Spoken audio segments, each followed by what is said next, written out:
Stone Village. Before the rundown mountain temple, a chubby lad was panting as he sprinted toward the temple. While running he shouted, "Mud Monkey, are you home or not?"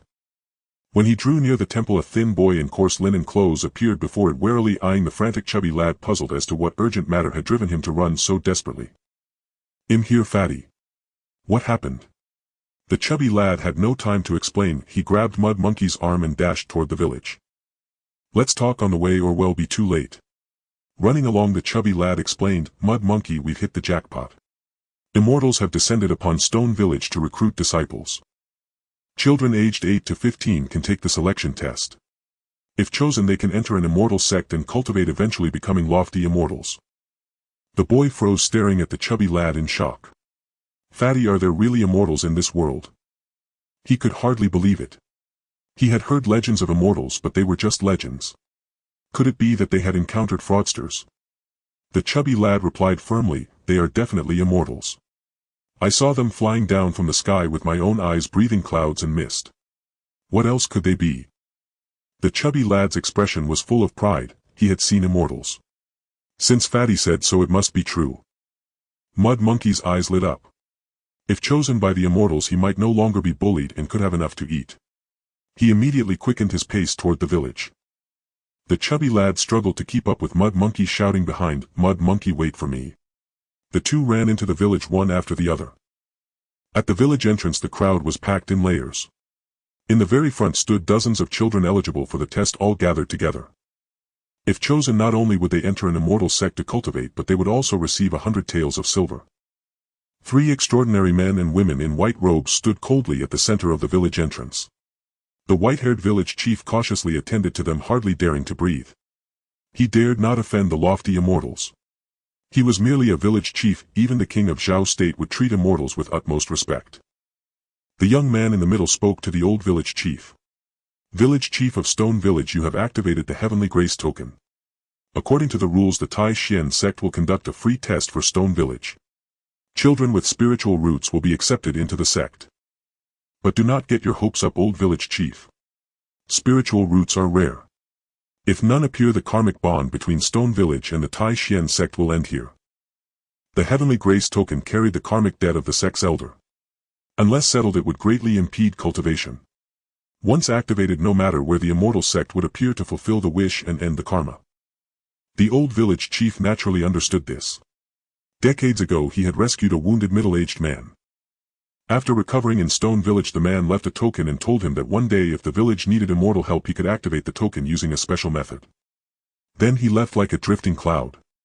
After much inquiry, the village chief learned it was called the Heavenly Grace token, also known as the Immortal Seeking token, a way for immortal sects to repay worldly kindness. Activating the token would bring down immortals to accept disciples, granting immortal fate. He had been reluctant to use it until now, when his granddaughter had just turned 10, a clever, gifted child. He decided to gamble the token, hoping she could become an immortal. The old village chief replied respectfully, "Immortal Wang, this old man understands." Immortal Wang, seeing the time was right, asked the village chief, "Are there any other children eligible for the test?" The old village chief's mind flashed with the faces of 2 children, one who had been driven out of Stone Village for special reasons and another who had gone to notify him. Neither had returned yet. It would be a pity to miss them, but the thought flickered and vanished. He could not make the immortals wait for 2 insignificant children. He cared most about his own granddaughter. "Please, Immortal White, begin the test for the children of Stone Village." The young man nodded. "Let the test commence now." Just as Immortal Wang was about to begin the test, 2 small figures squeezed through the crowd. "Wait. There's still us." Upon seeing the 2, the villagers buzzed with whispers, especially regarding the thin child. "Isn't that Qinghe, that little jinx? Wasn't he kicked out of Stone Village to live in the mountain temple? How dare he show up here? His birth brought 3 years of drought, and 2 years ago he caused his parents' death. A cursed star like him still dreams of becoming a lofty immortal." A middle-aged shrewish woman shouted loudly, "Little jinx! Who let you into Stone Village? You've been cast out, you're no longer one of us." Hearing her, Qinghe cast a glance at the woman, and a trace of ferocity flashed in his young eyes despite his age. The shrew was his nemesis. Her name was Lu Wangshe, originally his aunt.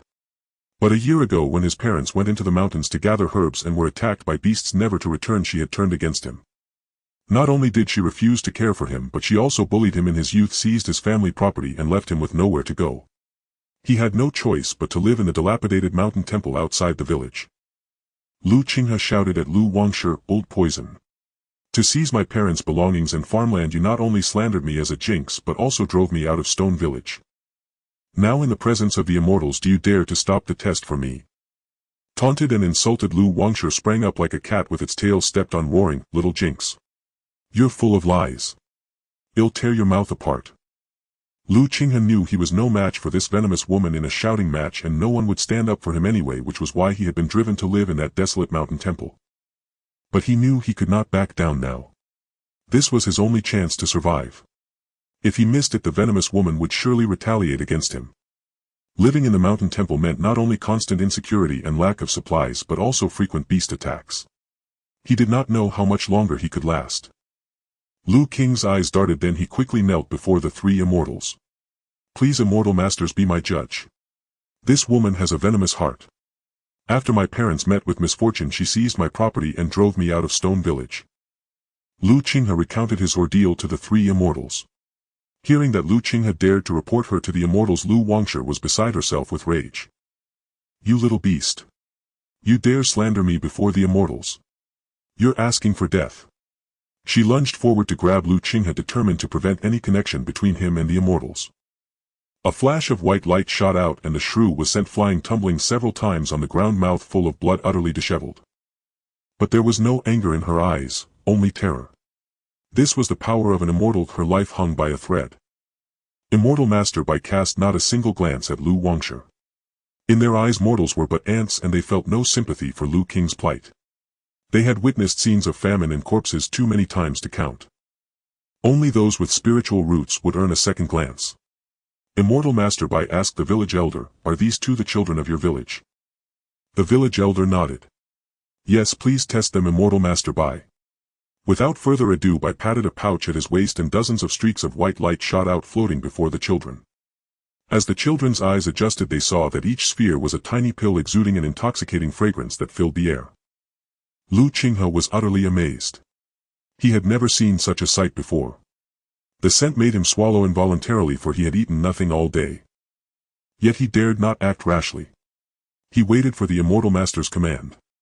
Now he was absolutely certain, these three were indeed immortals. Immortal Master Bai explained, "This is a spirit awakening pill. Once swallowed, it can awaken the spiritual roots within your body and reveal whether you possess them." His words were light yet distinct, reaching every ear. Upon hearing this, the children grabbed the pills and swallowed them one by one. Unable to resist any longer, Lu Qinghe seized the pill before him and swallowed it. A warm, soothing sensation flowed through his entire body. Even more marvelous, the gnawing hunger in his stomach vanished instantly and his body felt light and wonderfully comfortable. This must be an immortal pill, Lu Qinghe thought to himself. At that moment a cry rang out, "Look! Shi Rao's body is glowing with 3 colors." Everyone stared in shock at the 3 distinct beams of light emanating from the girl, green, blue and yellow, clearly separated. The 3 immortal masters' eyes lit up. Immortal Master Bai smiled. "Junior brother Lu, junior sister Lin, it seems our luck is good today. We found a seedling with 3 spiritual roots." Junior brother Lu and junior sister Lin also beamed with joy. Bringing back a promising cultivation seedling to the sect would earn them no small amount of sect contribution points. This trip had not been in vain. "Well said, senior brother Bai," junior brother Lu said curiously. "I wonder if there are other spiritual root seedlings." The happiest of all was the village elder, for the girl was his granddaughter. From the immortal's conversation he knew she had been chosen. He hurriedly introduced her, 3 immortal masters, this is this old man's granddaughter Shi Rao." Immortal Master Bai's face rarely showed a trace of warmth as he addressed the elder. "Not bad. Water, wood, earth, 3 spiritual roots, with water being the most outstanding. She can become an outer disciple of the Tai Xian sect directly." The village elder did not understand what an outer disciple of the Tai Xian sect meant, but from the master's attitudes he could tell his granddaughter's aptitude was quite fine. Then 2 more children among the crowd began to glow, but this time with 4 different colors instead of 3. Immortal Master Bai nodded calmly. 4 spiritual roots. Barely qualified to enter the Tai Xian sect, they can become servant disciples. It's Wang Shan, the chubby kid, and Zhao Xiaowu. According to the masters, those who glow are chosen. they have the right to enter a cultivation sect. Look. It's Qinghe. He's glowing too. 5 colors, does that mean he can also become an immortal? Everyone stared at Qinghe in disbelief, never expecting he possessed cultivation aptitude. 5 colors, gold, blue, green, red and yellow, radiated from his body. Lu Wangshi was the most horrified. Her mind reeled as she muttered, impossible. How could that little beast become an immortal? An illusion, it must be an illusion.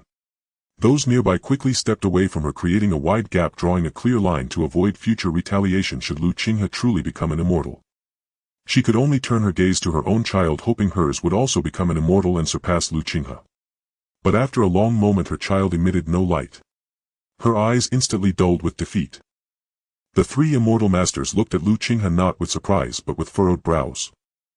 Senior brother Bai spoke with deep disappointment. 5 elemental mixed spiritual roots and so balanced, none outstanding. He barely qualifies for cultivation, but in his entire life he will achieve little, perhaps not even reaching the middle stage of qi refining.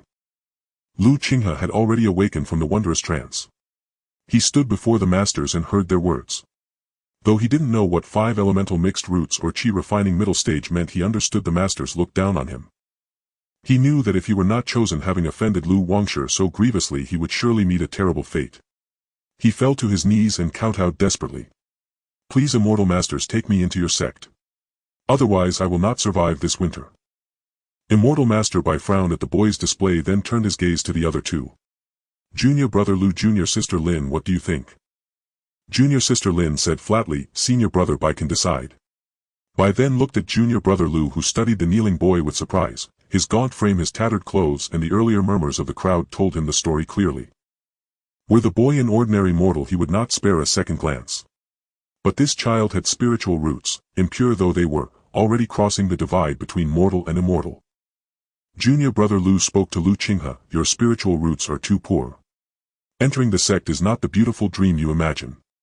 5 element roots were also called waste roots in the cruel cultivation world. Not only would he achieve little, he might become a stepping stone for others. Qinghe bowed again and again. Please, immortal, have mercy. After some deliberation, immortal master Lu said, I will give you 2 choices.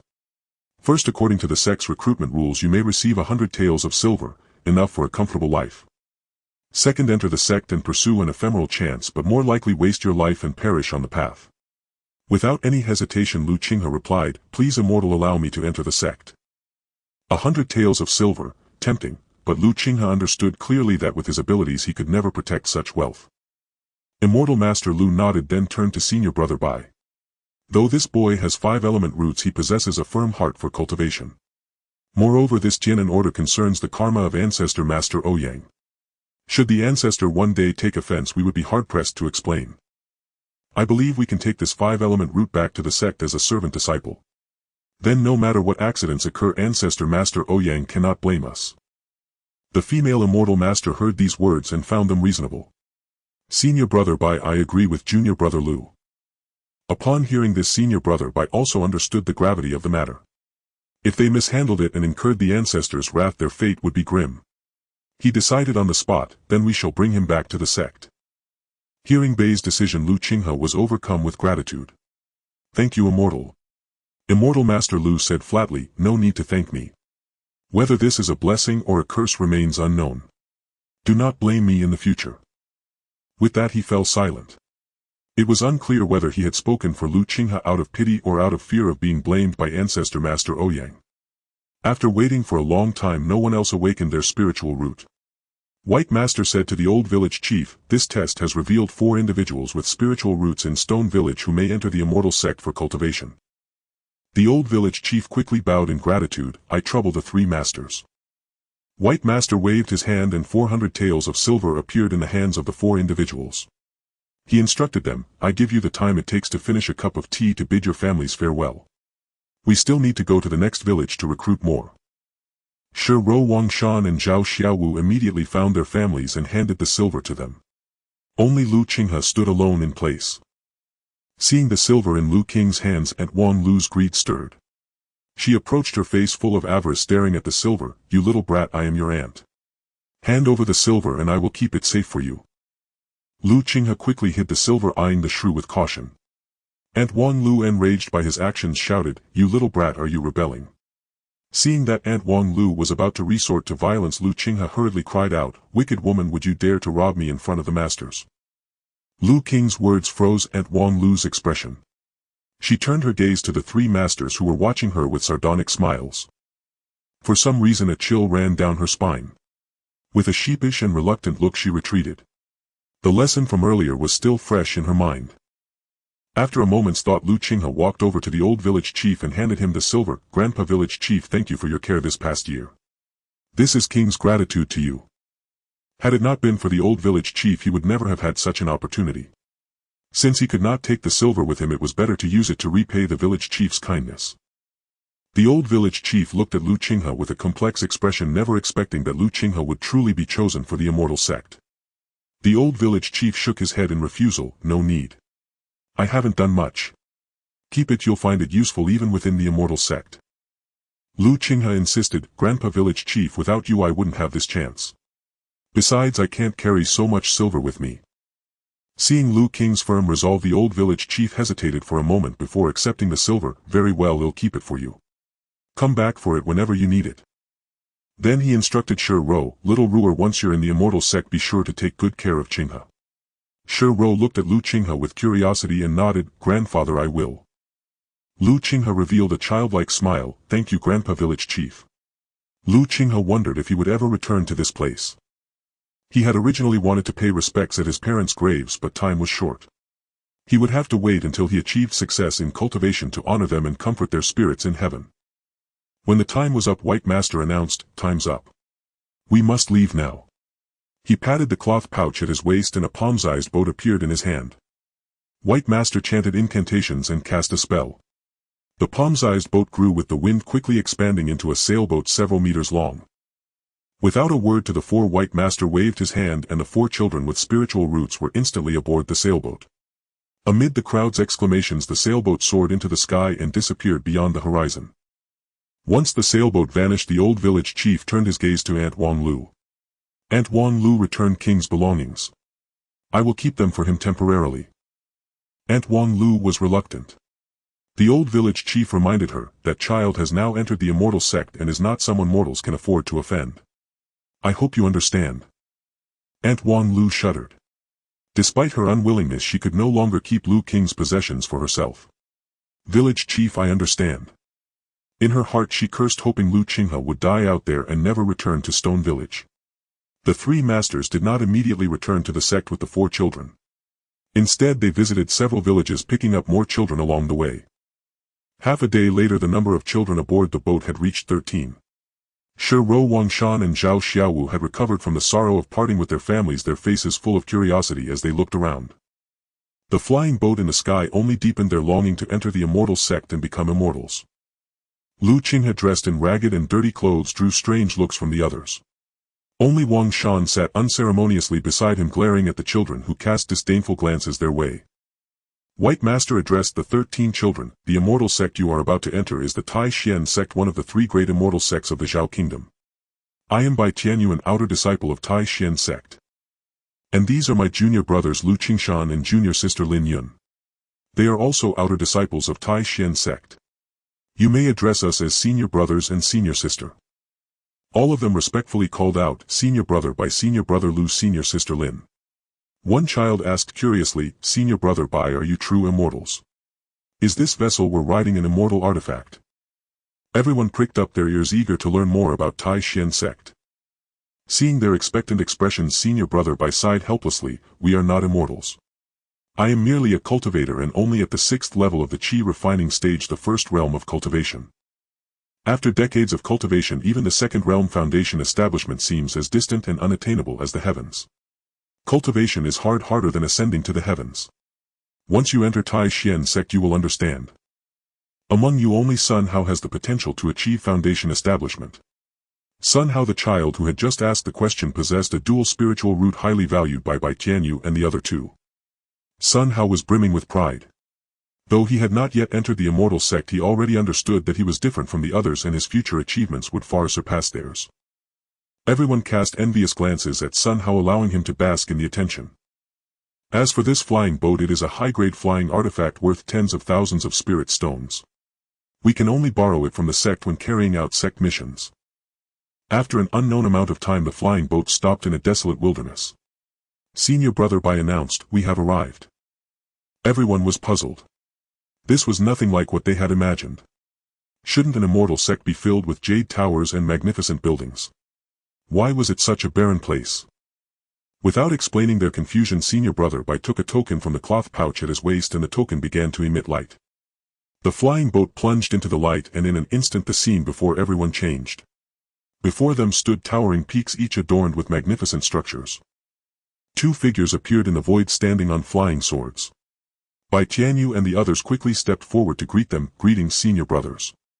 We were ordered to recruit disciples from the mortal world and have now completed our mission, returning to report." After confirming their identities, the two gate-guarding disciples gave a slight nod and disappeared on their flying swords, vanishing from sight. Senior Brother Bai explained to the group, "Those two senior brothers are gate-guarding disciples. From now on, whenever you enter or leave Tai Xian sect, you will need them to verify your identity. Ordinary disciples are not allowed to leave the mountain gate freely. Alright, now I will take you to the affairs hall where your assignments will be arranged." Bai Tianyu led the 13 individuals to the affairs hall, where an elder sat upon a chair. Upon seeing the elder, Bai Tianyu and the other two hastily bowed in reverence and reporting to Uncle Lin, "We were ordered to bring the new disciples here for registration." Bai Tianyu addressed the 13 children, "Why haven't you paid your respects to Elder Lin yet?" All of them immediately bowed and said, "We pay our respects to Elder Lin." Elder Lin cast a sidelong glance at the 13 children and asked Bai Tianyu, "Nephew Bai, did you find any promising talents this time?" Bai Tianyu replied respectfully, reporting to Uncle, "The three of us were fortunate this time and found a genius with gold and with dual spiritual roots." The mention of a dual spiritual root genius jolted the usually languid Elder Lin, and his gaze fell upon the 13 children. Understanding Elder Lin's intention, Bai Tianyu quickly called out, "Sun Hao, step forward for the elder's inspection." "Yes, Senior Brother Bai."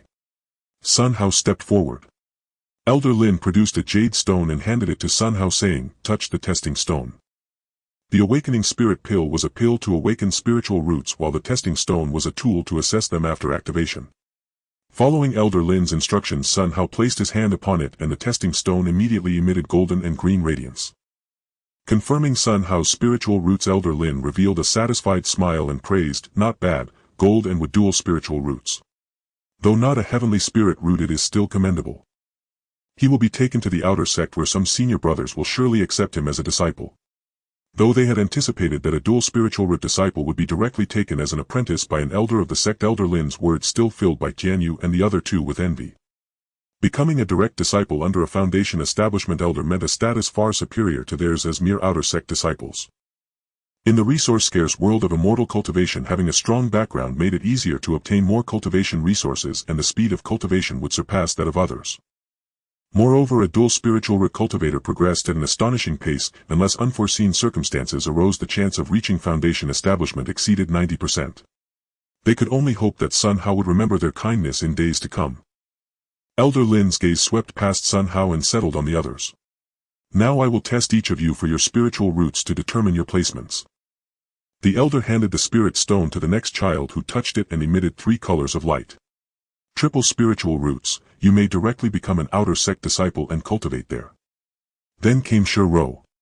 "Triple spiritual roots, you may directly become an outer sect disciple and cultivate there." The next person had quadruple spiritual roots. "Quadruple spiritual roots, Menial disciple." "Quadruple spiritual roots, Menial disciple." "Triple spiritual roots, outer sect disciple." One by one the tests revealed 1 with dual spiritual roots, 3 with triple spiritual roots, and the rest with quadruple spiritual roots. Qinghe, being frail, was placed at the end. When he touched the testing stone, it emitted 5 colors, surprising Elder Lin. A quintuple spiritual root, such a mixed spiritual root. He hadn't expected Bai Tianyu and the others to bring back such an oddity. Though those with quintuple spiritual roots could cultivate, very few ever broke through from the early Qi refining stage to the middle stage. In the early Qi refining stage, aside from being physically stronger, one was hardly different from ordinary people. Elder Lin asked, "Why did you bring back such a waste of a spiritual root?" Bai Tianyu hastily replied, "It concerns the karma of ancestor Ouyang, so the 3 of us dared not decide on our own." Understanding their dilemma, Elder Lin dared not be careless in such matters either and arranged accordingly. Quintuple spiritual root, menial disciple. Elder Lin produced a token engraved with the characters, Tai Xian, and instructed, drop your blood onto it and it will prove you are disciples of the Tai Xian sect. All the children immediately bit their fingers as instructed. The token emitted a flash of light marking the completion of their entry into the sect. After everything was done, Elder Lin commanded by Tianyu and the other two, you are to return to the outer sect and take the 4 outer sect disciples with you. Yes. The 3 led the 4 outer sect disciples away, leaving the other 9 behind filled with envy. Though young, they vaguely understood that those who had left now belonged to a different world from theirs. Elder Lin clapped his hands and a young man emerged. Elder Lin instructed, Lu Hong, take them to the menial disciple quarters. Yes. Lu Hong cast a brief glance at the group and said, follow me. This time they did not fly but instead walked downhill. After several hours they arrived at a scattered cluster of courtyards. Lu Hong said to the 9, you may choose an empty courtyard here using your own identity tokens.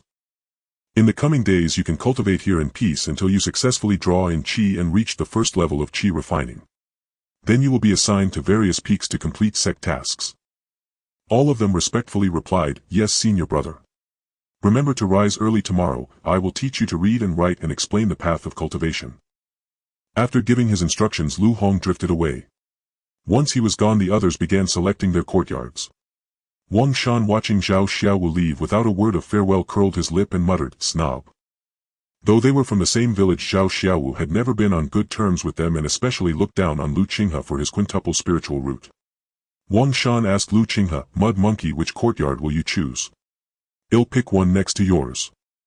Lu Qinghe had no particular preference for a courtyard, as even the worst one here was far better than the mountain temple in Stone Village. Now his mind was set on how to cultivate quickly and become an immortal capable of soaring through the skies. He was deeply fascinated by the miraculous abilities displayed by Senior Brother Bai and the others earlier that day. Initially he had come here merely to fill his stomach and have a place to live, but now he had a new goal, to become an immortal. Lu Qinghe replied, I'm fine with anything, fatty. You decide. Wang Shan began searching and eventually found 2 courtyards in favorable locations. Mud Monkey, let's live here. All right. The 2 took out their tokens and placed them in front of the courtyards. The gates swung open automatically, astonishing them both. Wang Shan exclaimed excitedly, Mud Monkey, I'm going to check out my new home first. He dashed into his courtyard. Lu Qinghe followed suit, entering his own. The space was modest, containing a stone bed, a stone table and a cushion. On the stone table lay a jade slip, but Lu Qinghe could not discern what it was and dared not touch it recklessly. After tidying up briefly, Lu Qinghe felt his stomach growl, so he left the courtyard and called out loudly for Wang Shan. Wang Shan emerged from his courtyard looking puzzled. Mud Monkey, what's wrong? Lu Qinghe pointed at his stomach. I'm hungry. Let's hurry to the dining hall for some food. Wang Shan nodded. Now that you mention it, I'm hungry too. The 2 quickly made their way to the dining hall and collected a free meal. Lu Qinghe devoured the food ravenously. It was undoubtedly the best meal he had ever eaten. This was not because Lu Qinghe had never tasted delicacies, but because the food, though not spirit cuisine, was grown within the sect where spiritual energy was abundant. It contained faint traces of spiritual power, making it exceptionally delicious. After they had eaten their fill, the sky had darkened. Watching the stream of children coming and going, they realized these were all menial disciples recently recruited by the Tai Xian sect.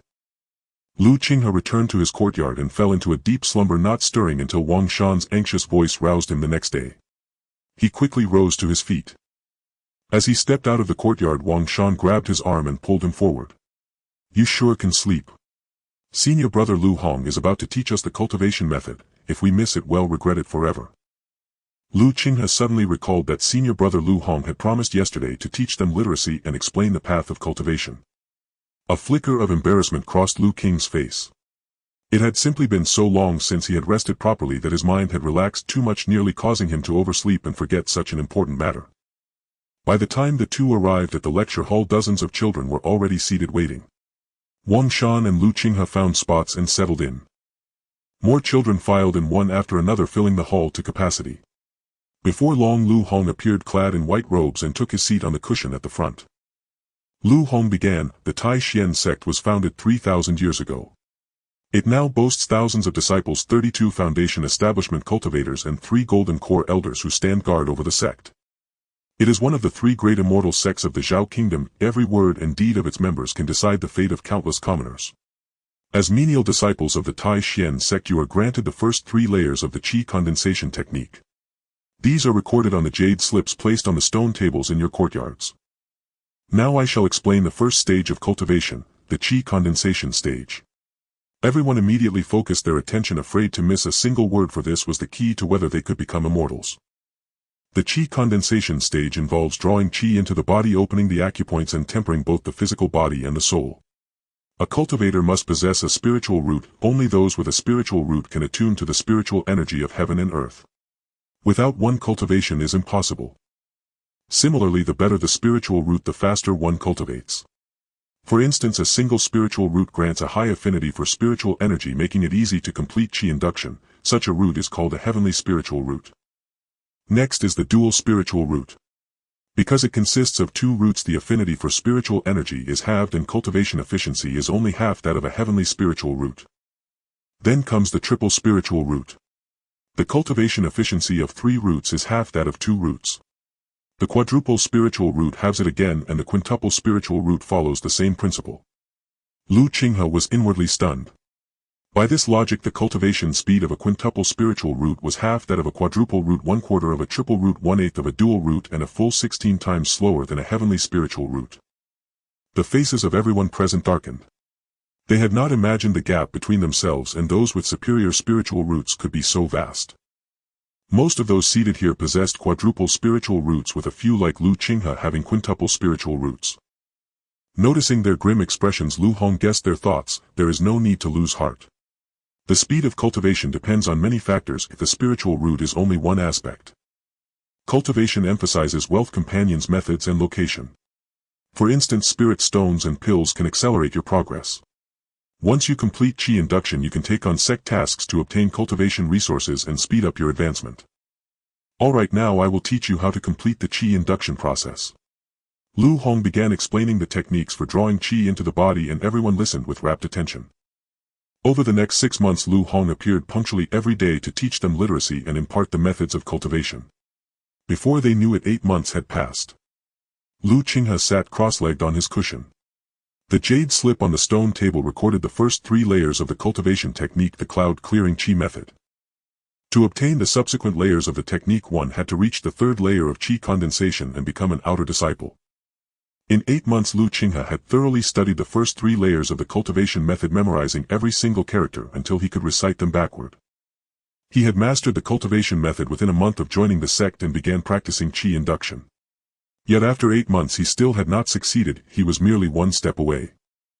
3 months ago, some menial disciples had already completed Qi induction and left this place. Even Wang Shan had succeeded a month ago and departed for the artifact refining peak. Now only a handful of people remained who had not yet achieved Qi induction. Qinghe finally understood what senior brother Bai had meant when he said cultivation was as difficult as ascending to the heavens. For someone like him with a quintuple spiritual root, each step was like climbing a mountain. He would never reach the middle stage of Qi condensation in this lifetime. Moreover, menial disciples did not enjoy any of the sect's benefits. They had to rely entirely on themselves for cultivation. Unlike outer disciples who received monthly spirit stones and pills as assistance. He had heard that Shi Ro, who came from Stone Village, had completed Qi induction within a month, reached the 1st layer of Qi condensation, and was now preparing to break through to the 2nd layer. Qinghe adjusted his mindset. He believed diligence could compensate for lack of talent. While others cultivated for 4 hours a day, he would cultivate for 8. He sensed that his Qi induction would occur within the next few days. Continuing to circulate the technique, he communicated with the drifting spiritual energy in the air, striving to open the acupoint of his dantian. Perseverance paid off. 3 days later, a crisp sound echoed from within his body as the dantian acupoint was finally breached by the rush of spiritual energy. With 1 full cycle, a strand of spiritual energy was drawn into Lu Qinghe's dantian. He felt an overwhelming urge to cry. The hard work of nearly 9 months had finally borne fruit. Filth began to seep from Lu Qinghe's body as the spiritual energy tempered his flesh and soul. Ignoring the stench, he immediately examined his dantian. With the completion of Qi condensation, he could now use his spiritual sense to inspect his own condition. Employing his divine sense, it was as if a pair of eyes had grown inside his body, allowing him to see the state of his dantian. There a faint wisp of spiritual energy was slowly dissipating.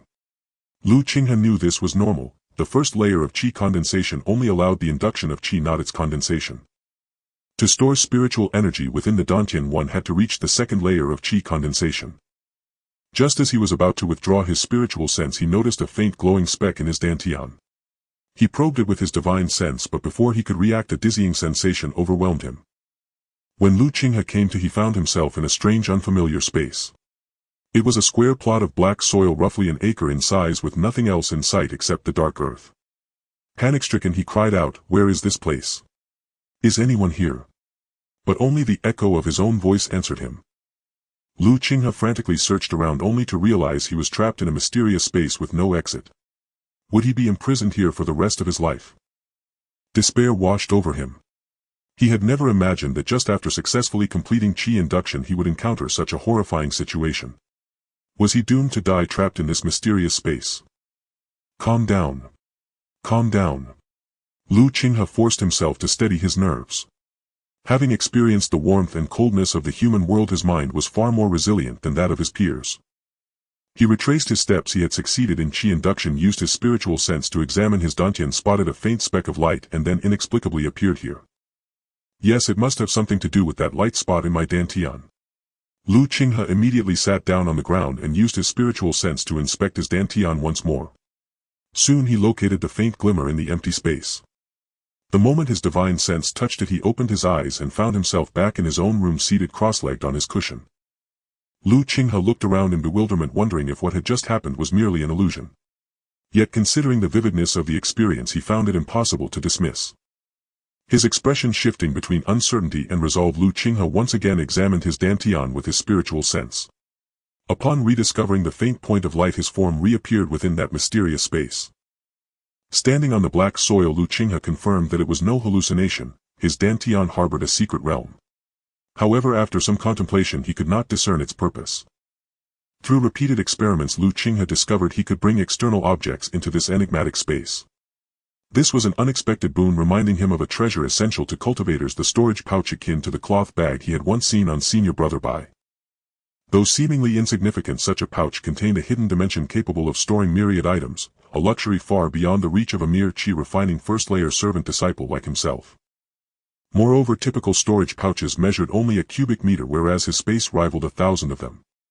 Qinghe chuckled to himself, "I can now store all my valuables here undetectable by anyone." Seated on a cushion, Qinghe's face clouded with distress as he pondered the difficulty of advancing to the second layer of qi refining. It had taken him 8 months just to draw in qi. The second layer promised twice the challenge. Thus reaching qi refining second layer would require 16 months, and with the bottleneck at least 2 years.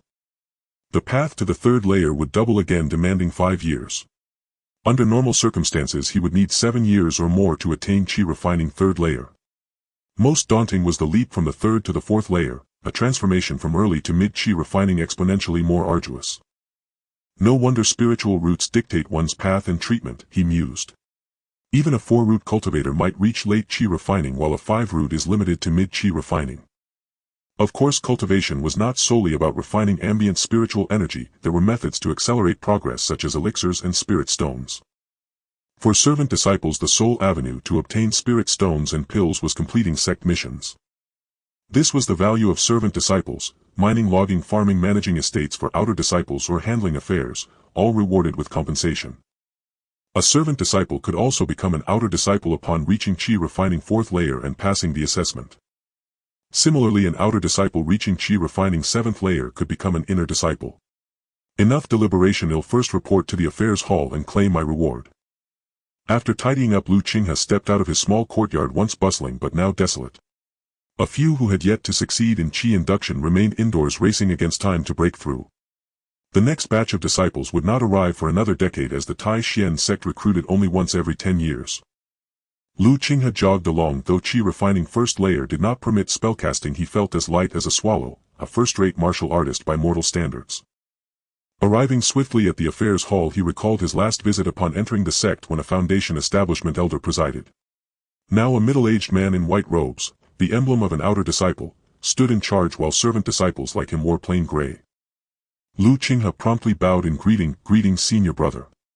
This junior has successfully induced Qi after 8 months, I request your confirmation. The man glanced at him with surprise, 8 months. That's rather slow. Unfazed by the slight, Qinghe replied, this junior's talents are dull, forgive my inadequacy. The man instructed, run a full cycle for verification.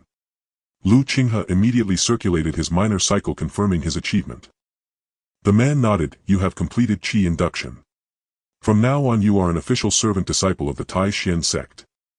The sect does not support idlers. We provide cultivation methods and resources, but every servant disciple must fulfill a set quota of missions or face expulsion. Qinghe was already aware, during these 8 months he had learned that nothing in the sect came free. The sect offered techniques and environment, but they in turn had to contribute. I understand senior brother. Good. There's a mission here suited for you. The man tossed a jade slip to Qinghe, who caught it with confusion. This was unexpected. Missions were typically chosen freely as long as annual quotas were met. Qinghe scanned the slip with his spiritual sense and the mission details emerged in his mind. The task was farming, but not ordinary crops. He was to cultivate spirit rice infused with spiritual energy. Noticing Qinghe's perplexed expression, the man asked, any objections junior brother? Qinghe voiced his concern, senior brother, this junior is only a Qi refining first layer, I fear I am unequal to the task. He had hoped to seek out Wang Shan for a joint mission ensuring greater safety. The man's expression soured, a mere first layer servant disciple dared defy him. He scolded, this is a stroke of fortune. Had the previous disciple not been promoted to outer disciple, such an opportunity would never fall to you. Treasure it. Besides, this is the only servant mission available at the affairs hall. Qinghe had no choice but to accept lest he fail to meet his annual quota and face expulsion. I accept this mission. Thank you senior brother. The man's demeanor softened, I trust you understand my good intentions.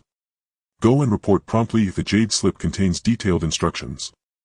Qinghe hesitated, knowing that successful Qi induction entitled him to a pill and a spirit stone as a sect reward. He ventured cautiously, senior brother, if I recall correctly, disciples who succeed in Qi induction receive a pill and a spirit stone. The man shook his head, you are mistaken junior brother. The sect has no such rule or benefit. Qinghe's face darkened, aware of the lie. Many earlier disciples had received their rewards. He persisted, senior brother, those who broke through earlier all received theirs. The man smiled sardonically, I wouldn't know. Shall I report this to the elder and inquire? Qinghe studied the man's indifferent expression and realized the truth. This outer disciple intended to embezzle his pill and spirit stone. Qinghe was filled with anger. To him the elixirs and spirit stones rewarded by the sect were of utmost importance. Without these it would be difficult for him to advance. A vast divine sense enveloped him, and Qinghe immediately felt as if he had plunged into an icy abyss. He snapped out of his anger and gritted his teeth, replying, senior brother, it must be that the junior brother has made a mistake. The oppressive divine sense on Qinghe finally dissipated. The middle-aged man smiled and said, junior brother, such mistakes must not occur again in the future. Qinghe took a deep breath and said, junior brother understands now. Thank you for your guidance senior brother. I shall take my leave. After saying this, Qinghe strode out of the affairs hall, fearing he might lose control. Zhou Tong watched Qinghe leave, noting the anger hidden in his eyes, but he did not take it to heart. How could a mere servant disciple cause any upheaval? Without sufficient resources he would languish at the initial stage of Qi refinement for his entire life, posing no threat to him. He was just one step away from the late stage of Qi refinement. By then, even if the sect learned of his actions in the affairs hall, they would not punish him. Qinghe was certainly not the only victim. What qualifications does a servant disciple with 5 spiritual roots have to enjoy spiritual herbs and spirit stones? It is better for me to achieve my supreme Tao. And as for that inferior spiritual field, it is already nearly exhausted, it just needs a scapegoat to deal with the sect's investigation. Even an inferior spiritual field is a treasure of the sect. If not for special circumstances, how could a servant disciple at the first stage of Qi refinement manage it? Qinghe walked out of the affairs hall, his expression turning grim. His heart bled as a single elixir and spirit stone were of utmost importance to him. He had come to understand the cruelty of the immortal cultivation world. Even a sect like the Tai Xian sect could experience the oppression of the strong over the weak and the embezzlement of sect rewards. He thought about reporting to the sect, but as a mere servant disciple he had no qualifications to meet the elders of the sect. Moreover, he wondered if the sect would punish outer disciples for the sake of a servant disciple with 5 spiritual roots. If only he had sufficient strength, if only he were an outer disciple, how could that middle-aged man dare to bully him? Qinghe did not return to the servant-disciple residence. Following the Jade Slip's instructions, he spent half a day locating the task's spiritual field. The spiritual field before him was about an acre and the spiritual rice had already been sown. His task was to water it daily with spiritual water, ensuring no damage befell the spiritual field. The maturation period for spiritual rice was 1 year and the yield from 1 acre was 1,000 pounds. As long as he delivered 1,000 pounds on time, he would gain 100 merit points from the sect and 2 spirit stones. Additionally, if the yield exceeded 1,000 pounds, any surplus would belong entirely to him. This was undoubtedly a lucrative opportunity. Even a few extra pounds would be invaluable cultivation resources for a servant disciple. Spiritual rice could not only be sold for spirit stones but also enhance one's cultivation when consumed. Qinghe did not understand why that middle-aged senior brother would assign such a fortunate task to him, and his resentment towards him diminished considerably. Qinghe tidied up the small wooden house next to the spiritual field, knowing he would scarcely leave this place for the entire year. Then he began to read the Jade Slip earnestly. By the time he finished, Qinghe already understood how to care for the spiritual rice's cultivation. He needed to focus on 3 aspects: first, watering, which needed to be done once a day. Second, weeding. During the growth of the spiritual rice, a type of weed would accompany it which had to be cleared away immediately or it would affect the yield. The most critical aspect was pest control. The spiritual rice was particularly vulnerable to pests. Once pests appeared, it would almost always lead to a complete loss. Qinghe glanced at the spiritual field. The most important thing now was to water it to encourage sprouting. Although he possessed a water spiritual root, he did not have the technique for the Shaoyun rain art. Even if he did, he would need to be at the second stage of Qi refinement to practice it. Fortunately, ordinary water could still allow it to grow as long as he chose to fetch water from the spiritual spring on the mountain. Qinghe fetched 2 buckets and ran up the mountain. Soon he returned with 2 buckets of spiritual water to irrigate the spiritual field, repeating this until it was completely dark before he finished watering the acre. After a day of carrying water, despite being at the first stage of Qi refinement, his body was utterly exhausted. Qinghe had no time to practice and collapsed into a deep sleep in the wooden house. The next morning, Qinghe got up and found that the spiritual rice in the field had not yet sprouted. He did not think much of it, as the sprouting of spiritual rice required half a month. Qinghe picked up the water bucket and continued to fetch water from the mountain. Half a month passed in the blink of an eye, but the spiritual rice, which should have fully sprouted by now, had only a few scattered shoots emerging, and their growth looked poor. They seemed unlikely to survive. Ultimately, Qinghe concluded that there was a problem with this spiritual field. It was no longer suitable for growing spiritual rice. Realizing this possibility, Qinghe could no longer contain his rage and shouted at the sky, "You scoundrel, how dare you deceive me like this?" He finally understood why such a good opportunity had fallen upon him and why there was only one task left in the servant-disciple hall. The person in the affairs hall must have known that there was an issue with the spiritual field and sought someone to bear the sect's wrath. Amidst the anger, there was a deep sense of helplessness. Even if he reported it to the elder, would the elder believe the words of a mere servant-disciple? Moreover, gaining an audience with the elder was more difficult than ascending to the heavens. In a moment, Qinghe found himself in a dilemma. Once the year was up and he failed to deliver enough spiritual rice, he would inevitably face punishment. The most terrifying thing was the crime of damaging the spiritual field. That burden was something he could not bear. What should I do? Should I flee from the Tai Xian sect? With heavy thoughts, Qinghe returned to the wooden house. He calmed his mind and suddenly thought of something. Within his dantian there was a mysterious space with black soil that was similar in size to this spiritual field. He wondered if it could be transplanted. If successful, it might resolve the imminent crisis. Sitting cross-legged, Qinghe quickly immersed his divine sense into the dantian and soon found the mysterious light spot. When Qinghe reappeared, he was already standing in the mysterious space. He gazed in awe at the once barren black soil now filled with a golden expanse. It was flourishing spikes of spiritual rice. Qinghe rubbed his eyes, thinking he must have been mistaken. After a long moment, Qinghe confirmed he was not mistaken and was not dreaming. Before him was a field of already matured spiritual rice. Qinghe was not foolish. He considered a possibility. This mysterious space is a treasure that can accelerate the maturation of spiritual rice. As for how these spiritual rice seeds appeared, Qinghe also recalled that while watering the spiritual rice he had occasionally thrown some treated soil into the mysterious space. The soil contained spiritual rice seeds that matured in the mysterious space, and after being planted they ultimately took this form. In merely half a month the spirit rice had already matured several times to reach such a scale. At this thought Qinghe gasped in astonishment. This was too heaven-defying. Seeing that the ripe ears of grain were about to fall, Qinghe could wait no longer and immediately dashed into the spirit rice field, frantically collecting them. Soon he had gathered all the ears of grain. Qinghe estimated it exceeded 2,000 caddies, more than double the yield of the outer spirit fields. I wonder what the value of this spirit rice is. With so much he couldn't finish it even eating 3 meals a day, and the mysterious space could continue to be planted. Qinghe picked up an ear of spirit rice, shelled the seeds and carefully sprinkled them onto the black soil. He wanted to see if it was a coincidence or, as he suspected, the mysterious space could accelerate the growth of spirit rice. After sowing the seeds, Qinghe took out a caddy of spirit rice and left the mysterious space. He found cooking utensils, lit a fire and cooked the rice. Soon a basin of fragrant spirit rice appeared before him. Qinghe eagerly ate the spirit rice. It was incomparably delicious. The food in the chores courtyard was already exquisite, but it could not compare to the flavor of spirit rice. Not only that, but the spirit rice he consumed contained faint spiritual energy which continuously surged through his acupoints, enhancing his cultivation. A single caddy of spirit rice equaled half a day's worth of cultivation, far faster than meditating to refine the spiritual energy of heaven and earth. Qinghe calculated roughly he could eat about 3 caddies of spirit rice a day, and with his daily cultivation his progress in one day was equivalent to 2.5 days of previous effort. Comparing this way with enough spirit rice, his cultivation speed could match that of a 4 spiritual root cultivator. His stomach full and unable to eat more, Qinghe returned to the mysterious space. Seeing that the seeds he had just sown had already sprouted, Qinghe's earlier conjecture was fully confirmed. He rejoiced. This is a great fortune, a great opportunity. With the black soil of this mysterious space he could not only complete his annual planting task but also accumulate an immense amount of spirit rice.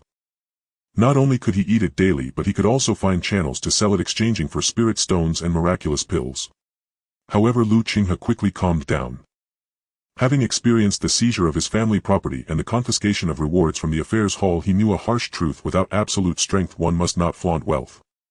If anyone discovered this mysterious space he would surely lose it, and it might even bring him disaster. Qinghe resolved in his heart never to let anyone know he possessed such a heaven-defying treasure. This place was desolate with few passers-by. This time Qinghe was truly grateful to that senior brother from the affairs hall. Without him he wouldn't have discovered the function of this mysterious space so quickly. Previously he had only intended to use it as a large storage pouch, but now it had become his supreme treasure to defy fate. Since he knew the spirit field was already ruined and the rice couldn't grow, Qinghe abandoned cultivating the field. He only needed to hand over 1,000 caddies of spirit rice to the affairs hall after a year. Qinghe began to focus seriously on cultivation, not missing a single meal of spirit rice. 3 days later he looked at the ripe spirit rice in the mysterious space. He calculated that the spirit rice matured once every 3 days in the black soil, whereas outside it took a year. This was a growth acceleration of over 100-fold. Outside the black soil, Qinghe built a room specifically to store the spirit rice. Day after day Qinghe dared not slacken his cultivation in the slightest. Additionally, he constantly worried that the outer disciple from the affairs hall might suddenly appear. That would spell immense trouble. Half a year passed in a flash. Seated on a cushion, a vortex of energy formed above Qinghe's head. With a crisp sound the shackles of the second level of Qi refining were shattered, and Qinghe entered the second layer, the condensing Qi stage. If the first layer only made him light as a swallow and immune to ailments, the second layer allowed his dantian to store spiritual energy, enabling him to use minor techniques, infuse fists and feet with spirit to increase speed and attack power, and activate basic talismans. Having broken through, Qinghe breathed a sigh of relief. He had polished the bottleneck of the second layer for nearly a month before finally succeeding. Though arduous for Qinghe, it was unimaginable. Previously it had taken him 8 months just to complete Qi induction. At his normal pace he would need over a year and a half to reach the second layer. Now he had achieved it in just half a year, a full year ahead of schedule. Qinghe finally understood the importance of cultivation resources. With sufficient resources, even a 5 spiritual root cultivator could progress quickly. He was confident that within 2 years he could raise his cultivation to the 3rd layer of Qi refining, far surpassing the speed of a 4 spiritual root cultivator. A 4 spiritual root cultivator would need 10 years to reach the 3rd layer, he might do it in 5. This was the principle of one step ahead every step ahead. Now at the second layer of Qi refining, Qinghe could do more. Although he had spent the half-year cultivating without encountering other sect disciples, he had gathered plenty of information. The Chore's exchange district was a place where servant disciples traded goods. Qinghe planned to use spirit rice to exchange for cultivation resources he needed, especially spirit stones. He had entered the sect 15 months ago. But he had never even seen a spirit stone, the most important resource in the cultivation world. Of course, he couldn't sell all his spirit rice. The rice in his space now exceeded 50,000 caddies, and he had reduced planting because storage was impossible. Otherwise the amount would be even greater. Such a quantity would surely cause a huge stir. Qinghe planned to trade only 30 to 50 caddies to avoid drawing attention. Qinghe had thoroughly prepared for this trip to the Chore's exchange district. He not only wove a mask but also tailored a special set of tools. Once worn, they transformed his originally thin frame into that of a full-grown adult. Checking that nothing was amiss, Qinghe left the spirit field and headed toward the sect. An hour later, Qinghe arrived at the Chore's exchange district. On the ground, scattered servant disciples displayed their wares before them, haggling with passing buyers. Qinghe even saw pills and talismans, but their prices were too high for anyone to afford. Qinghe found a spot and took out 50 caddies of spirit rice. He set up a sign, "Premium Spirit Rice, 10 caddies for 1 spirit stone." This was the market price for spirit rice that Qinghe had learned. Spiritual rice. Upon seeing Qinghe's stall, several nearby menial disciples exclaimed in surprise.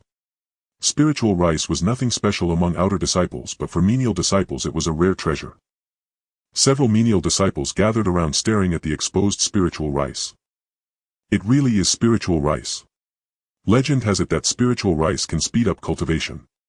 The reason outer disciples cultivate faster than us isn't just their superior spiritual roots, but also because they eat spiritual rice every day. Everyone's eyes burned with desire. For any cultivator, anything that could accelerate cultivation was a rare and sought-after treasure. Especially for these menial disciples, if they could raise their cultivation to the 4th layer of Qi refining, they could enter the outer sect and enjoy the sect's benefits. Cultivation is a race against time. The faster one cultivates, the greater the achievements one can reach. Otherwise, remaining at the 3rd layer of Qi refining at 50 years old with Qi and blood in decline, making further progress would be nearly impossible. As more people gathered around Qinghe, his cultivation at the 2nd layer of Qi refining was revealed. This caused a flicker of wariness in the onlookers' eyes. The 2nd layer of Qi refining was already considered quite strong among menial disciples, where those at the 3rd layer were extremely rare. Moreover, even a cultivator at the 3rd layer couldn't claim absolute dominance in a fight. That was precisely why Qinghe had waited until he reached the 2nd layer of Qi refining before coming to the trade zone. A menial disciple at the 2nd layer of Qi refining asked curiously, "Senior brother, where did you get this spiritual rice?" A hoarse voice came from beneath the mask. "I'm a disciple tasked with planting spiritual rice. This is my accumulation over several years. If I weren't planning to buy a pill to break through my cultivation, I wouldn't be willing to part with it." Everyone immediately showed respectful expressions. Breaking through from the 2nd layer of Qi refining to the 3rd was a significant step, and those at the 3rd layer among menial disciples were as rare as phoenix feathers and unicorn horns. Moreover, being able to take on spiritual field tasks at the 2nd layer of Qi refining was a privilege reserved for menial disciples with connections. Ordinary menial disciples couldn't even dream of it. Qinghe asked the cultivator at the 2nd layer of Qi refining, "Junior brother, would you like to buy?" "Only 5 spirit stones." The cultivator at the 2nd layer of Qi refining was tempted but shook his head helplessly. "Senior brother, you jest. How could I have spirit stones to buy spiritual rice? Spirit stones are a scarce commodity for us menial disciples." Those around him nodded in agreement. In a good year they were lucky to obtain 1 or 2 spirit stones. Most barely completed their sect tasks, leaving them little time and no strength to earn spirit stones. Qinghe was taken aback. He hadn't expected menial disciples to be so impoverished that even a cultivator at the 2nd layer of Qi refining couldn't scrape together 5 spirit stones. After a moment's thought, the cultivator at the 2nd layer of Qi refining carefully produced a shattered long blade. "Senior brother, I have a broken low-grade magic artifact here. It can still unleash 1/10 of its original power. Could it be exchanged for your spiritual rice?" Everyone cast contemptuous glances at the cultivator at the 2nd layer of Qi refining. A broken low-grade magic artifact was worth at most 1 spirit stone, and it was uncertain how many uses it had left. Feeling like a spectacle, the cultivator at the second layer of Qi refining glared angrily at the crowd. I didn't say I wanted to exchange for all the spiritual rice.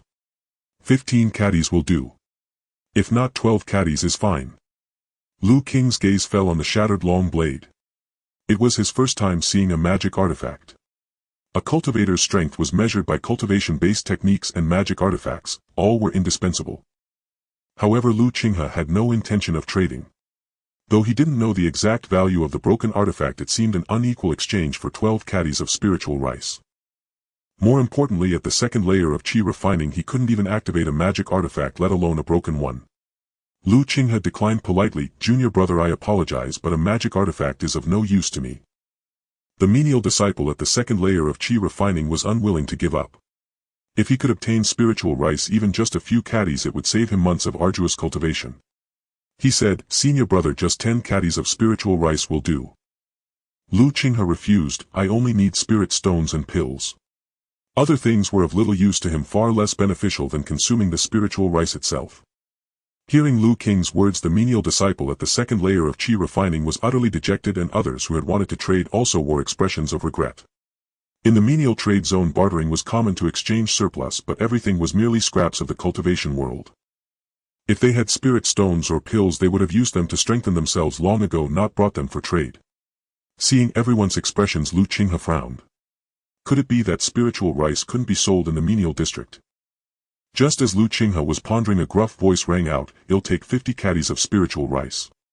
The crowd parted to make way, and a burly cultivator radiating the aura of the third layer of Qi refining strode in. He scrutinized the disguised Lu Qinghe as if trying to see through him. The third layer of Qi refining, Lu Qinghe steeled himself, careful not to reveal any flaws. "Senior brother, do you wish to purchase all the spiritual rice?" The burly cultivator nodded. Unable to discern anything from Lu Qinghe, he examined the spiritual rice. Seeing its quality, his expression shifted to one of astonishment. "Junior brother, this spiritual rice is of the finest quality. I've bought a few caddies every year for the past few years, but none have matched the excellence of yours. I don't have that many spirit stones. Earlier I heard you were aiming to break through the barrier to the third layer of Qi refining. I have a blood ginseng here. Though it's only 5 years old, it's a genuine spiritual herb. Taken raw, it can help you break through acupoints and advance your current realm." The burly cultivator produced a jade box containing a palm-sized blood-red ginseng. Lu Qinghe's heart stirred. A 5-year-old blood ginseng which he had just dug up was certainly worth more than 50 caddies of spiritual rice. But if he could plant it in the black soil space, this blood ginseng could become 10-year-old, 50-year-old, or even a century-old treasure. Lu Qinghe remained composed. "Senior brother, the blood ginseng is a spiritual herb, but its age is too low. Its efficacy might not surpass my spiritual rice." This displeased the burly cultivator. "Though its age is a bit low, it's still far superior to spiritual rice. Otherwise I wouldn't have brought it out for trade. How about this? I'll add 1 spirit stone to make up the difference." With that he produced another spirit stone. "Deal." Lu Qinghe didn't hesitate. He handed over 50 caddies of spiritual rice and received the blood ginseng and spirit stone. The transaction complete, the burly cultivator laughed heartily. "I like straightforward people like you, junior brother. My name is Ouyang Qi. If you have spiritual rice of this quality again, come find me." Lu Qinghe nodded in agreement. "Certainly." With the deal done, Lu Qinghe got up and wandered through the menial trade zone, absorbing various bits of knowledge about the cultivation world. Finally, when no one was watching, he quietly slipped away from the menial trade zone. He made several detours, found a secluded corner, tossed his disguise into the black soil space, and then leisurely returned to his spiritual field. Upon returning to his small hut, Lu Qinghe confirmed that no one had followed him, and it was impossible for anyone to connect him with the sale of spiritual rice. Only then did he heave a sigh of relief. Although the sect forbade killing among its members, the death of a few menial disciples would go completely unnoticed. This was precisely why every menial disciple dreamed of becoming an outer disciple. Only then would they receive the sect's attention and protection. For several consecutive days, aside from cultivating, Lu Qinghe went through the motions of carrying water to irrigate the spiritual fields. 5 days later, Lu Qinghe finally entered the black soil space. Within that space, the blood ginseng he had thrown in had grown a full cycle, its age increased by a year. Beside it, 2 tiny blood ginseng sprouts had appeared. Lu Qinghe was overjoyed. He had never imagined the blood ginseng could truly take root again in the black soil space. Moreover, this blood ginseng bloomed once a year, bore fruit once a year, and could be sown again to yield new blood ginseng. In the Menial trading district, Qinghe had also inquired about the effects of blood ginseng. First, it was used in alchemy. Many pill formulas required blood ginseng as a neutralizing agent. Second, as Ouyang Chi had said, swallowing it directly could enhance cultivation, though the effect would be greatly diminished. But for Qinghe this was no issue at all. He believed it wouldn't be long before he had an endless supply of blood ginseng. He had already decided to stop planting spiritual rice. Qinghe pulled out the blood ginseng, which had originally been 5 years old. After 5 days in the black soil space, it had nearly reached 7 years of age. Qinghe cleaned the soil off the blood ginseng and swallowed it raw. A surge of spiritual energy emerged, similar to that of spiritual rice but far more abundant.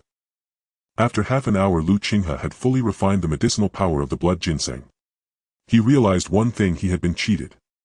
The benefit from a 7-year blood ginseng was roughly equivalent to 10 gene of spiritual rice. In other words, this transaction had cost him at least 3 spirit stones. Qinghe now understood a truth: in the world of immortal cultivation, deceit and treachery reigned, and no one was kind-hearted. The onlooking cultivators had also dared not warn him because they saw Ouyang Chi's Qi refining layer 3 strength. His earlier caution had been completely justified. A month later, in the black soil space, the blood ginseng had exceeded 100 stalks, with the largest one having reached 10 years of medicinal power. Qinghe hastily harvested the 10-year blood ginseng and began to swallow it. The vast medicinal power surged violently, rushing through his acupoints before finally flowing into his dantian. A 10-year blood ginseng could truly be considered a spiritual herb, its potency more than double that of a 7-year one. It took Qinghe an entire hour to fully refine the medicinal power, and his cultivation finally made significant progress. He estimated that just 3 10-year blood ginsengs would bring his cultivation to the mid-stage of Qi refining layer 2. But every medicine has its toxicity, especially unrefined spiritual herbs. Based on his own situation, Qinghe calculated that he could consume 1 10-year blood ginseng every 3 days, minimizing the harm. Yet even so, this method was far faster than eating spiritual rice to improve cultivation. Qinghe predicted that if he consumed a 10-year blood ginseng every 3 days, his cultivation speed would be no less than that of a 3-spiritual cultivator. His cultivation speed could even rival that of outer disciples like Rewrote. The great path was now within reach, and Qinghe finally felt hope for his own cultivation. But hope was followed by worry. He feared that the outer disciple from the affairs hall might suddenly appear to hold him accountable for damaging the spiritual fields. Accountability for the fields could be dealt with, but if anyone discovered his abnormally fast cultivation speed, that would be an immense catastrophe. Qinghe reminded himself to be extremely careful. As long as he didn't casually use his spiritual power, it would be difficult for others to see through his true strength. After finishing his cultivation, Qinghe walked out of the hut and looked at the spiritual fields. After a moment's thought, he decided to plant another batch of spiritual rice in the black soil space. This time he didn't wait for the rice to mature. Instead, after just a day and a half, he pulled out the seedlings and carefully transplanted them into the spiritual fields. He then watered them with mountain spring water, and after a few days the results were quite evident. The spiritual rice in the fields not only lacked the vibrant spiritual energy of that grown in the black soil space, but had also declined in quality. The leaves, unsupported by sufficient spiritual energy, showed signs of yellowing. This situation made Qinghe realize that the spiritual energy in the fields was nearly depleted. A few days later, a voice rang out from beyond the fields. "Is the fellow Taoist here?" Qinghe was jolted awake from his cultivation, instantly on guard. He straightened his clothes and cautiously walked out of the hut. He saw a person standing outside the fields examining the spiritual rice. What slightly eased Qinghe's worry was that the man, like him, wore gray robes, indicating he was a menial disciple of the Tai Xian sect. Qinghe walked over and asked the newcomer, "May I ask what business the senior brother has?" The visiting cultivator looked at Qinghe with surprise, not expecting the one who had taken over these fields to be such a young child. The visitor said, "My name is Huang Gai and I tend the spiritual fields nearby. I heard that senior brother Lu had a breakthrough in cultivation and left after reaching Qi refining layer 4. Someone came to take over his field, so I thought I'd come and greet you." He was sizing up Qinghe's identity. For someone so young to be entrusted with a spiritual field was no small matter. Qinghe had already formed his own judgment about Huang Gai's words. The one who left was likely connected to the outer disciple from the affairs hall. He certainly hadn't left the field because of a breakthrough in strength. The most likely reason was that he had discovered the spiritual rice wouldn't grow and had hastily abandoned it. Otherwise he wouldn't have given up an entire year's harvest after planting the rice. Qinghe replied, "Greetings, senior brother Huang." But this junior was unaware that the previous senior brother had already broken through and left. "I only came here thanks to the care of a senior brother from the affairs hall." Huang Gai smiled and said, "So it's through senior brother Zhou Tong's connections." With this connection established, many of his earlier suspicions faded. Qinghe finally learned the name of that outer disciple from the affairs hall, Zhou Tong. He committed the name to memory. Qinghe nodded, still uncertain of Huang Gai's purpose. Huang Gai asked, "How should I address you, junior brother?" Qinghe. "Junior brother Lu, I see that this field lacks spiritual energy. This year's harvest may be poor." Qinghe scratched his head. "Please guide me, senior brother. This is also my first time planting spiritual rice." Huang Gai asked, "What do you use to irrigate this field?" Qinghe answered truthfully, "The spiritual spring water from the mountain." Huang Gai paused for a moment, then understood. "It seems you haven't learned the small cloud rain technique. The spiritual rain it gathers is far superior to spring water. Of course there's another solution: seek out true spiritual water for irrigation. Then these rice plants of yours might still be saved." Although the mountain spring is called a spiritual spring, it's merely water that has absorbed the relatively dense heaven and earth spiritual energy of the Qinghe sect. It falls far short of true spiritual water. Qinghe never expected such a thing to exist. He asked, "May I inquire, senior brother, where can I find this spiritual water?" Huang Gai smiled slightly and took out a small green bottle. "I happen to have a bottle here. If you need it, I can give it all to you, junior brother." Looking at the green bottle in Huang Gai's hand, Qinghe was curious about whether the spiritual water was indeed as miraculous as Huang Gai claimed, but he knew that there was no free lunch in the world. Qinghe asked, "Senior brother, you can't possibly give the spiritual water to me for free, can you?" Huang Gai nodded. "That's right.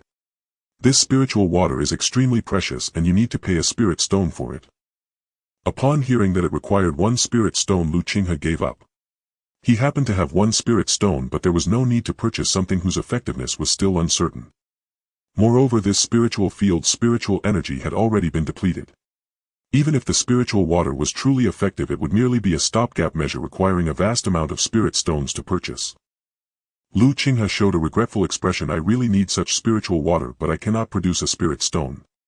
Once I acquire one, I will definitely come to buy from you, senior brother."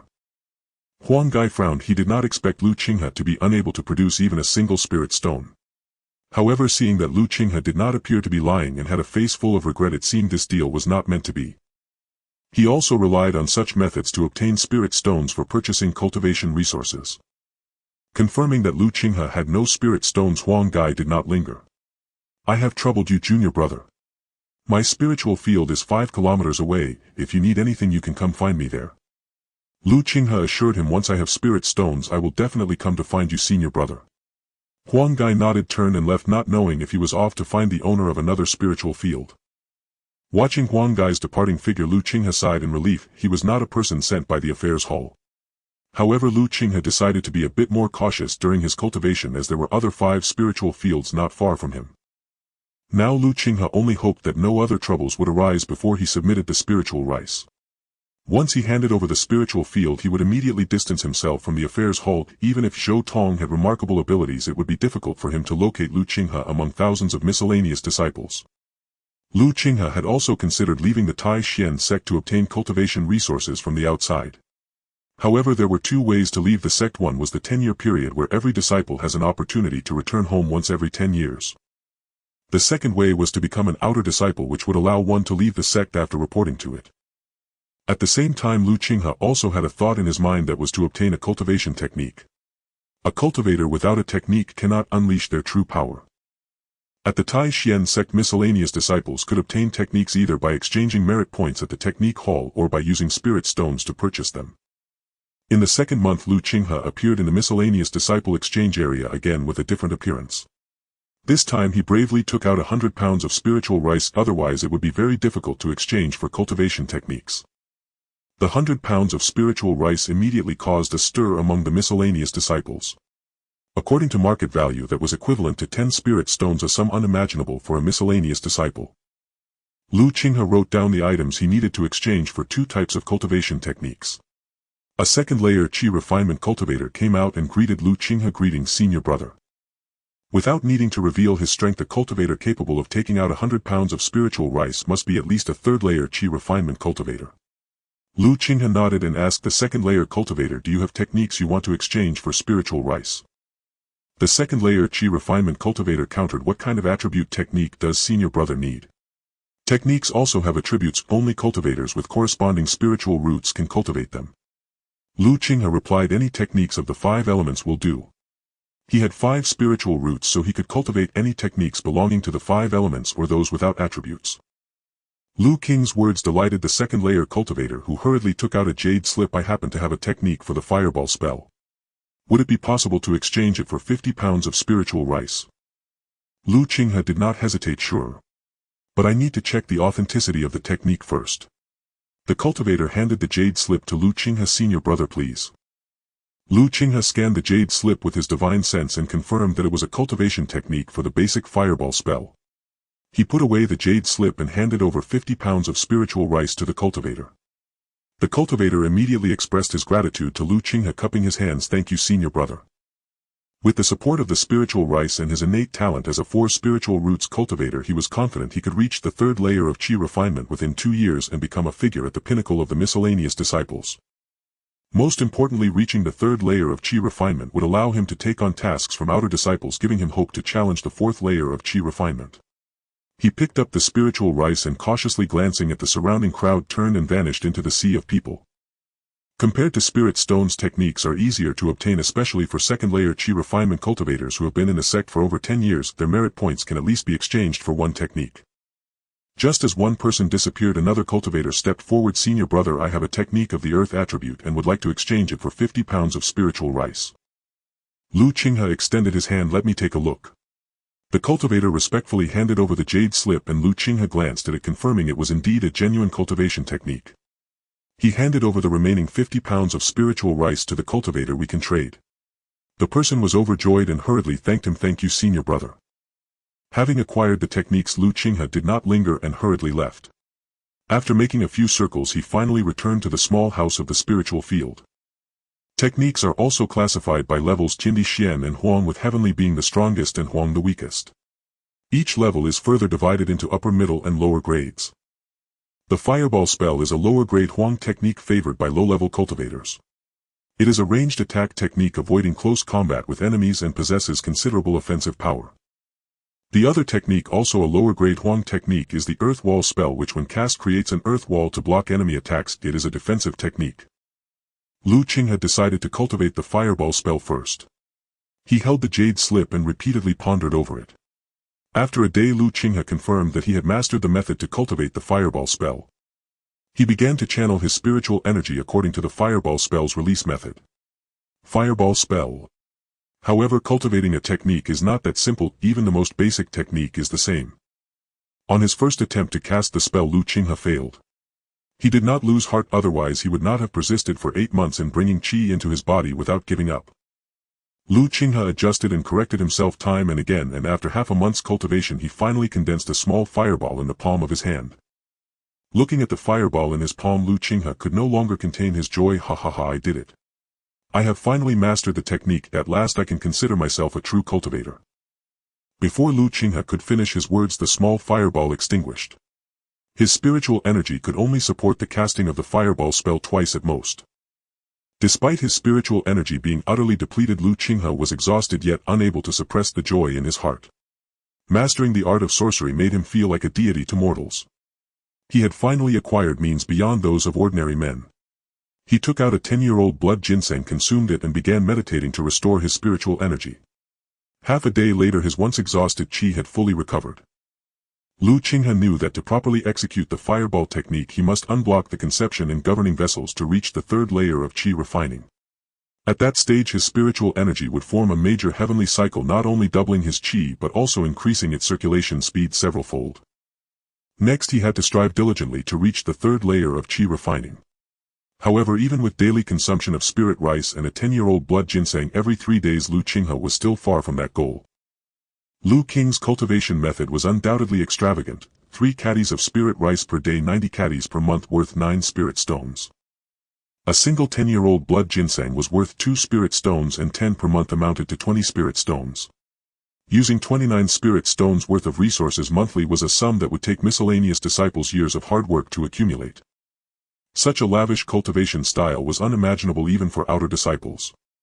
In the following days Qinghe never left his small courtyard, continuing to cultivate tirelessly without any slack. In his spare time he practiced the fireball technique and the earthen wall technique. It took him half a month to master the earthen wall technique. As his cultivation increased he could use sorcery 3 times a day, beyond that he had to rely on spirit stones or consume blood ginseng to restore his spiritual energy. Half a year passed in the blink of an eye. Qinghe had been at the Taishan sect for nearly 2 years. He had grown from a frail 12-year-old child into a 14-year-old youth. Due to his daily consumption of spirit rice, his height and physique had undergone significant changes. Seated on a meditation cushion, Qinghe had long abandoned absorbing natural spiritual energy to enhance his cultivation. Such a method was a complete waste of time for him. He focused solely on refining the potent medicinal power of blood ginseng to boost his cultivation. Opening his eyes, Qinghe said, "I am only one step away from the 3rd layer of qi refining." In the past few days he had attempted to break through the conception and governing vessels to reach the 3rd layer of qi refining many times, but all efforts had failed. Nonetheless, reaching the peak of the 2nd layer of qi refining in under 2 years was comparable to the achievements of outer disciples. Many of his fellow miscellaneous disciples had yet to even touch the threshold of the 2nd layer. At this moment Qinghe thought of Wang Shan. He wondered how Wang Shan was doing after all this time and whether his cultivation had progressed. Wondering if Wang Shan would be astonished by his current cultivation level, Qinghe decided to find an opportunity to visit him. Qinghe stood up and walked to the spiritual field. The spirit rice he had transplanted from the black soil space had all withered, yielding no harvest. Although he had anticipated this outcome, seeing it before his eyes still made him sigh. If another miscellaneous disciple had faced a total crop failure, they would have been severely punished. Qinghe also did not know what consequences he would face for damaging the spiritual field. He took a deep breath and said, "A year has passed, it's time to report to the affairs hall. I hope Zhou Tong is not there." If permitted, he wished to remain here in quiet cultivation until he reached the 4th layer of qi refining and entered the outer sect. But Qinghe knew this was impossible. The affairs hall assessed the merits of miscellaneous disciples every year. Those who failed would be expelled from the Taishan sect. Leaving the sect meant the end of any possibility of continuing cultivation for a miscellaneous disciple. After all, without the sect it was difficult to obtain cultivation resources and various techniques. Even the spiritual energy of the Taishan sect was incomparable to the outside world. The Taishan sect was built atop a massive spiritual vein.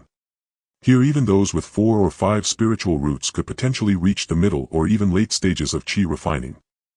Outside, not only were there numerous dangers, but the spiritual energy was also scarce, making it extremely difficult to reach even the 2nd layer of qi refining. This was why so many miscellaneous disciples willingly served the Taishan sect. What must come will come. He only hoped that the personnel at the affairs hall had changed. Qinghe took a deep breath and retrieved 1,000 caddies of spirit rice from the black soil space. He could not pull out the rice in front of the affairs hall. Looking at the 1,000 caddies of spirit rice before him, Qinghe decided to find an opportunity to purchase a storage pouch as a cover. Fortunately, 1,000 caddies of spirit rice was not too heavy for a cultivator at the 2nd layer of qi refining. Qinghe channeled spiritual energy into his limbs, hoisted the 1,000 caddies of spirit rice and headed toward the affairs hall. Along the way many miscellaneous disciples cast curious glances at him, but no one caused any trouble. Everyone knew he was a disciple tending the spiritual fields, delivering a year's harvest to the affairs hall. They were merely puzzled that a disciple assigned to such a task did not even own a storage pouch. Arriving at the affairs hall, many miscellaneous disciples were handing in their tasks. At the front was Zhou Tong, who had not left but was verifying each disciple's tasks and merits. Qinghe, carrying 1,000 caddies of spirit rice, drew the attention of everyone in the hall. He ignored the stares and waited for the disciple ahead of him to finish his handover. Soon it was Qinghe's turn.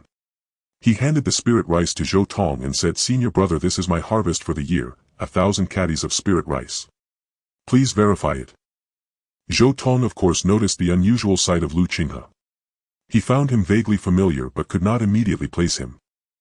He did not connect Qinghe with the miscellaneous disciple who had just succeeded in qi induction a year ago, as he knew better than anyone that the spiritual field could not produce a single grain of spirit rice. Moreover, Qinghe's appearance had changed considerably over the year. Though only 14, he looked like a youth of 15 or 16. In his mind, that miscellaneous disciple should now be in despair. Once the handover period at the affairs hall passed, he planned to investigate. When that disciple failed to deliver the spirit rice, he would report to the sect that the spiritual field had been damaged by the disciple. The fate of that disciple would then be easily imagined. The reason he had gone to such lengths was that he was heavily involved in the depletion of spiritual energy in that field. To break through to the 7th layer of Qi refining, he had secretly used the sect's spiritual field to cultivate a high-grade spiritual herb, but unexpectedly the field could not bear it and the spiritual energy was completely drained.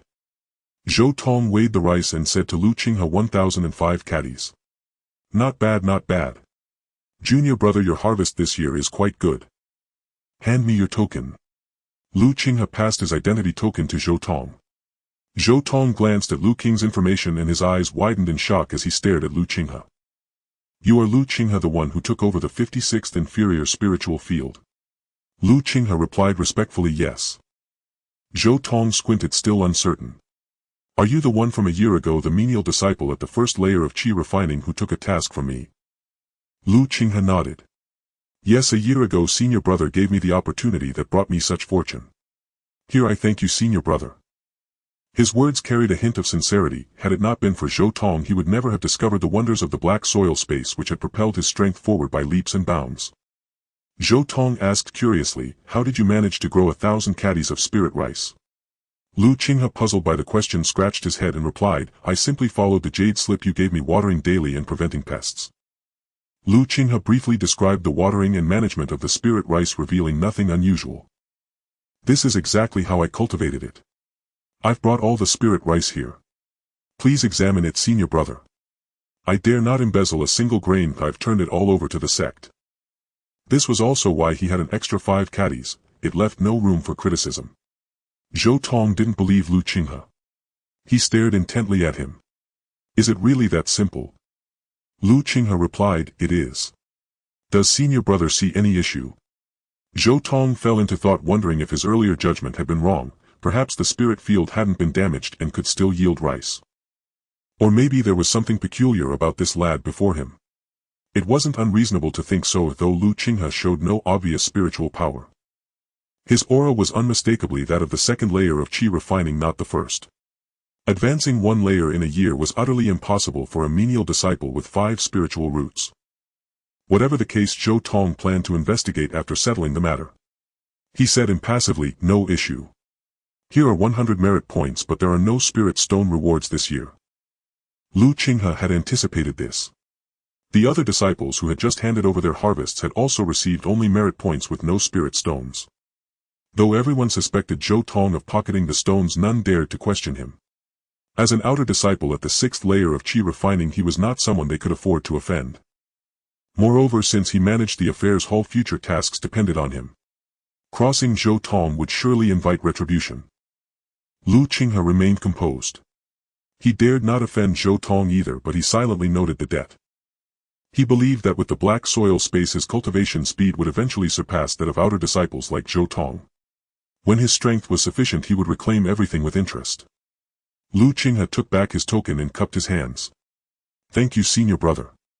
He turned and left the affairs hall, choosing not to return to the menial quarters, fearing Zhou Tong might soon come looking for him. Without pausing, he made his way to a remote corner of the Taishan sect and hid inside an inconspicuous barren mountain. He dug a small cave dwelling as a temporary shelter. After arranging it, he concealed the entrance. Admiring his work, he sighed, if only I could acquire a formation, it would be perfect. The 4 great arts of cultivation were alchemy, artifact crafting, formations, and talismans. Formations were among the most formidable skills. Formations could conceal the aura of heaven and earth, defend against enemy attacks, or even slay powerful foes. There were also trapping formations, illusionary formations, and spirit-gathering formations, each with unique abilities. Just as the Taishan sect itself was covered by a massive formation, making it appear as a barren mountain from the outside. However, formations were costly. Even a low-grade one required over 100 spirit stones. Next, he'll focus on breaking through to the 3rd layer of Qi refining. As for menial tasks, he'll consider them later. Taking on a task at the affairs hall was out of the question for now, but he had a whole year to improve his strength before worrying about assignments. Lu Qinghe sat cross-legged on a cushion and produced a blood ginseng. This particular root was not only more vibrant in color but also twice the size of a 10-year-old specimen. It was a 50-year-old blood ginseng. In just half a year the blood ginseng planted in the black soil space had aged to 50 years. A 50-year-old blood ginseng had undergone a qualitative transformation, becoming a rare spiritual herb in the cultivation world. Such a root was worth no less than 20 spirit stones. Qinghe cleaned the ginseng and swallowed it piece by piece. Instantly a vast and potent medicinal force surged through his meridians. A sweet taste rose in his throat as the overwhelming energy nearly snapped his meridians. He quickly circulated his technique to absorb the spiritual power from the ginseng. Cycle after cycle he suppressed the rampaging medicinal force. Fortunately the ginseng's energy was relatively gentle or his meridians would have burst. Night fell. At spirit field number 56 Zhou Tong stood outside in white robes gazing at the field. He tossed a few grains of spirit rice seeds onto the ground. He performed the cloud rain art, pointing a finger. A dark cloud formed and spiritual energy from heaven and earth condensed into a nourishing rain. After hours of effort the seeds on the ground showed no sign of sprouting. Zhou Tong confirmed that the spiritual energy in the field had completely dissipated. This field was utterly ruined, incapable of yielding spirit rice. Zhou Tong narrowed his eyes. That brat deceived me. But instead of anger at the deception he burst into laughter. A tremendous fortune. If I capture that lad and obtain the secret he carries, I might not only reach the 7th layer of Qi refining but even foundation establishment. With his 3 spiritual roots he had spent 30 years struggling to reach the 6th layer. The gap between the 6th and 7th layers seemed an insurmountable chasm, and he had been stuck at the peak of the 6th layer for 5 years. To break through to the 7th layer he had taken charge of the Menial disciples' affairs hall, scheming for a breakthrough. He had paid a heavy price colluding with a 3rd layer Qi refining Menial disciple to cultivate a high-grade spiritual herb in the field. He had also brazenly embezzled the benefits meant for Menial disciples, amassing hundreds of spirit stones. If discovered he would face severe punishment from the sect. So far everything was going smoothly. The high-grade herb and hundreds of spirit stones were enough to hire an alchemist to refine a Tianyuan pill which would help him break through to the 7th layer. Once he broke through, his strength would soar and he would become an inner disciple enjoying high status. Even if his misdeeds came to light the sect would not punish him too harshly. But despite all his preparations he was not 100% certain of breaking through, and time was running out. Now he saw a faster path. Obtaining Qinghe's fortune would surely allow him to break through to the 7th layer in one go. He wasted no time summoning a flying sword and heading toward the menial quarters. He quickly found Qinghe's dwelling, but there was no sign of him. Opening the courtyard's barrier he saw a thick layer of dust inside. Clearly Qinghe had not returned there after leaving the affairs hall. Zhou Tong fumed, "Cunning little fox. But the more you hide the more it proves you harbor a great secret. As long as you're in the menial quarters, no matter where you hide, you won't escape my grasp." Qinghe was unaware that his caution had spared him from a calamity. At that moment he was fully focused on breaking through to the 3rd layer of Qi refinement. By the time most of the medicinal power from the 50-year blood ginseng was consumed, his Ren and Du meridians finally opened. In an instant a surge of spiritual energy converged in his dantian, doubling his spiritual power and allowing him to circulate it through the minor heavenly cycle, endlessly regenerating. Having finally reached the 3rd layer of Qi refinement, Qinghe felt little surprise. It was merely an expected outcome for him. Previously he had been confident that consuming the 50-year blood ginseng would elevate his cultivation to the 3rd layer, but the task submission deadline had delayed him by a few days. Qinghe did not cease his cultivation. He still had most of the blood ginseng's medicinal power to refine. He continued to circulate his technique to absorb the remaining energy. This cultivation lasted 8 days. Afterward Qinghe stopped. Fireball art. A ball of flame appeared in his hand and he hurled it at the wall. With a bang a basin-sized hole was blasted into the cave dwelling's wall. Such damage could pierce through an ordinary cultivator who failed to shield with spiritual energy in time. Moreover, a single fireball art consumed only 1/5 of his spiritual energy, meaning he could cast it 5 or 6 times consecutively. Earth wall art. The ground rose up, forming an earthen wall that stood before Qinghe. He dispersed his spiritual energy, quite satisfied with his work. With fireball art and earth wall art he could contend with an average cultivator at the 3rd layer of Qi refinement. Qinghe began to plan his next moves. He could not take on tasks from the affairs hall for the time being unless Zhou Tong left. However, failing to complete the sect's annual tasks would also bring trouble. Being expelled from the sect would be bearable, but the worst fear was having his cultivation crippled, after which Zhou Tong would not spare him. Lu Qinghe gritted his teeth. If it comes to it, he'll cultivate to the 4th layer of Qi refinement within a year and become an outer disciple. Once he became an outer disciple, he would be under the protection of the Taishan sect, making it nearly impossible for Zhou Tong to act against him. But this was also extremely difficult. To advance from the 3rd to the 4th layer of Qi refinement, he first needed to fill his dantian with spiritual energy to the brim and liquefy it, transforming it into Dharma power. He planned to use the 50-year blood ginseng for cultivation, as the 3rd layer could easily suppress its medicinal power. Yet after refining 150-year blood ginseng, his dantian was only filled to about 1/20th. To reach the peak of the 3rd layer, he would need to consume 20 such ginsengs. Refining one ginseng took 10 days plus 5 days for recuperation, spanning half a month. For 20 ginsengs he would need 300 days to accumulate spiritual energy from the initial to the grand completion of the 3rd layer. Thus he would have less than 2 months to liquefy the spiritual energy and break through to the 4th layer, a nearly impossible feat. Moreover, this assumed normal conditions. As he consumed more blood ginseng, its effectiveness for cultivation would diminish significantly. Not because the 50-year blood ginseng was weak, but because Lu Qinghe's usage was too wasteful. If refined into pills, a single ginseng could yield several times the benefit. With a skilled alchemist, pills made from 20 50-year blood ginsengs could elevate a person with no cultivation base to the late stage of Qi refinement. But for Lu Qinghe, by the mid-stage of Qi refinement, the effect of 50-year blood ginseng would be negligible. After a few days of meditation, he took out another 50-year blood ginseng, swallowed it, and began to refine its power. 10 days later, with all the medicinal power refined, Lu Qinghe's spiritual sense surveyed his dantian, which was less than 1/10 full. He sighed helplessly. Following the conventional path, reaching the 4th layer of Qi refinement within a year is impossible. If anyone knew Lu Qinghe's thoughts, they would surely accuse him of greed. His rate of cultivation improvement far surpassed that of a cultivator with 3 spiritual roots. A 3-spirit cultivator reaching the mid-stage of Qi refinement within 5 years was already considered a genius.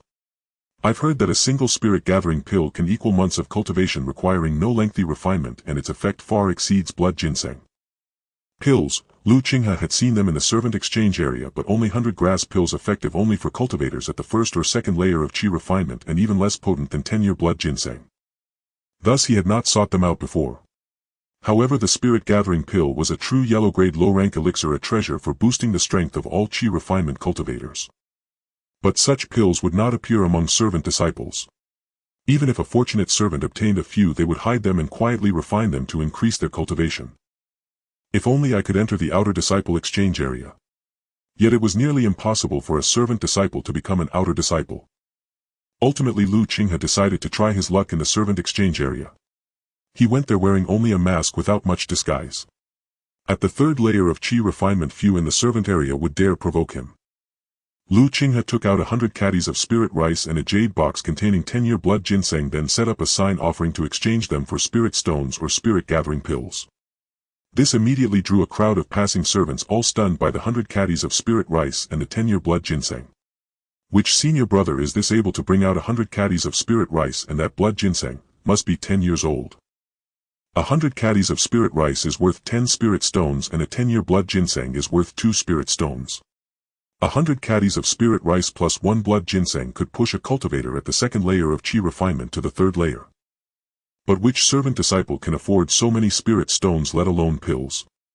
I've never even seen a spirit-gathering pill. Many watched and many were tempted, but no one had the spirit stones or the pill.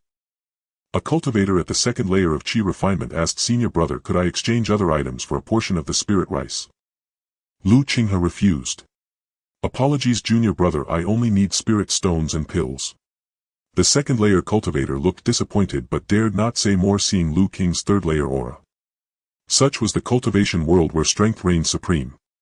After half a day with no success, Lu Qinghe packed away the spirit rice and blood ginseng and headed toward the outer sect. After walking a few kilometers, Lu Qinghe stopped and fixed his gaze on a dark spot not far away. He grew wary as his spiritual sense detected someone following him since he left the exchange area. Daoist friend, since you followed me this far, you might as well show yourself. Lu Qinghe prepared a fireball art in one hand and an earth wall art in the other, ready to flee if anything went wrong. Detected a figure emerged from the shadows. Gazing at the wary Lu Qinghe, Qian Fu hastily explained, esteemed Daoist, I mean no harm. There's no need for such vigilance. Within the sect, brawling is forbidden. If the enforcement team finds out, severe punishment awaits. Yet Qinghe dared not let down his guard or trust the man's words easily. This person also exuded the power of the third layer of Qi refinement. Qinghe did not attack. He asked, if that's the case, why are you following me? Qianfu waved his hand, don't misunderstand. I wasn't following you. I have a tremendous opportunity to offer you. A great opportunity. Qinghe was even more skeptical. In the sect, how could such good fortune fall to him? If there were real opportunities, everyone would keep them hidden. Over the past 2 years he had gained a deep understanding of the cultivation world. Even within the sect, a single misstep could lead to utter ruin, let alone in the vast and perilous cultivation world beyond. Qinghe refused, my fortune is shallow. I cannot bear such an opportunity. If there's nothing else, I'll take my leave. Seeing Qinghe about to leave, Qianfu grew anxious and quickly called out, wait, Daoist. What if I could help you sell your spirit rice and blood ginseng and even buy a spirit gathering pill? Wouldn't you like to hear more? Qianfu's words made Qinghe halt. He asked doubtfully, you want to buy my spirit rice and blood ginseng? Qianfu shook his head, I can't afford it. Not just me, but no one among the Menial disciples has that many spirit stones. And no one could produce a spirit gathering pill. I believe you understand this too. Qinghe agreed. For Menial disciples, obtaining spirit stones and pills was exceedingly difficult. If not for his black soil space, he would find it hard to acquire even a single spirit stone now. Producing over 10 spirit stones was impossible for anyone except a few disciples at the third layer of Qi refinement. Qianfu sighed, Menial disciples are only disciples in name. Unlike the outer disciples, we don't receive monthly allowances of spirit stones and pills. To put it bluntly, Menial disciples are merely the sect's servants. Only when we reach the fourth layer of Qi refinement can we enter the outer sect, be treated as true disciples and gain access to better cultivation resources. I believe you also want to break through to the fourth layer of Qi refinement, which is why you want to sell your spirit rice and blood ginseng to buy a spirit gathering pill. Qinghe did not deny it, nodding in agreement, that's right. Do you have a way for me to sell my spirit rice and blood ginseng? Qinghe was not interested in Qianfu's grand sentiments. What interested him was how to offload the resources in his hands. Qianfu uttered 2 words, the immortal market. Qinghe's face filled with displeasure upon hearing this, are you joking with me? It's impossible for Menial disciples like us to even leave the sect, let alone trade at the immortal market. Qinghe knew of the immortal market, a trading fair for cultivators located 100 li from the Grand Mystery sect. He had heard other Menial disciples mention it. But for Qinghe it was utterly impossible. If he could leave the Grand Mystery sect and go to the immortal market, why would he bother setting up a stall in the Menial disciples' trading area? Qianfu smiled, under normal circumstances it's impossible. However, my cousin is an outer disciple responsible for the sect's procurement. He often takes a few Menial disciples to help out. That's perfectly feasible. I think you'd be perfect for such a task. This made Qinghe's eyes light up. If he could really go to the immortal market and sell the spirit rice and blood ginseng from his black soil space, he couldn't imagine how many spirit stones he could obtain. But he wasn't sure if the man before him was telling the truth. How can I trust you? Qianfu wasn't angered by Qinghe's doubt. This was perfectly normal in the cultivation world. You understand there's no such thing as a free lunch. You'll need to pay 5 spirit stones and my cousin will ensure your safety. Qinghe understood now. They were making spirit stones this way. Qinghe asked curiously, outer disciples receive sect benefits. Why would they do this? Qianfu looked at him with surprise. He couldn't understand how a cultivator at the third layer of Qi refinement planning to break through to the fourth could know so little about the outer sect. It seems you know nothing about the outer sect. Although outer disciples receive monthly allowances, the stronger you become, the more resources you need to cultivate. Relying solely on the sect's benefits, it's nearly impossible to reach the late stage of Qi refinement in a lifetime, let alone achieve foundation establishment and become a true cultivator. That requires a vast ocean of resources. So every cultivator seeks ways to obtain cultivation resources. Besides, no one ever has too many spirit stones. And rest assured, my cousin will swear a heart demon oath to guarantee everyone's safety. Qinghe pondered this. He didn't know if Qianfu was telling the truth, but if it were true, it could completely solve his current predicament. Qinghe asked cautiously, why did you choose me? Qian Fu smiled faintly. Not everyone is graced with such an opportunity. Lu Qinghe understood. The so-called qualification to receive the opportunity was the ability to pay 5 spirit stones. Lu Qinghe didn't agree immediately. Let me think about it. Qian Fu nodded, showing understanding. He handed over a token. My cousin will have a chance to go to the immortal market for procurement in half a month. If you've made up your mind by then, bring this token to my dwelling and find me. I spend most of my time in the Menial disciples trading area. His task was to find Menial disciples who could afford the spirit stones and wished to seek breakthroughs at the immortal market. Farewell. With that, Qian Fu turned and left, leaving a dazed Lu Qinghe behind. Lu Qinghe looked at the token in his hand. It bore the character Qian. Lu Qinghe took a roundabout path back to his hidden cave dwelling and resumed cultivation. Half a month passed in a flash. During this time he went out twice to verify whether Qian Fu's words were true. In the end he believed Qian Fu. Lu Qinghe decided to take the gamble. He prepared a disguise and went to the Menial disciples trading area to find Qian Fu. Seeing the token in Lu Qinghe's hand, Qian Fu was not surprised. I knew you would make this choice. Lu Qinghe said to Qian Fu, I don't have that many spirit stones. I only have spirit rice. Qian Fu often encountered such situations. Among Menial disciples, spirit stones were scarce. What they could offer were various spiritual herbs and ores. He said to Lu Qinghe, the market price for spirit rice is 1 spirit stone per 10 jin. But since we need to resell it, there's a handling fee. If you're willing to provide 60 jin of spirit rice, it can be counted as 5 spirit stones. Lu Qinghe hesitated for a moment, then took out 60 jin of spirit rice and handed it to Qian Fu. Qian Fu stored the rice and said to Lu Qinghe, follow me. Lu Qinghe followed Qian Fu away from the Menial disciples trading area, heading towards the outer sect. When they reached the main gate of the outer sect, over a dozen people were already waiting there. Among the crowd, a young man stood out like a crane among chickens. Seeing Qian Fu, he gave a slight nod and said, we were just waiting for you. Qian Fu introduced him to Lu Qinghe. This is my clansman Qianhe. Lu Qinghe greeted him, senior brother Qian. Now Lu Qinghe understood why Qianhe, an outer disciple, engaged in such trade. 10 Menial disciples could earn 50 low-grade spirit stones in a single trip, an exceedingly generous reward for an outer disciple. Qianhe was modest in demeanor. No need for formalities, junior brother. Since everyone is here, please board the flying boat. Qianhe retrieved a flying boat from his storage pouch. The palm-sized vessel expanded with the wind, quickly growing into a craft capable of holding over a dozen people. This was not the first time Lu Qinghe had seen such a flying boat. 2 years prior, Bai Tianyu and his group had used one to bring them back from Stone Village when recruiting disciples. Everyone swiftly leaped aboard. Once all were in place, Qianhe commanded, rise, and piloted the flying boat out of the sect. Passing the guarding disciples, Qianhe presented his token. Senior brothers, this junior brother is heading to the immortal market for supplies. Please open the gates. The 2 guards verified the token and let them pass. Once outside the sect, all the Menial disciples radiated joy. Each hoped to acquire what they needed in the immortal market to break through their cultivation. Lu Qinghe glanced at the others. Though the 9 Menial disciples did not reveal their strength, he knew they were all at the 3rd layer of Qi refining. Moreover, they were not far from the 4th layer.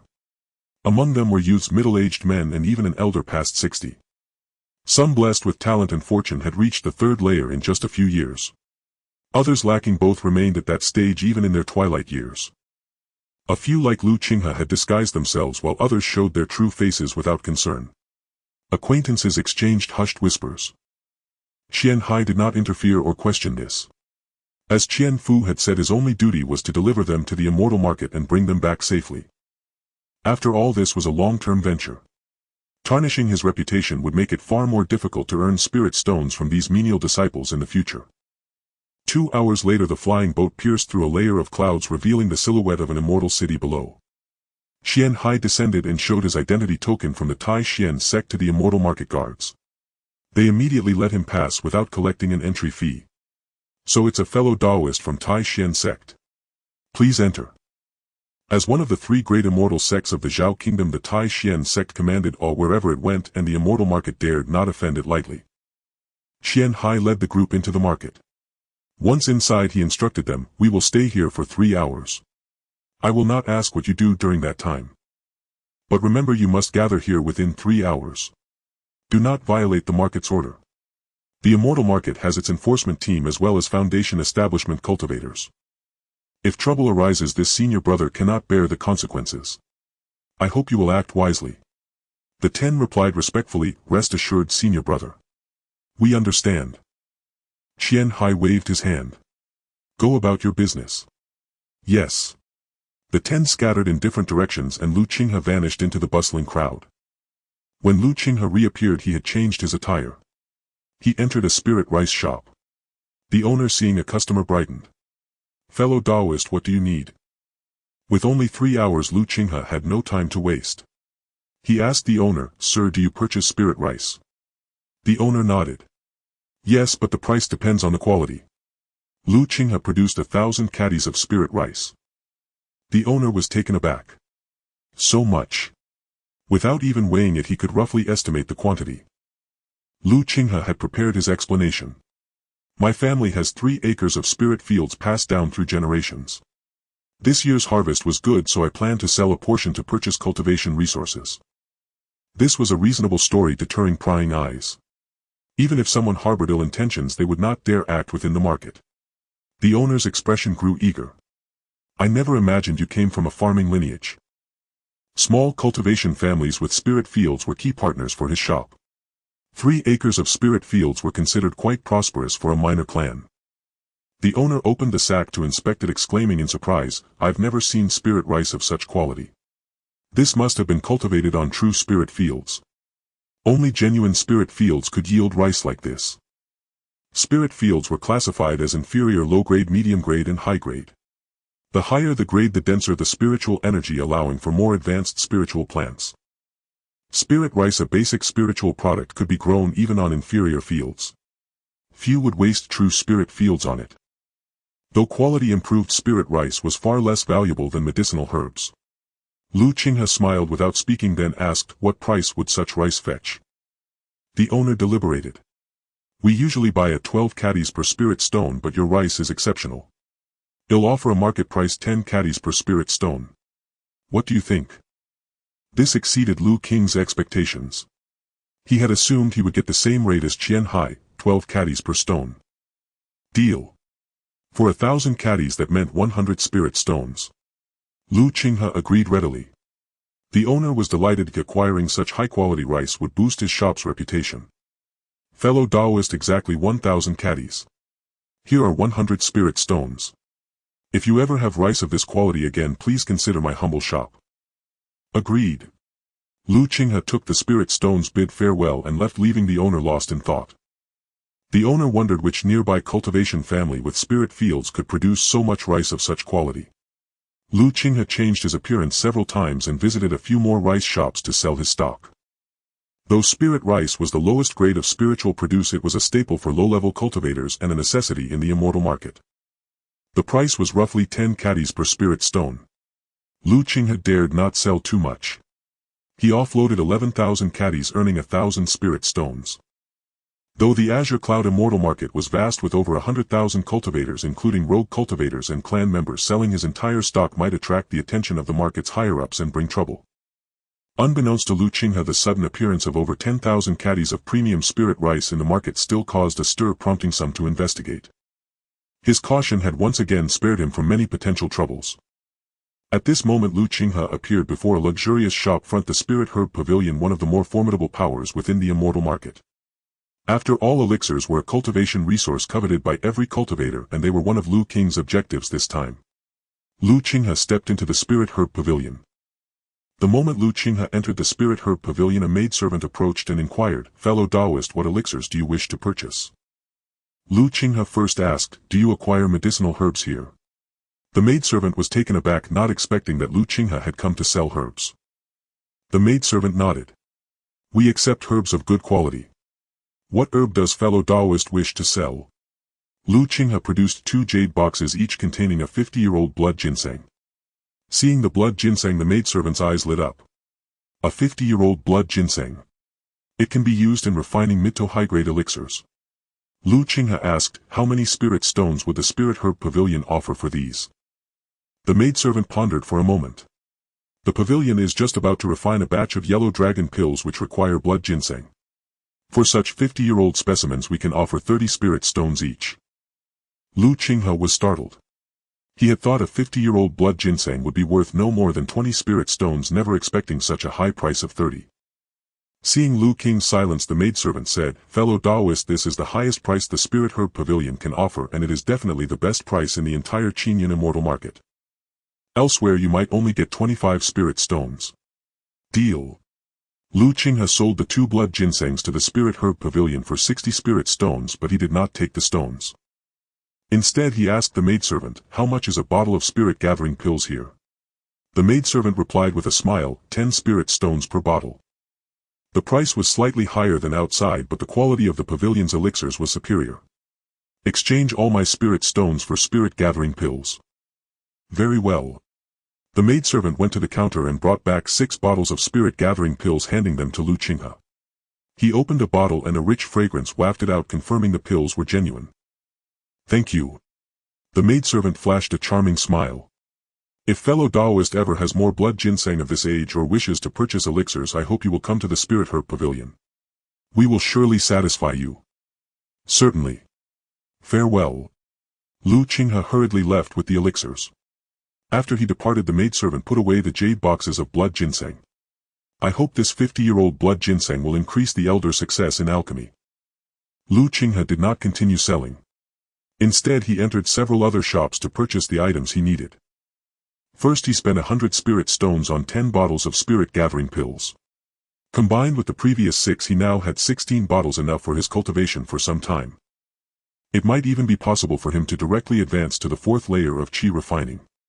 Next he went to a talisman shop and bought 2 high-grade talismans, an ice talisman capable of freezing a latest-stage Qi refining cultivator for 80 spirit stones. The other was a more fearsome lightning talisman, a terrifying charm that could slay a latest-stage Qi refining cultivator, but its price was far higher than other high-grade talismans, costing him 120 spirit stones. He also purchased 5 mid-grade fireball talismans, each costing 30 spirit stones, for a total of 150. Qinghe then entered the artifact refining pavilion, spending 200 and 280 spirit stones respectively for a mid-grade magical sword and a mid-grade defensive inner armor. Although the mid-grade defensive inner armor was only a mid-grade defensive artifact, it could withstand several magical attacks from a latest-stage Qi refining cultivator without issue. His 1,000+ spirit stones were instantly depleted, leaving him with only 70 for emergencies. Qinghe did not begrudge spending so many spirit stones if these were for preserving his life, capable of saving him in critical moments. With his meager strength and only basic fireball and earth wall techniques, he would be utterly defenseless against a formidable enemy. This was the fastest way to enhance his power. With these acquisitions, Qinghe was confident he could escape from a latest-stage Qi refining cultivator and even launch a surprise kill against a mid-stage one. This surge in strength finally set Qinghe's anxious mind at ease. For the past year he had constantly worried about when Zhou Tong would appear to deal with him. Now it was uncertain who would emerge victorious. Qinghe felt this trip had been immensely rewarding. The 60 caddies of spirit rice had been an incredible bargain. Qinghe found a safe place and put on the mid-grade artifact inner armor beneath his clothes. As long as he didn't activate it, no one would notice. Without refining it, he could not unleash its true power, but he wore it as a precaution. He would only have the time to refine it once he returned to the Tai Xian sect. He stored all other items into his black soil space. Qinghe changed back into his original attire, haggled at the artifact refining pavilion, and finally purchased a basic storage pouch for 18 spirit stones. Previously, when he retrieved items from the black soil space, although he tried to be discreet and make it appear as if he were taking them from a storage pouch, some sharp-eyed individuals might have seen through the ruse. Now with the storage pouch, this problem was resolved. Qinghe finally returned to the meeting point designated by Qinghe, where 2 people had already arrived and were waiting. Seeing Qinghe appear, the 2 nodded in greeting. Although they were strangers, they were all disciples of the Tai Xian sect. One of them asked, "It seems you've had a fruitful trip, brother." Qinghe was in a good mood and nodded. "I have found what I was looking for." This filled the 2 with envy. In their eyes, finding what one sought meant having the confidence to break through to the 4th layer of Qi refining. The Tai Xian sect had thousands of disciples, with miscellaneous disciples making up over half of them. There were also over 100 cultivators at the 3rd layer of Qi refining, all with the same goal, to break through to the mid-stage of Qi refining and become outer disciples. "It seems you are one step closer to becoming an outer disciple, brother. Please remember us when you make it." Qinghe dared not make such promises, they were merely nodding acquaintances, so he exchanged pleasantries. Becoming an outer disciple is far too distant for me. I only hope to reach the midstage of Qi refining within my lifetime, which would be a great fortune. He then asked, have you too found the opportunities you sought? One replied, much like you, brother. I plan to go back and go into seclusion to see if I have a chance to break through. He had spent all his spirit stones on a single bottle of spirit gathering pills and intended to return and attempt to break through to the fourth layer of Qi refining. The other could only manage a bitter smile. I am not as fortunate as you two. I am too old. Only a yellow dragon pill can give me a sliver of a chance to break through. But the yellow dragon pill is too expensive. I am still short a few spirit stones. I will have to return empty-handed this time. He was already over 60.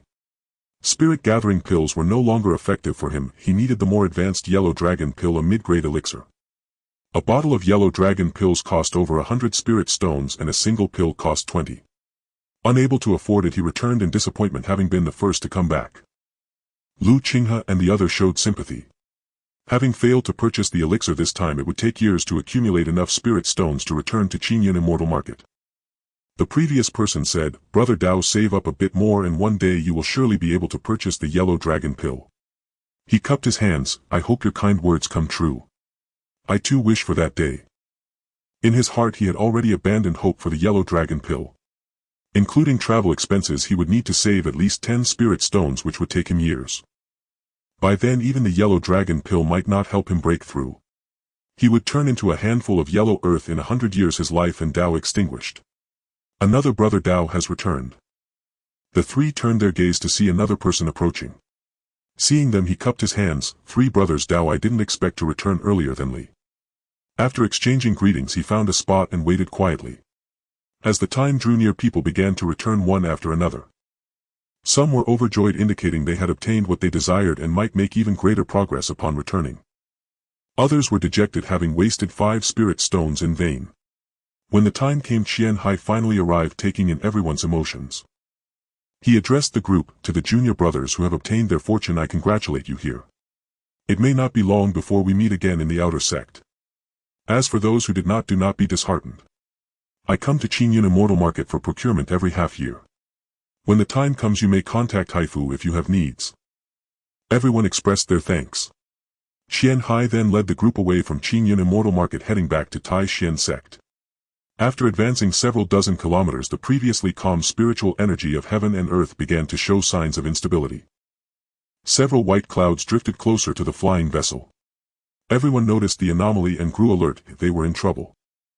A cultivator surnamed Li warned Qinghe, who sat at the bow with eyes closed in meditation. Brother Qinghe, have we been targeted by rogue cultivators? Rogue cultivators, besides demonic cultivators, were the most detested type in the cultivation world. They killed for treasure, committed every evil, and enhanced their strength by plundering and slaughtering other cultivators. This was one of the most dangerous situations one could encounter outside. Once targeted by rogue cultivators, one could easily lose their storage pouch and face life and Dao destruction. Qinghe, seated at the bow, opened his eyes with an unchanged expression. Only upon hearing Li's words did he react. He assured the worried group, rest assured, fellow junior brothers. Since I have promised to protect your safety, I will not break my vow. With that, Qinghe turned his gaze into the distance. He had encountered such situations countless times. Everyone, this is Tai Xian Sect business. Fellow Taoists with no business here, please take another route. His voice, infused with spiritual power, spread in all directions like rolling thunder. The white clouds trembled slightly and then drifted away into the distance. Seeing them depart, Qinghe resumed his seat at the bow and guided the flying vessel onward. After the vessel disappeared, the white clouds reappeared. A fierce-looking cultivator emerged from one of the clouds, glaring viciously in the direction the vessel had gone. How overbearing! What's so great about Tai Xian Sect? One day they'll be destroyed for their arrogance. Another cloud drifted by and a mocking voice came from within. I don't know if Tai Xian Sect will be destroyed, but if you're reckless enough to offend them, Li Datu will surely be annihilated. Before the 3 great sects you are less than an ant. Li Datu glared angrily at the cloud above and drew a long blade. Blood Wudao, do you want to test if my blade is still sharp? A voice drifted leisurely from the cloud. Li Datu, we are both at the 6th layer of Qi refinement. You cannot harm me. If you have the guts, go after the Tai Xian sect disciples.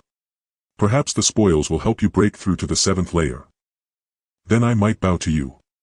Li Dada shot a venomous glare at the cloud, then turned and left without a word. He was not that foolish. Not only was he uncertain of defeating the Tai Xian sect cultivators on the vessel, but the techniques and artifacts mastered by sect disciples were far beyond what rogue cultivators could match. At the same cultivation level, a rogue cultivator stood no chance against a sect disciple. Even if he dared to strike and managed to kill a Tai Xian sect cultivator within the time it takes to brew a cup of tea, he would be surrounded and obliterated by Tai Xian sect cultivators. From behind the cloud rang with wild mockery, "So Li Dada, you too are a coward." No sooner had the words fallen than a long blade slashed through the void and the two erupted into a frenzied magical duel. Seeing this, the other white clouds in the distance quickly dispersed. The reputation of Tai Xian sect carried weight for hundreds of miles. No one dared to provoke them, at least not openly.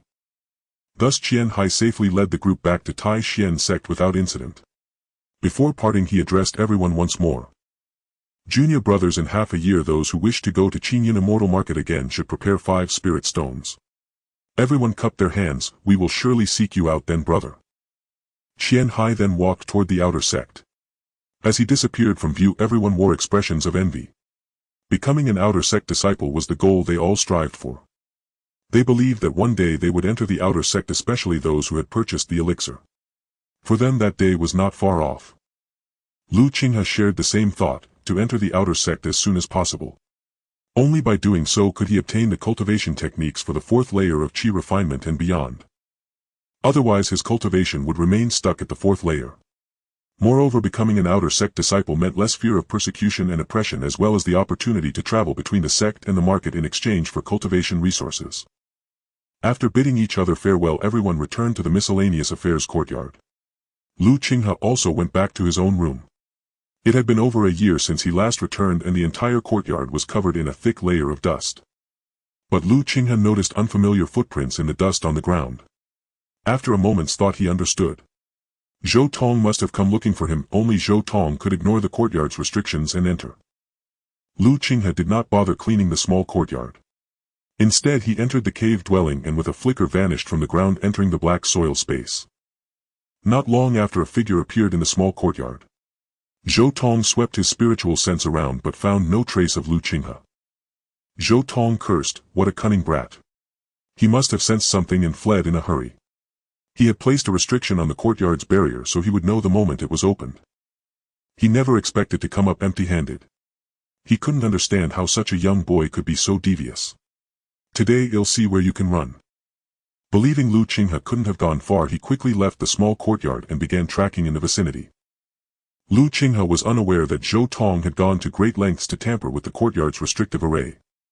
He was seated cross-legged in the black soil space. Before him lay 2 magical artifacts: a small white sword, a mid-grade artifact named the Spirit Wind Sword, forged from a type of spirit bamboo and engraved with a wind spirit restriction. When wielded, it moved as swift as lightning, capable of taking a person's head from 100 paces away. The second item was a defensive soft armor, a mid-grade defensive artifact crafted from the shell of a mystical turtle from the deep sea. It was impervious to water and fire and could withstand attacks from cultivators in the late Qi refining stage.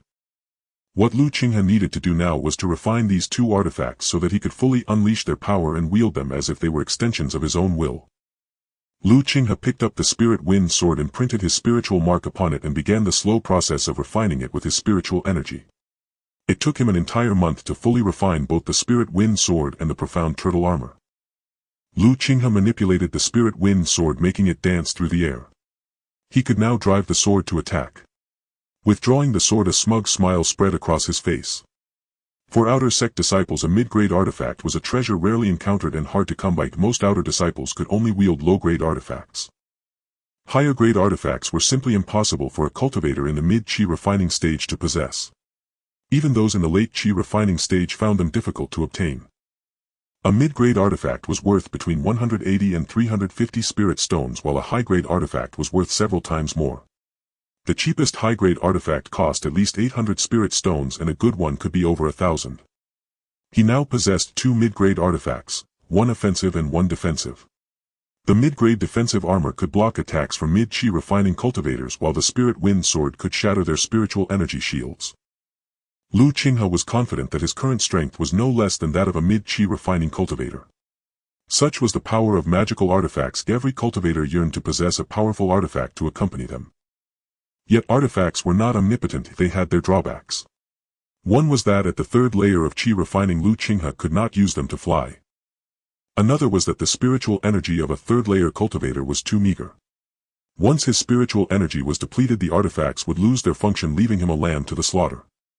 After 2 days of rest, Lu Qinghe took out a bottle of pills, spirit-gathering pills. He intended to test their efficacy. From the bottle he retrieved a single milky white pill, its dense rich fragrance wafting toward him. Its fragrance was several times stronger than the awakening spirit pills he had taken before. Both the awakening spirit pill and the 100 herbs pill were merely the lowest grade pills, while the spirit gathering pill was a true low-grade pill. Lu Qinghe swallowed the spirit gathering pill in one gulp. He then began to circulate his cultivation technique, refining the pill's spiritual energy to train.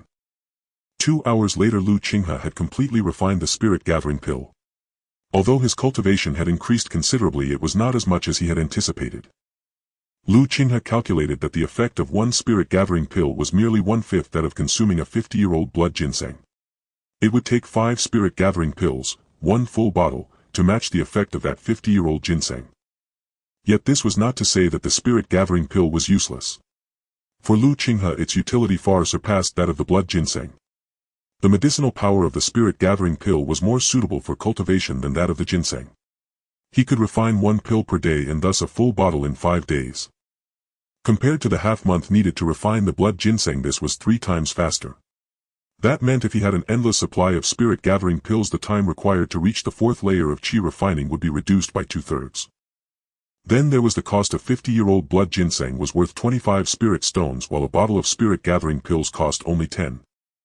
From every perspective, using spirit-gathering pills for cultivation was more economical, efficient and faster. Lu Qinghe decided to use them for his future training.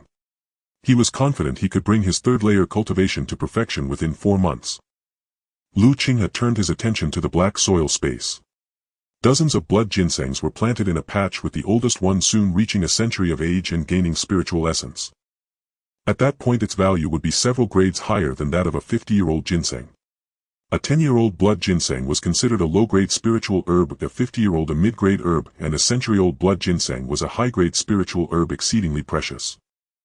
Once it reached 300 years, it would become a profound-grade spiritual herb, a treasure that even foundation establishment cultivators would fight over. Lu Qinghe decided that his next steps would involve not only cultivation but also making full use of the black soil space, growing not just spirit rice and blood ginseng, but also planting other spiritual herbs, preferably those of a higher grade. Moreover, a half-formed idea lingered in Lu Qinghe's mind, though he had no way to realize it for the time being. Lu Qinghe extended his spiritual sense to probe the surroundings. Sensing nothing unusual, he returned from the black soil space to his small courtyard. He quickly looked at the ground and saw fresh footprints once again. His face darkened and he silently cursed his own carelessness. He must never again recklessly enter the black soil space. Being discovered would spell disaster. This time Lu Qinghe did not flee the chore yard. He decided to wait for Zhou Tong to come, for he no longer feared him. If Zhou Tong dared to make a move, he would show no mercy and settle old and new scores together. Lu Qinghe began to clean the courtyard, sweeping it spotless. He stepped out and went to the neighboring yard, calling out loudly, "Wang Shan, are you there?" He called several times but received no response from within. This made Lu Qinghe worried, uncertain whether Wang Shan had not returned from his chore duty or had met with some accident. 2 years ago Wang Shan had told Lu Qinghe that he was going to the artifact refining peak for a chore assignment. He decided to wait for a while to see if Wang Shan would return. If not, he would go and inquire about his whereabouts. Lu Qinghe returned to his own courtyard, but Zhou Tong never came. Instead, he heard news that for some unknown reason Zhou Tong, the overseer of the affairs hall, had been taken away by the enforcement team and stripped of his duties. No one knew where the enforcement team had taken him. Such matters were beyond the knowledge of chore disciples like them. Lu Qinghe found it both amusing and frustrating. He had been wondering why Zhou Tong had not appeared after he showed himself. It turned out that the enforcement team had taken him away. Whether it was for damaging the spiritual fields or embezzling the spirit stones meant for chore disciples, he did not know. Nevertheless, this saved Lu Qinghe a great deal of trouble. Although he no longer feared Zhou Tong and had the ability to kill him. Killing an outer sect disciple within the sect would lead to his own execution if any trace were discovered. The sect sent another disciple to manage the affairs hall, and while Qinghe could now accept chore tasks, he had no intention of seeking trouble. It would only invite more calamities. Once bitten, twice shy. After some thought, Qinghe decided that since the trouble with Zhou Tong had temporarily subsided, he could focus on cultivating with the spirit-gathering pills. He took out a pill, swallowed it, and began the refining process. 3 months passed in a flash. With the consumption of one spirit condensation pill daily, Qinghe's cultivation had reached the consummation of the 3rd layer of Qi refinement. The cultivation progress aided by the pills was half a year faster than anticipated. This made Qinghe realize that in the world of immortal, cultivation talent was not the only path. Resources were also crucial. Of course, Qinghe did not know that if his 16 bottles of spirit condensation pills were given to a disciple with good spiritual roots, they would achieve more than just the consummation of the 3rd layer of Qi refinement. They would have long broken through to the 4th layer or even the 5th layer. It could be said that from the beginning of his Qi refinement journey, the resources Qinghe had used were enough to propel a 3 spiritual root cultivator from the 1st layer of Qi refinement to the late stage of Qi refinement. The 16 bottles of pills had been exhausted half a month ago, and he had already begun to liquefy his spiritual energy in an attempt to break through to the 4th layer of Qi refinement. But no matter how hard he tried, he failed. The 4th layer of Qi refinement stood like an unbreachable chasm blocking his path forward. Qinghe was not surprised. In the chore courtyard, at least 100 chore disciples were stuck at the 3rd layer of Qi refinement, unable to find an opportunity to break through. Qinghe thought of 2 methods. One was the yellow dragon pill, a mid-grade pill mentioned by someone at the Qinghe Immortal market. Only 1 bottle was needed to break through his current realm. The other was to rely on the medicinal power of the blood ginseng to break through. Now a small portion of the blood ginseng in the black soil space had reached a century of spiritual age. The medicinal power of a century-old blood ginseng was several times greater than that of a 50-year-old one. However, Qinghe also had concerns. He had been in the world of immortal cultivation for nearly 3 years and was no longer the ignorant novice he once was. The function of blood ginseng was not to be refined for cultivation enhancement. Doing so would be too wasteful. Moreover, as his strength increased, the effect of blood ginseng had become less pronounced. Directly refining a single blood ginseng might only utilize 1/10 of its potency, an effect far inferior to that of pills with more targeted effects. Qinghe planned to polish his foundation for a while, as his strength was entirely built on pills which had significant side effects and lacked solidity. What worried Qinghe more was that Wang Shan had not returned. He had also made inquiries, and it seemed that Wang Shan had never come back after leaving, and no one knew where he had been taken. Qinghe planned to inquire about his whereabouts after entering the outer sect. Another matter was that chore disciples must complete 100 contribution points worth of sect tasks each year. Now, with only half a year left before the year's end, Qinghe decided to see if there were any suitable tasks for him, preferably one related to planting. He arrived at the affairs hall, where the position once held by Zhou Tong was now occupied by a beautiful and spirited woman. Bai Yutong was the chore overseer who had replaced Zhou Tong. Qinghe respectfully addressed her, "Senior Sister Bai." Bai Yutong cast her phoenix-like eyes upon Qinghe, a trace of surprise flashing in her gaze. "Junior brother, you look unfamiliar." Almost all the chore disciples in the chore courtyard had come to pay respects to the new overseer, but she was meeting Qinghe for the first time. Qinghe explained, "Junior brother has been in a critical phase of cultivation during this time and just came out of seclusion. I did not expect the affairs hall to have a new overseer. I failed to pay my respects earlier, senior sister. Please forgive me." Qinghe showed this outer sect senior sister ample respect, but he would never allow anyone to oppress him as Zhou Tong had done before. Back then Zhou Tong could have crushed him with a single finger, but now with numerous trump cards he could even contend with cultivators in the late stage of Qi refinement. This was the confidence brought by strength. He could now regard these outer sect disciples in the middle stage of Qi refinement as equals. Bai Yutong studied Qinghe. He was young, but his demeanor, neither servile nor arrogant, was rare among chore disciples. Every other chore disciple tread carefully in her presence, fearing to offend her. Bai Yutong asked, "Are you familiar with Zhou Tong, the previous affairs hall overseer?" Qinghe's heart tightened. He wondered why Bai Yutong asked this. Could she be allied with Zhou Tong? Had Zhou Tong given her instructions before leaving? Qinghe replied, "Reporting to senior sister, I only met senior brother Zhou once when I was receiving a chore task at the affairs hall." Bai Yutong seemed thoughtful and said to Qinghe, "That's good. Zhou Tong committed a grave mistake. He abused his power in the chore courtyard for personal gain, harming the sect's interests. He was taken away by the outer sect enforcement team, which is why I have taken over his position. Lu Qinghe asked curiously, what punishment did senior brother Zhou receive? Bai Yutong said, an inner sect disciple stepped in to protect him, so he was only given a reprimand. Bai Yutong did not elaborate further. The relationships between outer sect and inner sect disciples were intricate and tangled, with everyone constantly vying for resources to strengthen their cultivation. The reason Zhou Tong was swiftly taken away and punished was also a result of his failure in the power struggle. The primary cause was that he had not broken through to the 7th layer of Qi refinement within the set time to become an inner sect disciple. If Zhou Tong could have broken through to the 7th layer of Qi refinement within that year, no matter how excessive his actions, the sect would not have intervened. Lu Qinghe did not expect the sect to let Zhou Tong off so easily, nor did he expect Zhou Tong to have connections with inner sect disciples. Inner sect disciples were revered as lofty existences by all other disciples. Chore disciples were servants of the sect, outer sect disciples were the sect students, and inner sect disciples were the sect's backbone.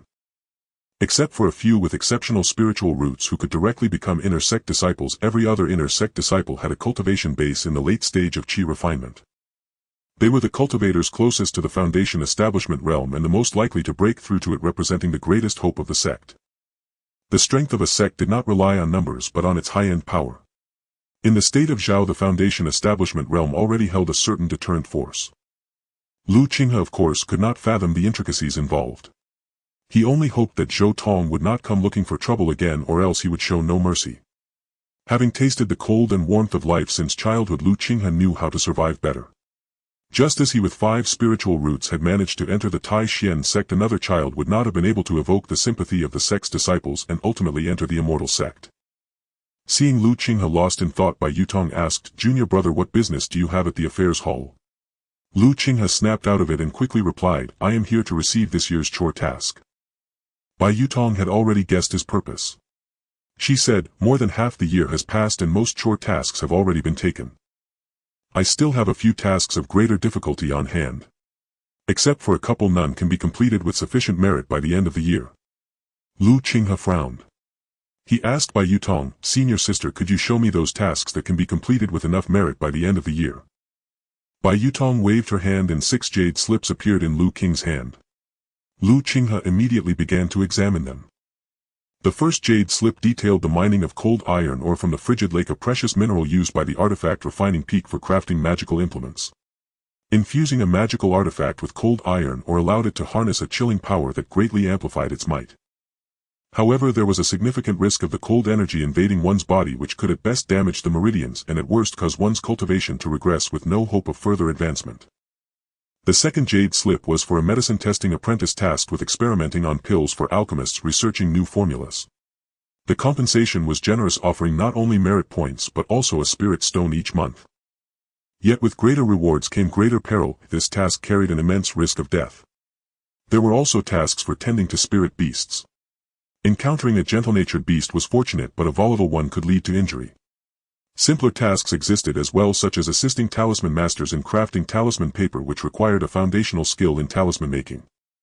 Helping outer disciples tend to spirit fields required a cultivation base of the 3rd layer of Qi condensation and mastery of the rain summoning art.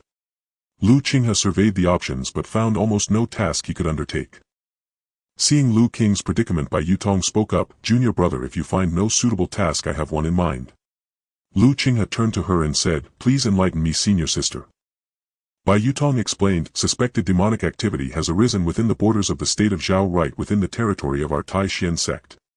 The sect plans to dispatch 2 outer disciples and 10 menial disciples to investigate. The mission will last half a month, and upon return you will be rewarded with 5 spirit stones." Bai Yutong looked at Lu Qinghe with a smile, knowing that 5 spirit stones were a reward no outer disciple could easily refuse. But this time Lu Qinghe surprised her. He refused outright, "Thank you for the kind offer, senior sister, but I am aware of my own meager strength and cannot accept such a mission." Lu Qinghe knew of demons. Some were spirit beasts and monsters that had achieved cultivation, while others were demonic cultivators who practiced heretical arts. Regardless, neither was to be trifled with, and he had no desire to place himself in danger. As for the 5 spirit stones, he held them in no regard. He still had 71 spirit stones piled up in his black soil space. If he needed spirit stones he could simply sell all the spiritual rice and blood ginseng from his space to obtain thousands. Qinghe produced a jade slip. Senior sister, I wish to take on this task of searching for spiritual herbs. The task required finding 10 spiritual herbs, a mission nearly impossible for menial disciples, but it offered greater freedom. Crucially, it was not difficult for Qinghe. He only needed to find the seeds of the spiritual herbs and he could grow them in his black soil space.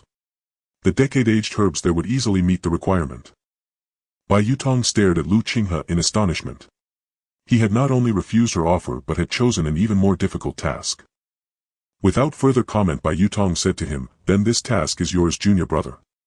You need only deliver 10 spiritual herbs to the affairs hall by the end of the year." "Thank you, senior sister." Qinghe placed the jade slip into his storage pouch and hurriedly left the affairs hall. After he departed, Bai Yutong murmured to herself, "It seems the menial courtyard does harbor some talent."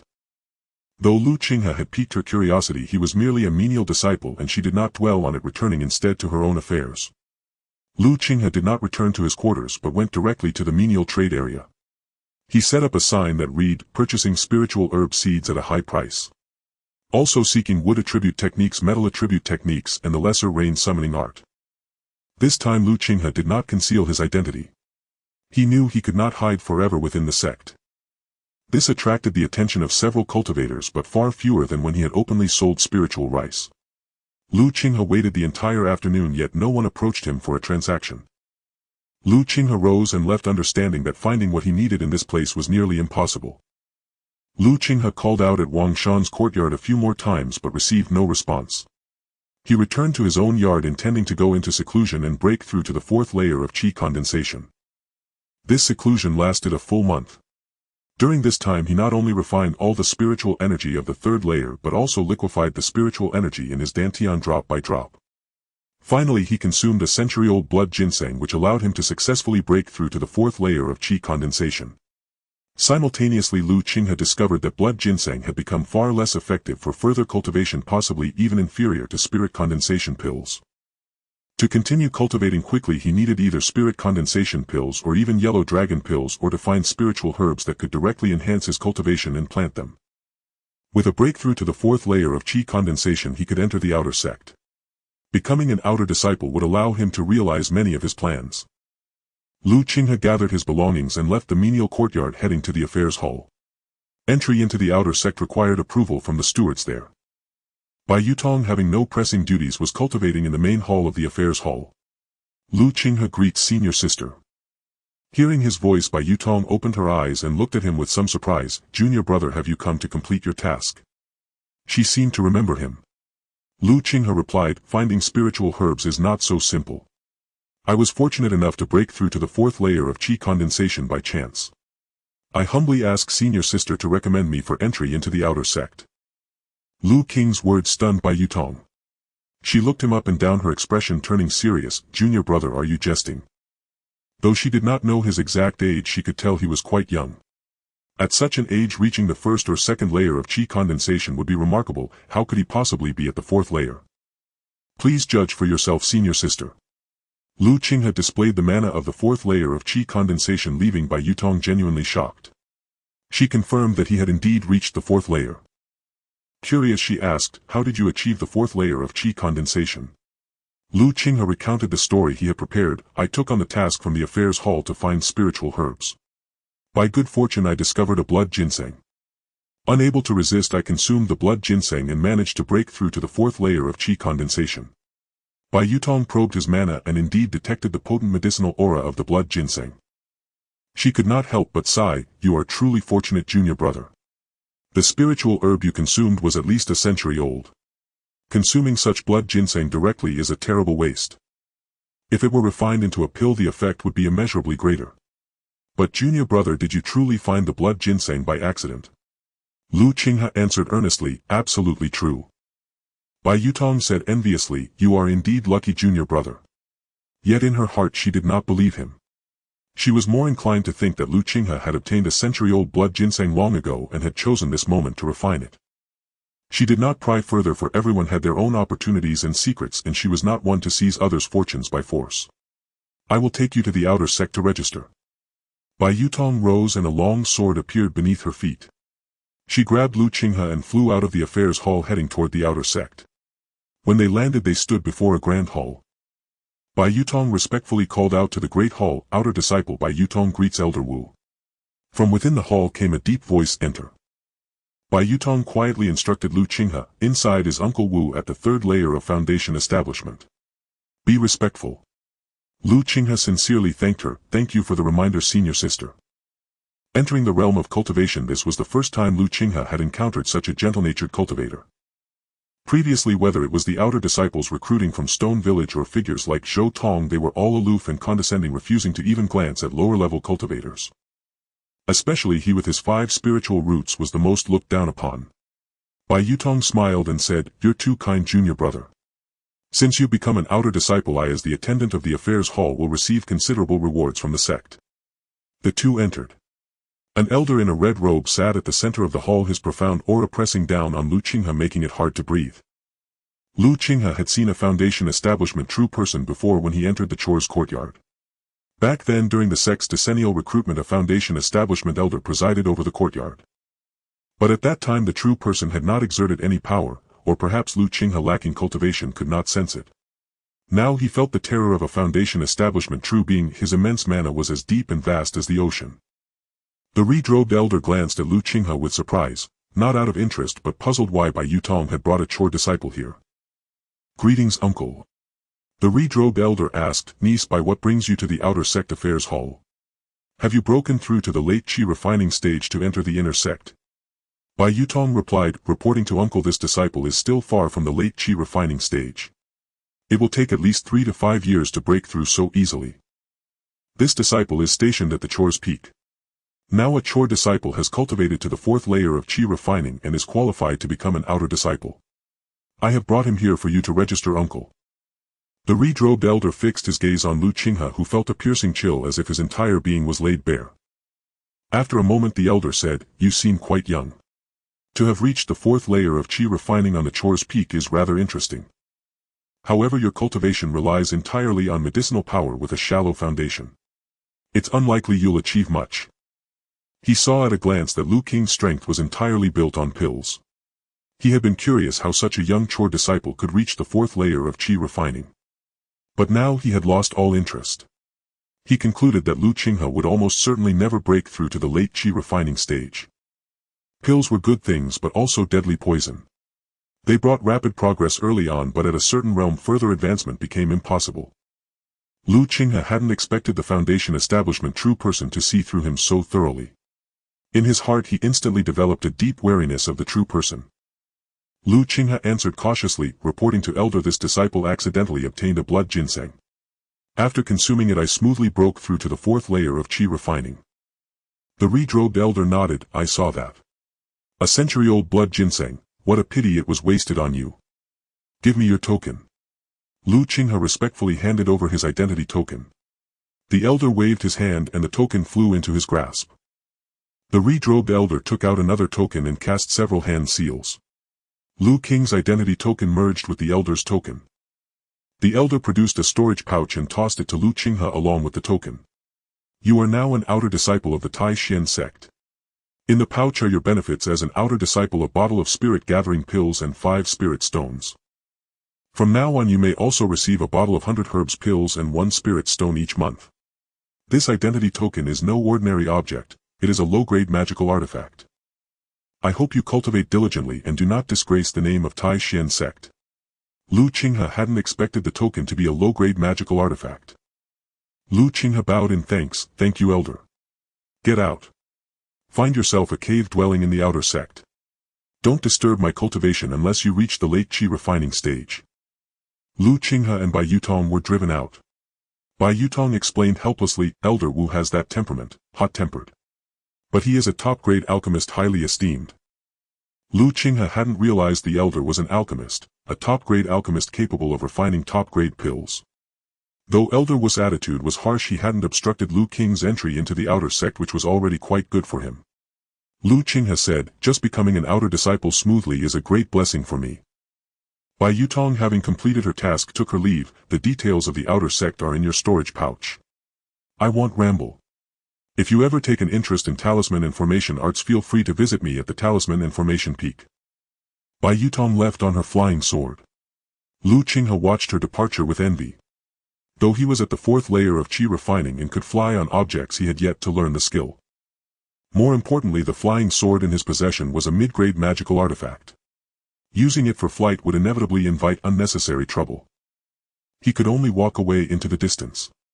Along the way, Lu Qinghe opened the storage pouch and found, as expected, a set of white outer disciple robes. Though not up to magical artifact grade, they were woven from tough silk, offering warmth in winter and coolness in summer, and were impervious to water and fire. There was also a bottle of spirit gathering pills, all too familiar to Lu Qinghe, and 5 sparkling spirit stones. None of these mattered to Lu Qinghe. What caught his attention were 2 other items: a booklet of outer sect rules and another far more important one. The complete Cloud Ji Qi refining technique. This was what Lu Qinghe truly needed. The Cloud Ji Qi refining technique was a yellow-grade top-tier Qi refining manual, far more precious than any yellow-grade top-tier spell or technique.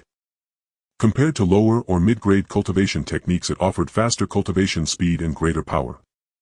Most terrifying of all, it could increase the chance of foundation establishment by 20%, the very reason so many cultivators coveted high-grade techniques and sought to join major sects. It also made Lu Qinghe understand why Chor disciples worked so hard to become outer disciples. The difference in treatment was like heaven and earth. He thought of 2 people, Rewrote, also from Stone Village, who had 3 spiritual roots and entered the outer sect directly. He wondered what her cultivation level was now. The other was Sun Hao, a genius with 2 spiritual roots. His cultivation must have advanced rapidly to an unimaginable level. The deeper one cultivated, the stronger one became, and the more one understood the terrifying gap between spiritual roots. Lu Qinghe had heard that geniuses with 2 spiritual roots faced no bottlenecks before foundation establishment, unlike him who had to spend time breaking through each small realm. Most fearsome were single spiritual root prodigies who faced no bottlenecks before the golden core stage. Even when breaking through to the nascent soul stage, they had a 50% higher chance than others, truly heaven-defying. Practicing the cultivation technique is something to be done after settling down. Lu Qinghe took out the outer sect manual and began to read, which detailed the various rules and regulations for outer sect disciples. Outer sect disciples not only enjoy the benefits of elixirs and spirit stones provided by the sect each month, but they can also obtain cultivation resources through their own abilities. As Bai Yutong just mentioned, they can join the Formation Peak to learn formations and earn spirit stones. The Spirit Herb Peak is where spirit herbs are cultivated. The Alchemy Peak is where elixirs are refined. The Artifact Refining Peak is where magical tools are forged. The Spirit Beast Peak is where spirit beasts are raised. Of course, all these require certain assessments. One cannot simply join without meeting the requirements. One can also undertake sect missions to earn generous rewards. Additionally, every month inner sect disciples hold lectures to explain various training-related issues and share cultivation experiences. Lu Qinghe was particularly interested in the Alchemy Peak and Spirit Herb Peak. However, there were conditions. The minimum requirement to join the Alchemy Peak was to be able to refine the 100 herb pill. Joining the Spirit Herb Peak would allow him to master the intermediate rain technique, which is not something that can be easily achieved. Lu Qinghe was now looking for a residence, so he took out his token. The token was covered in dense dots, some shining brightly while others were dim. The bright ones indicated occupied residences, while the dim ones were available for Lu Qinghe to choose from. Others would choose residences in areas with rich spiritual energy, but Lu Qinghe was completely different. The spiritual energy in the outer sect was over twice as abundant as that in the Servant's Peak, yet it was of no use to him as a 5-element root. Instead, he sought a secluded, uninhabited place. After all, he had too many secrets, and if discovered by others it would lead to disaster. Soon Lu Qinghe spotted a residence on the edge of the token. There were only a few bright dots nearby. He did not hesitate and moved toward that location. As Lu Qinghe, dressed in servant attire, walked by, the outer sect disciples glanced over, only diverting their gaze once they sensed his cultivation level at the 4th layer of Qi refinement. Lu Qinghe found a secluded spot, changed into the white robe representing his outer sect identity, and hung the outer sect disciple token at his waist, thus avoiding unwanted attention. After half a day, Lu Qinghe finally arrived at the residence. It was similar to the servant courtyard. The residence was sealed, and Lu Qinghe placed his token on it, causing the seal to emit a beam of light. The residence was bound to Lu Qinghe's identity token, allowing only him to enter and exit freely. Lu Qinghe stepped inside. The residence was small, similar to the servant courtyard. However, it was different in some aspects. A defensive formation was set up to prevent others from forcefully intruding. There was also a gathering spirit formation that continuously absorbed the surrounding spiritual energy to increase the concentration of spirit energy within the residence. Qinghe cleaned the residence. He would be cultivating here for a long time, at least until the late stage of Qi refinement. Qinghe took out the complete Yunji Qi refinement technique and began to practice the Qi refinement technique of the fourth layer. However, after practicing for half a day he made no significant progress, as the amount of spiritual energy required for the fourth layer was several times that of the third layer. The time required was also several times longer. Without the assistance of miraculous pills, Qinghe estimated that it might take him more than 5 years to reach full mastery of the fourth layer. Forget it. Qinghe abandoned the conventional training method and suddenly appeared in the black soil space. The scene before him shocked Qinghe. The originally 1-acre black soil space had expanded, doubling in size, with the 1-acre black soil spiritual field now becoming a full 2 acres. This meant he could plant more spirit grass in the future and obtain more spirit herbs. Moreover, Qinghe suspected that once his cultivation broke through again, the black soil space might continue to expand. This was too incredible. Qinghe suspected that this inexplicably appearing black soil space in his dantian was definitely not ordinary, possibly a legendary celestial object. Qinghe immediately decided, I must not leak any information about the black soil space. He appeared back in his residence and made a rough plan for the upcoming matters. One was to obtain more spirit herb seeds to plant in the black soil space. The blood ginseng was no longer of much use to him. Secondly, he needed to obtain alchemy recipes so that when he planted the corresponding spirit herbs he could refine pills himself, thus avoiding any shortage of elixirs. Additionally, he aimed to acquire powerful techniques which were also available outside. However, similar to the servant's peak, obtaining techniques required using merit points for exchange, which was a way for the sect to develop and grow. There were no mandatory tasks in the outer sect, but if one wished to continue progressing and enhancing their cultivation, it was essential to undertake tasks to earn spirit stones. First I need to learn sword flight, then I can leave the Tai Xian sect and go to Qinghe Xianfang to purchase what I need. Qinghe decided to learn sword flight and look for another opportunity to visit Qinghe Xianfang. He took out the Lingfeng sword and began practicing the sword technique, which was part of the fourth layer cultivation method in the Yunji Qi refinement technique. Qinghe spent an entire month mastering the sword flight technique. He couldn't help but wipe the cold sweat from his forehead. It was incredibly difficult. During this month he didn't do nothing. He also attended a lecture by an inner sect disciple, gaining a deeper understanding of the cultivation from the fourth to the sixth layer of Qi refinement. This made his practice much smoother. Qinghe put away the Lingfeng sword. It's time to leave for a while. He arrived at the outer sect mission hall and approached a disciple at the mission hall to request, Senior Brother, I would like to take a task to find spirit herbs. This was one of the few tasks that allowed leaving the Tai Xian sect. The disciple at the mission hall nodded and tossed a task jade slip to Qinghe. The task to find spirit herbs lasts for 1 year. You can cultivate them yourself or go out to find them. A low-grade spirit herb is worth 2 spirit stones, a medium-grade spirit herb is worth 10 spirit stones, and a high-grade spirit herb is worth 100 spirit stones. You must complete the task within 1 year to reach the equivalent of 100 spirit stones. At that time you will receive a 100 merit point bonus. Of course, if you exceed 100 spirit stones, the spirit stone reward remains unchanged, and for every additional spirit stone you will receive an extra merit point from the sect. Thank you, Senior Brother. Qinghe hurriedly accepted the task and left the mission hall, departing the Tai Xian sect after reporting to the gatekeeping disciple. This time Qinghe planned to exchange for enough cultivation resources. To avoid trouble, he tucked away his Tai Xian sect identity robe several miles after leaving the sect. Instead he donned a disguise he had made during his time as a servant disciple and wore a bronze mask. Only then did he take off on his sword toward Qinghe Xianfang.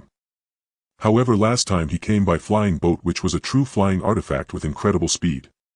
Qinghe's sword flight consumed a lot of spiritual power and his speed was more than halved. In the air, Qinghe could only travel a distance of 10 miles at a time before exhausting his magical power. At that point he could only consume a 20-year-old blood ginseng to recover his power and continue flying. If it were another cultivator at the fourth layer of Qi refinement, they wouldn't even dare to attempt long-distance sword flight like this. Qinghe resolved to purchase an airship in the future, one that required no magical power to propel, only spirit stones to fly for tens of thousands of li. However, airships were exorbitantly priced. Even the cheapest cost tens of thousands of spirit stones. The ones by Tianyu and Qinghe had used were merely borrowed from the sect for special missions and had to be returned upon completion. Half a day later, Qinghe caught sight of the distant Qinghe Immortal market nestled among the white clouds. He ceased his sword flight and proceeded on foot toward the market. The Qinghe Immortal market was as bustling as ever, crowded with people. This time, however, Qinghe was unable to enter directly as the market guard stopped him. "Do you have a residence permit for the market?" Qinghe naturally did not possess one. He replied, "No, this is my first visit." The guard said, "Then you must pay 1 spirit stone, but you can only stay for 3 days. For a longer stay you'll need to rent a dwelling in the Immortal City." Qinghe was unaware that entering the Qinghe Immortal market required a spirit stone fee. Last time Qinghe had led them straight inside. 1 spirit stone was nothing to Qinghe. He took out a stone and handed it to the guard. The guard accepted the stone and warned Qinghe, "No matter who you are, do not cause trouble within the market. If the market's enforcement squad catches you, you'll be thrown out and never allowed to return." Qinghe's attire clearly indicated an attempt to conceal his identity, a common practice in the cultivation world where deception and betrayal were rife. The guards did not pry. However, should anyone cause trouble, the market's grand formation would be activated, making escape from the enforcement squad's capture and judgment impossible. Qinghe nodded. "I understand." After paying the spirit stone, the guard let him pass. 1 spirit stone granted 3 days, which was sufficient for him. He arrived at an inn in the Immortal City, renting a nice room for 1 spirit stone and spending another 2 for a hearty meal. Such a high price naturally procured not ordinary food but various spiritual ingredients, spiritual rice among them, along with the meat of spirit beasts. The meal slightly increased Qinghe's cultivation. Yet to reach the peak of the 4th layer of Qi condensation he would need thousands of such meals. After eating and drinking his fill, Qinghe began his plan to sell tens of thousands of jin of spiritual rice in one go. Although he had long stopped cultivating spiritual rice, he still consumed it 3 times a day. In his black soil space, over 40,000 jin of spiritual rice remained piled up. This rice occupied too much space in the black soil space, and ordinary storage pouches could not hold it. Qinghe intended to sell it all at once. This time he increased the quantity, offering 2,000 to 3,000 jin to each merchant. Over the course of a day and a half, Qinghe sold a full 40,000 jin of spiritual rice, earning 3800 spirit stones. Such wealth was unimaginable for a Qi condensation cultivator. In the Tai Xian sect, even the wealthiest outer disciple would not possess over 1,000 spirit stones, and few inner disciples could amass such a sum. Among the stones were some medium-grade spirit stones. Compared to low-grade ones, medium-grade stones contained purer and more refined spiritual energy. Generally 100 low-grade stones could be exchanged for a single medium-grade stone. Above medium-grade stones were high-grade spirit stones with even more superior spiritual energy. 1 high-grade stone was worth 100 medium-grade stones or 10,000 low-grade stones. The next afternoon Qinghe entered the market's largest shop, the Treasure Pavilion, where everything was available. Rumor had it that as long as a cultivator could pay the price, anything could be bought here. The Treasure Pavilion had branches throughout the entire cultivation world. At the Qinghe Immortal market was merely one of its small outposts. What was most astonishing was that even such a small outpost was overseen by a foundation establishment true person. From this one could glimpse the pavilion's immense power. Only here could Qinghe obtain what he needed. As he stepped inside, a beautiful attendant greeted him with a smile. "Fellow Taoist, how may I assist you?" Qinghe stated his purpose directly. "I need to purchase several mid-grade techniques." What he lacked most aside from pills were techniques. So far he only knew the basic fireball and earth wall techniques. These were sufficient against cultivators of lower cultivation, but against those stronger than him they were hardly effective. Mid-grade techniques were available in the sect, but Qinghe was too lazy to earn contribution points, as that would take too much time. To acquire 5 mid-grade elemental techniques through contribution points would require at least 10 years of effort, hardly worth it. Buying them with spirit stones was far more economical. Though there were risks, he had also prepared means to protect himself. With sufficient strength there was no need for excessive secrecy. If he dared not take such a risk, he could only improve his strength at a snail's pace. If he missed the optimal time for foundation establishment, he would have no one to blame. Failing to reach the peak of the 9th layer of Qi condensation before the age of 50 greatly reduced the chances of establishing a foundation. The beautiful attendant stared at Qinghe with wide eyes. Mid-grade techniques were not cheap, and several of them would amount to a transaction of over 1,000 spirit stones. Most wandering cultivators in the Qinghe Immortal market could hardly afford such a sum. "Are you certain you wish to purchase several mid-grade techniques?" Qinghe raised an eyebrow. "Does the Treasure Pavilion lack mid-grade techniques?" The female cultivator replied, "Of course we have them. Lu Qinghe understood, she doubted his ability to pay. Are you afraid I can't afford it? The attendant shook her head awkwardly. No, I'll fetch the techniques for you. What attributes do you require? A water attribute, mid-grade rain summoning art, and 1 technique each for metal, wood, fire and earth. The rain summoning art was essential for Lu Qinghe. He planned to use it to infiltrate the spirit herb peak and obtain various spiritual herb seeds. The attendant was taken aback again. All 5 elemental techniques. Could this person be a 5 spiritual cultivator?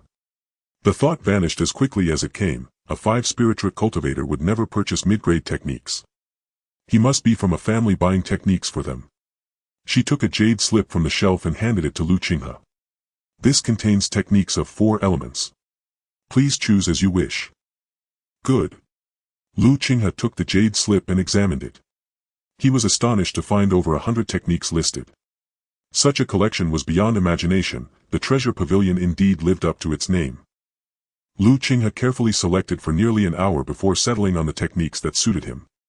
I choose the fire serpent art, vine entanglement, metal gung sword, chi stone, spirit suppressing mountain, and rain summoning art.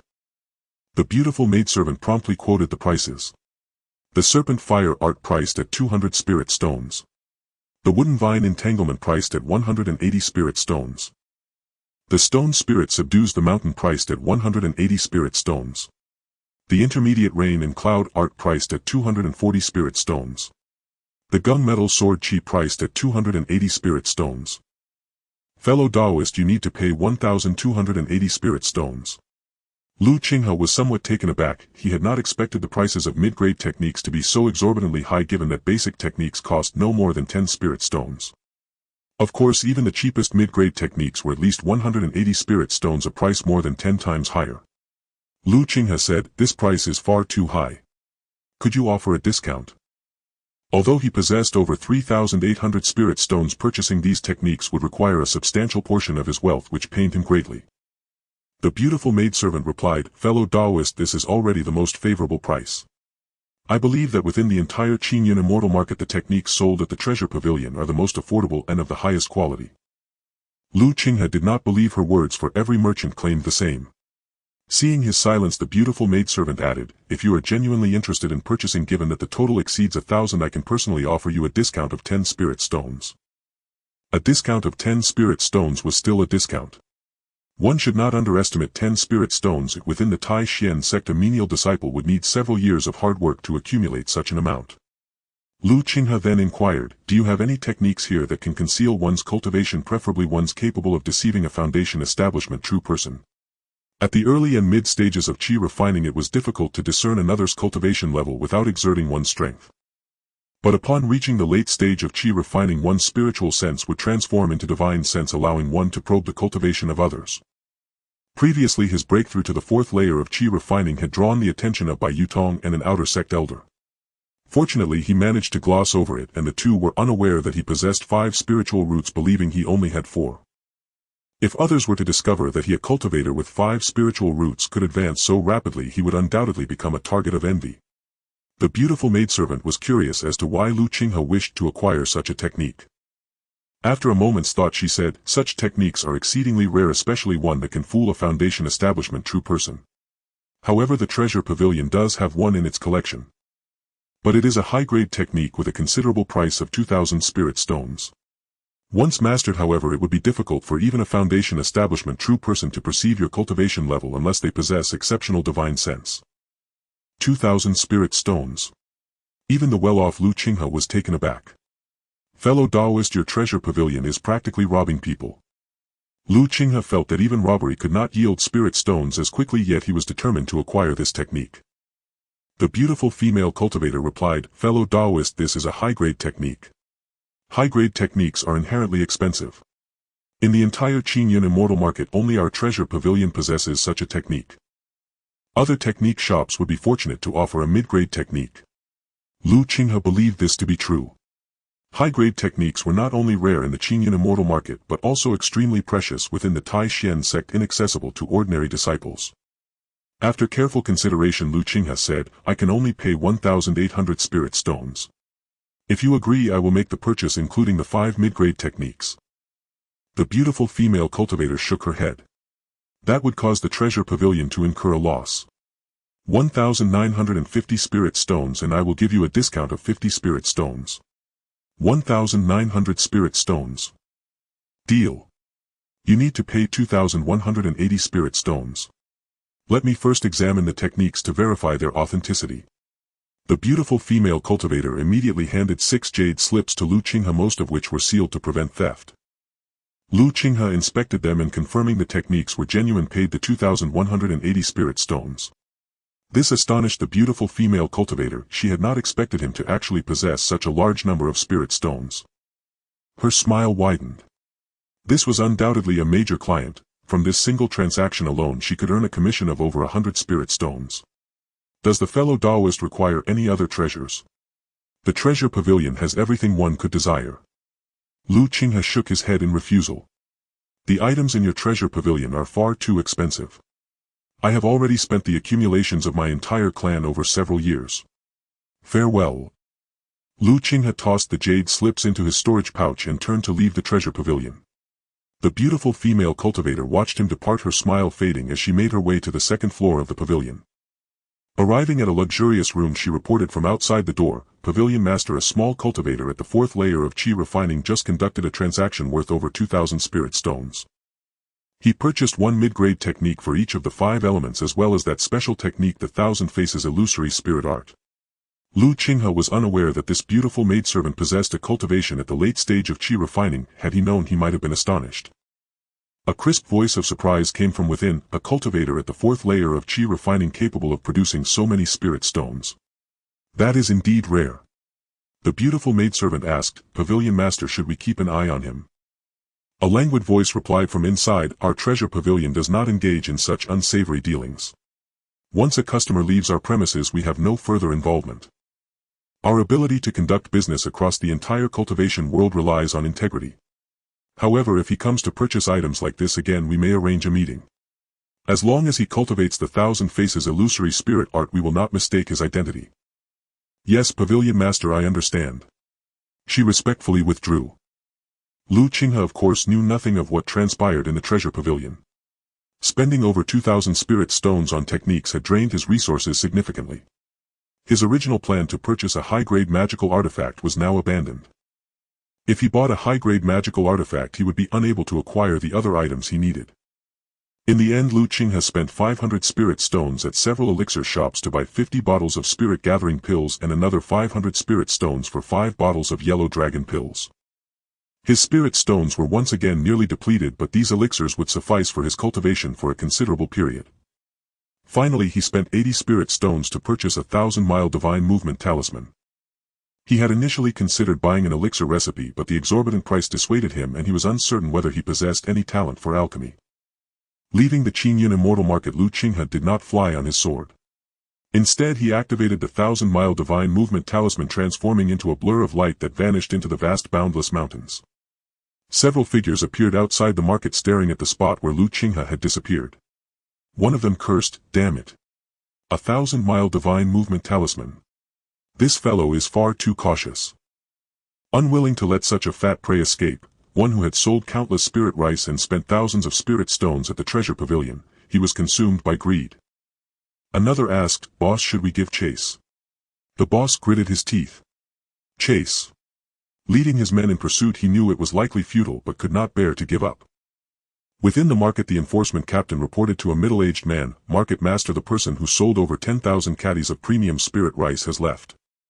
However, he was shrewd enough to realize he was being watched and bought a divine movement talisman, vanishing in an instant. This middle-aged man was the market master of Qinghe Immortal Market. Qinghe, true person, a foundation establishment cultivator at the 5th layer. Qinghe Jinren inquired, "Can you guess the identity of this person?"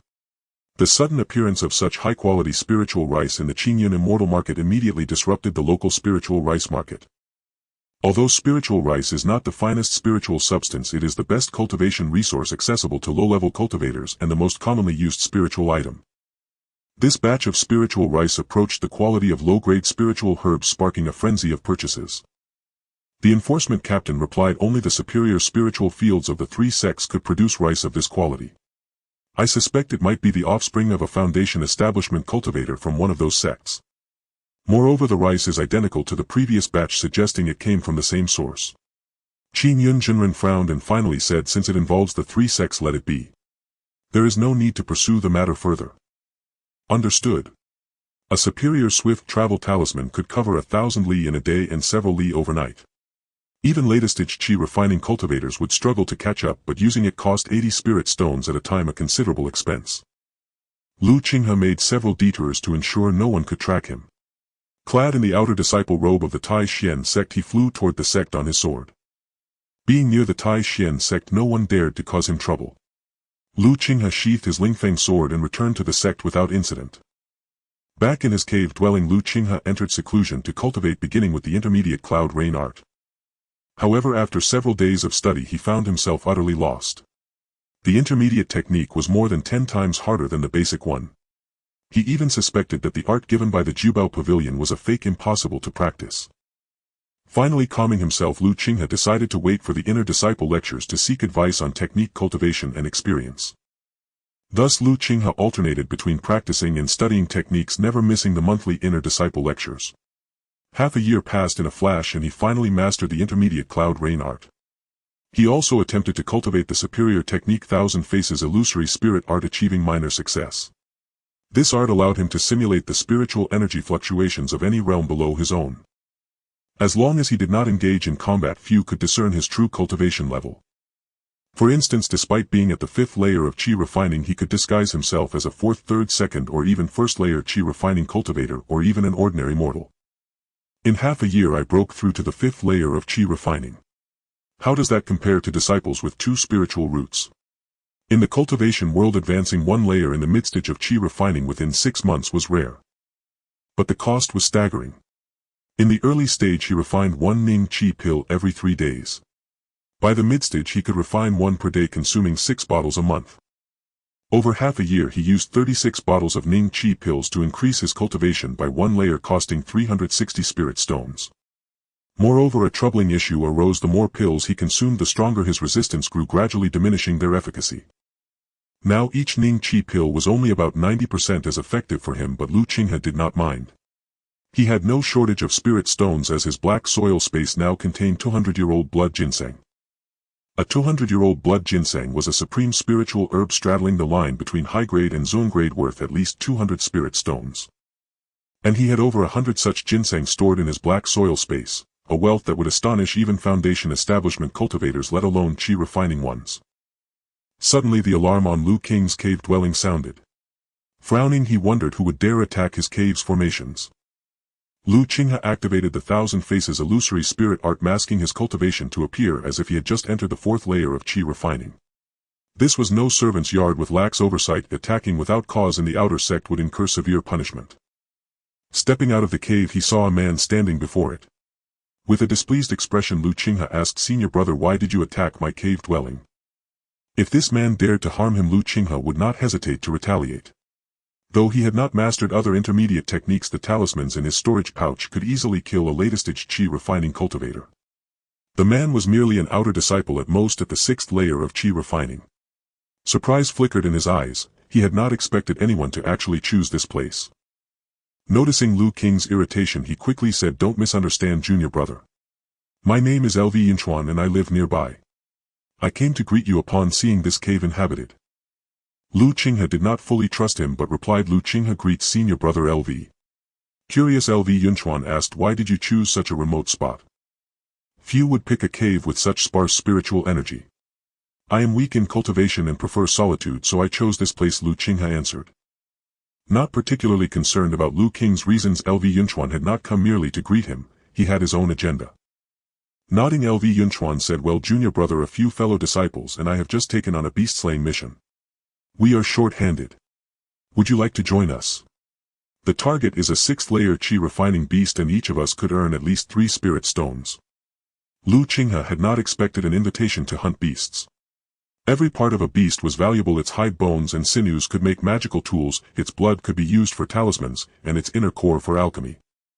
They could sell the spoils to the sect for spirit stones and merits, or at the immortal market for a handsome profit. Qinghe shook his head in refusal. "Thank you for the offer, senior brother, but I have just broken through to the 4th layer of Qi refining and my cultivation is unstable. I need to go into seclusion for a while.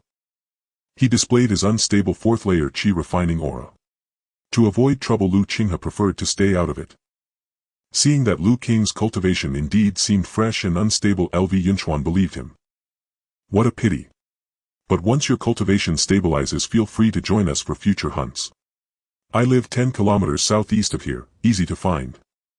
Lu Qinghe replied, if needed I will certainly seek you out, senior brother. Farewell.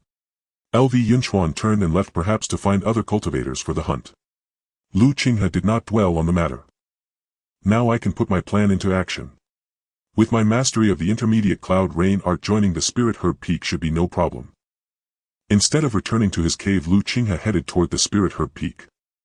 Lu Qinghe arrived at the affairs hall of the spirit herb peak. Typically, Foundation establishment elders oversaw such halls. However, without major events, these elders rarely appeared as they secluded themselves in their caves to cultivate, striving for breakthroughs in their cultivation. Disciples were usually left on duty. The disciple on duty at the Spirit Herb Peak's Affairs Hall today was an outer sect disciple at the 6th layer of Qi refining. Lu Qinghe greeted him. Greetings, senior brother. I wish to apply to join the Spirit Herb Peak. The senior brother on duty dared not show disdain. After all, among outer sect disciples without deep grudges, they rarely made things difficult for each other. Junior brother, I trust you understand the conditions for joining the Spirit Herb Peak. You must master the rain summoning art and possess professional knowledge of spirit herb cultivation. Lu Qinghe hadn't anticipated needing both the rain summoning art and specialized knowledge of spirit herb cultivation. He was utterly ignorant of cultivating spirit herbs. His method was simply tossing them into his black soil space and harvesting when needed. Lu Qinghe asked, senior brother, I have cultivated spirit rice for several years with good harvests. Does that count as mastery of spirit herb cultivation? The senior brother shook his head. Spirit rice is not considered a spirit herb, it is merely the lowest grade of spiritual plant cultivable on any spirit field. Seeing Lu Qinghe's expression, the senior brother had already guessed the situation. Lu Qinghe lacked any knowledge of spirit herb cultivation. Junior brother, cultivating spirit herbs is not as simple as spirit rice. Each herb requires different rain and soil. Temperature and environment also vary. The slightest mistake could instantly ruin a top-grade spirit herb. This demands long-term study and practice. If you lack this foundation, come back for assessment after a few years of study. Learning spirit herb cultivation was something Lu Qinghe believed he could master, but it would waste much of his time. Lu Qinghe refused to give up so easily. Only by becoming a disciple of the Spirit Herb Peak could he exchange for its spirit herb seeds. Senior brother, I have mastered the intermediate rain summoning art. Could I be allowed to join as an exception? The senior brother looked at Lu Qinghe with astonishment. An outer sect disciple mastering the intermediate rain summoning art was rare. Most only knew the basic version sufficient for growing low-grade herbs. Acquiring and learning the intermediate rain summoning art was no simple feat. Junior brother, do you truly possess the intermediate rain summoning art? Lu Qinghe directly demonstrated the intermediate rain summoning art, conjuring a rain cloud spanning an acre in the sky from which a continuous drizzle fell. The senior brother grabbed a handful of rain, sensing the spiritual energy within, and confirmed it had indeed reached the intermediate level. Lu Qinghe dispelled the rain cloud, and the senior brother remarked, not bad. This rain has reached the intermediate level, truly the intermediate rain summoning art. Junior brother, you possess impressive skills for your age mastering the intermediate rain summoning art. However, the Peak Lord's regulations. Before he could finish, Lu Qinghe pulled something from his storage pouch, 10 gleaming spirit stones. Lu Qinghe pressed the spirit stones into the senior brother's hand. Please, senior brother, show some leniency. Startled by the gesture, the senior brother glanced around, saw no one, and discreetly pocketed the stones. Junior brother, with your mastery of the intermediate rain summoning art, you are certainly the talent the Spirit Herb Peak needs. Hand me your token. Lu Qinghe gave his token to the senior brother, who cast a spell imprinting the Spirit Herb Peak's mark upon it, signifying Lu Qinghe's induction as a disciple of the Spirit Herb Peak within the Tai Xian sect. The senior brother returned the token to Lu Qinghe. Congratulations, junior brother, on becoming a disciple of the Spirit Herb Peak. Work diligently and study the knowledge of spirit herb cultivation. Lu Qinghe knew that spirit stones were a treasure, every cultivator loved them. He hung his token and said to the senior brother, I wish to rent a spirit field. This surprised the senior brother even more.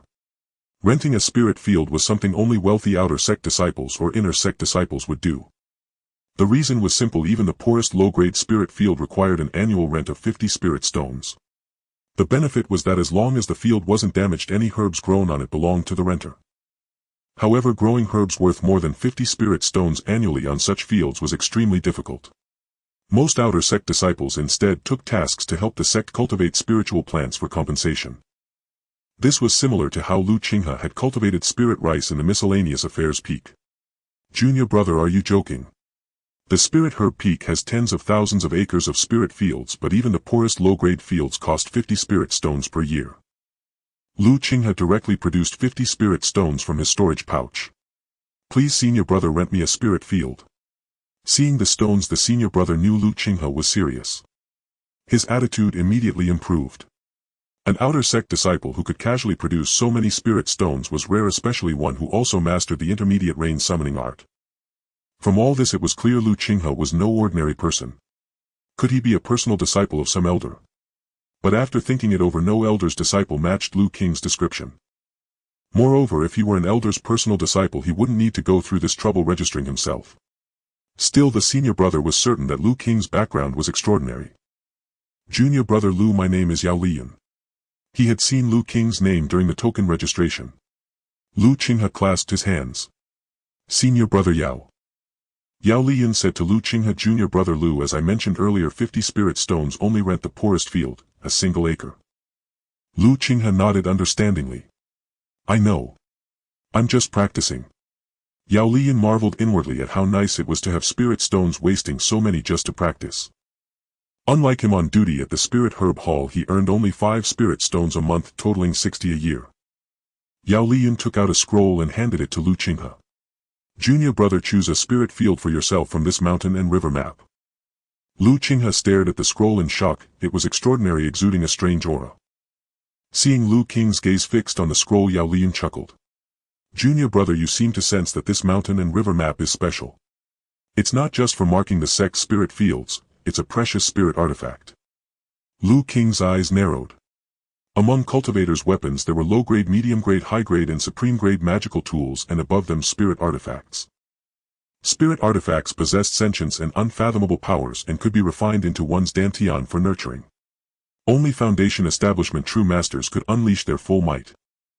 Even the weakest spirit artifact was worth tens of thousands of spirit stones. Most Foundation Establishment true masters used supreme-grade magical tools. Those wielding spirit artifacts were rare. Qinghe was greatly impressed. I never expected that senior brother would possess such an extraordinary artifact as a spirit tool. Yao Lian smiled wryly. Junior brother, what are you saying? This mountain and river map belongs to the Spirit Herb Peak. It is merely placed in the affairs hall for registration. A spirit tool, he dared not even dream of it. Even a mid-grade magic artifact was the limit of his aspirations. Qinghe also knew that this spirit tool could not possibly belong to the Yao Lian before him and had only mentioned it casually. Qinghe began searching on the mountain and river map, and Yao Lian explained, Junior brother Lu, you may choose any of the highlighted areas. After some browsing, Qinghe selected a favorable spot. Senior brother Yao, I will choose this place. Yao Lian observed Qinghe's choice and noticed that he had actually selected a plot of spirit field that was not particularly good. Prompted by the 10 spirit stones, Yao Lian kindly advised, Junior brother Lu, this area is too remote. You could choose a location that is relatively closer. Qinghe insisted on his decision. This spot will suffice.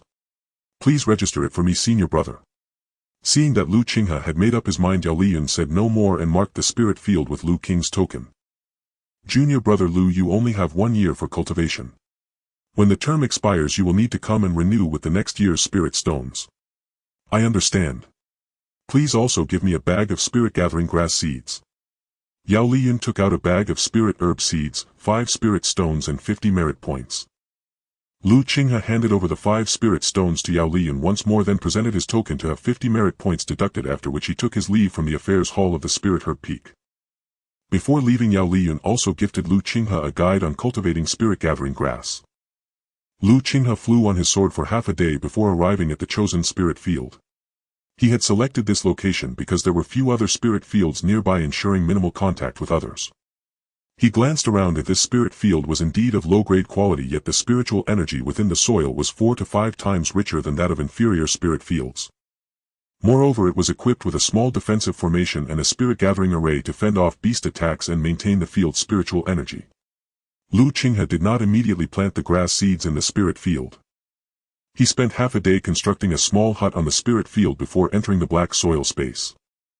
Spirit gathering grass. The primary ingredient for refining spirit gathering pills is a low-grade spirit herb. With 1 year's medicinal potency, it can be used to refine the pill. The stronger the potency, the better the resulting elixir. Both the spirit field and the rain art had the effect of accelerating growth.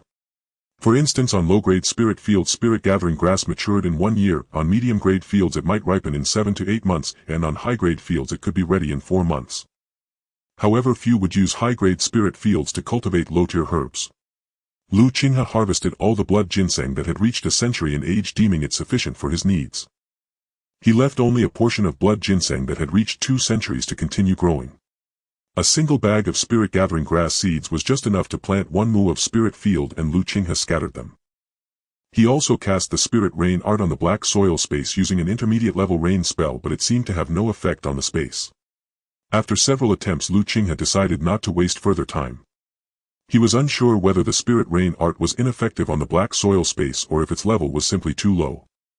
Having finished everything, Qinghe left the black soil space, entered the small hut to cultivate, swallowed a spirit-gathering pill, and began to refine its medicinal power. 10 days passed and the 1 mu of spirit-gathering grass in the black soil space had matured. He began collecting the seeds, planting some on the spirit field within the space and scattering the rest on the inferior spirit field outside. Over the past few days, Qinghe had also studied the cultivation guide for spirit-gathering grass given by Yao Lian. It required only 3 applications of the rain art each day, morning, noon, and evening, along with regular weeding and pest removal. Qinghe cast the rain art once on the spirit field before returning to the hut with peace of mind. His goal was to refine spirit-gathering pills and become an alchemist.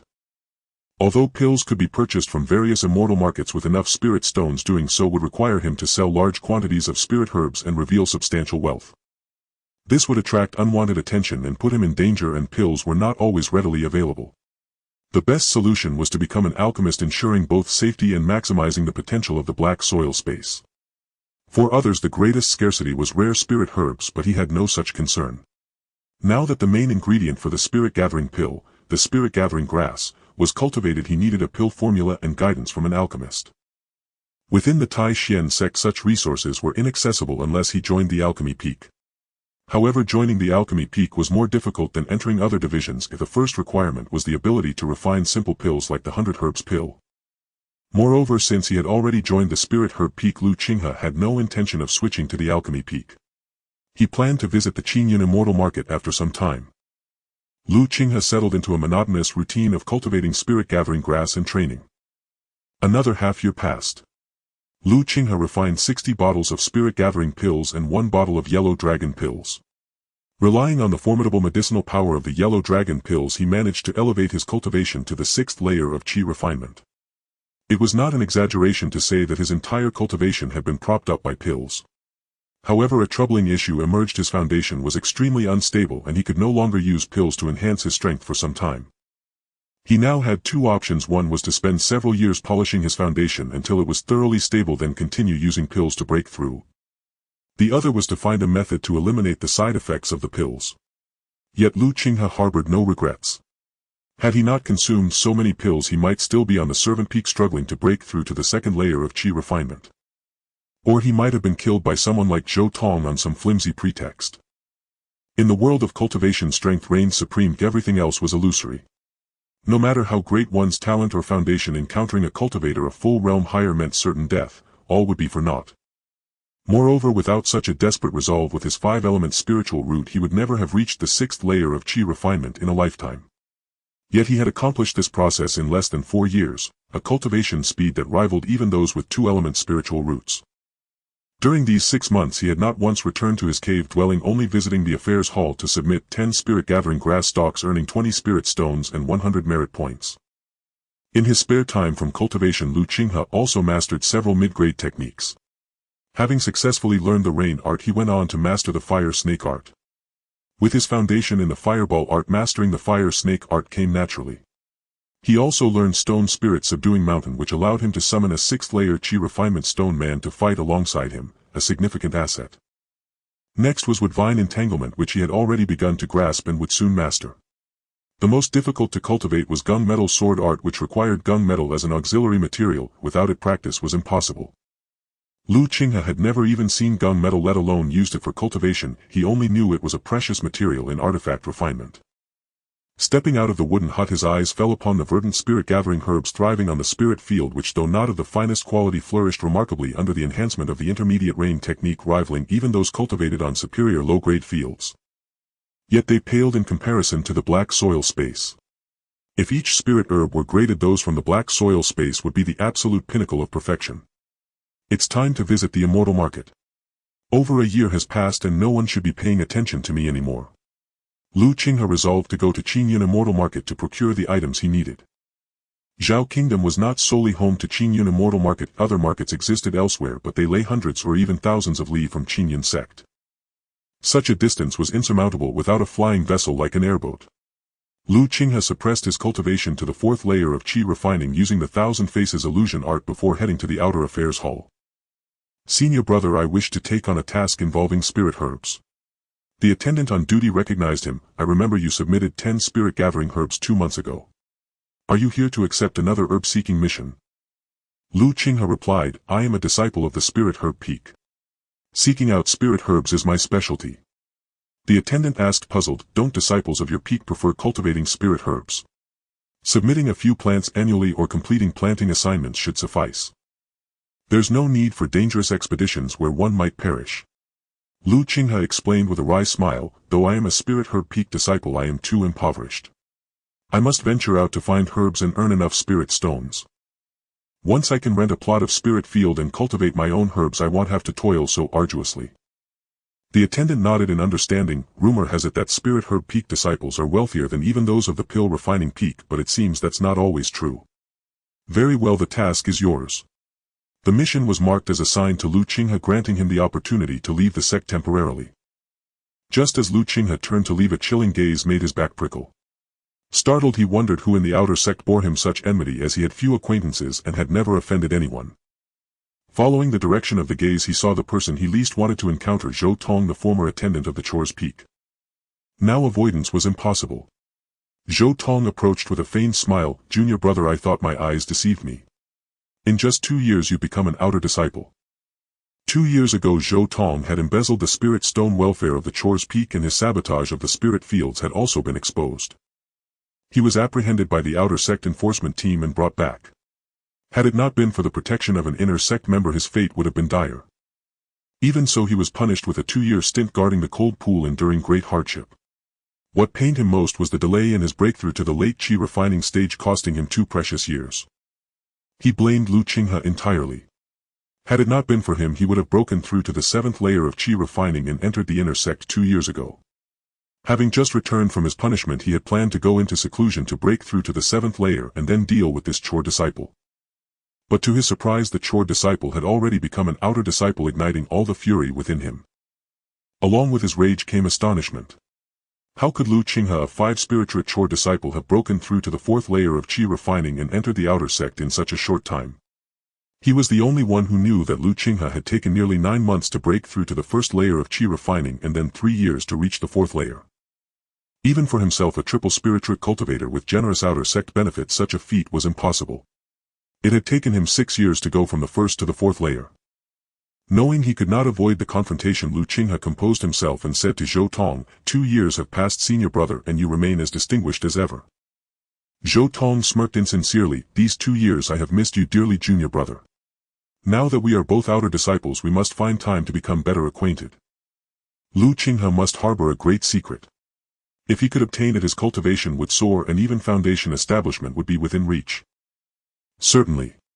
But I have matters to attend to, so I shall take my leave. Qinghe ignored Zhou Tong and departed from the affairs hall. Zhou Tong did not stop him, watching until he vanished from sight. Then he approached the attendant. I have completed my duty guarding the cold pool and am here to hand over the task. The attendant recognized Zhou Tong as one of the few disciples likely to enter the inner sect.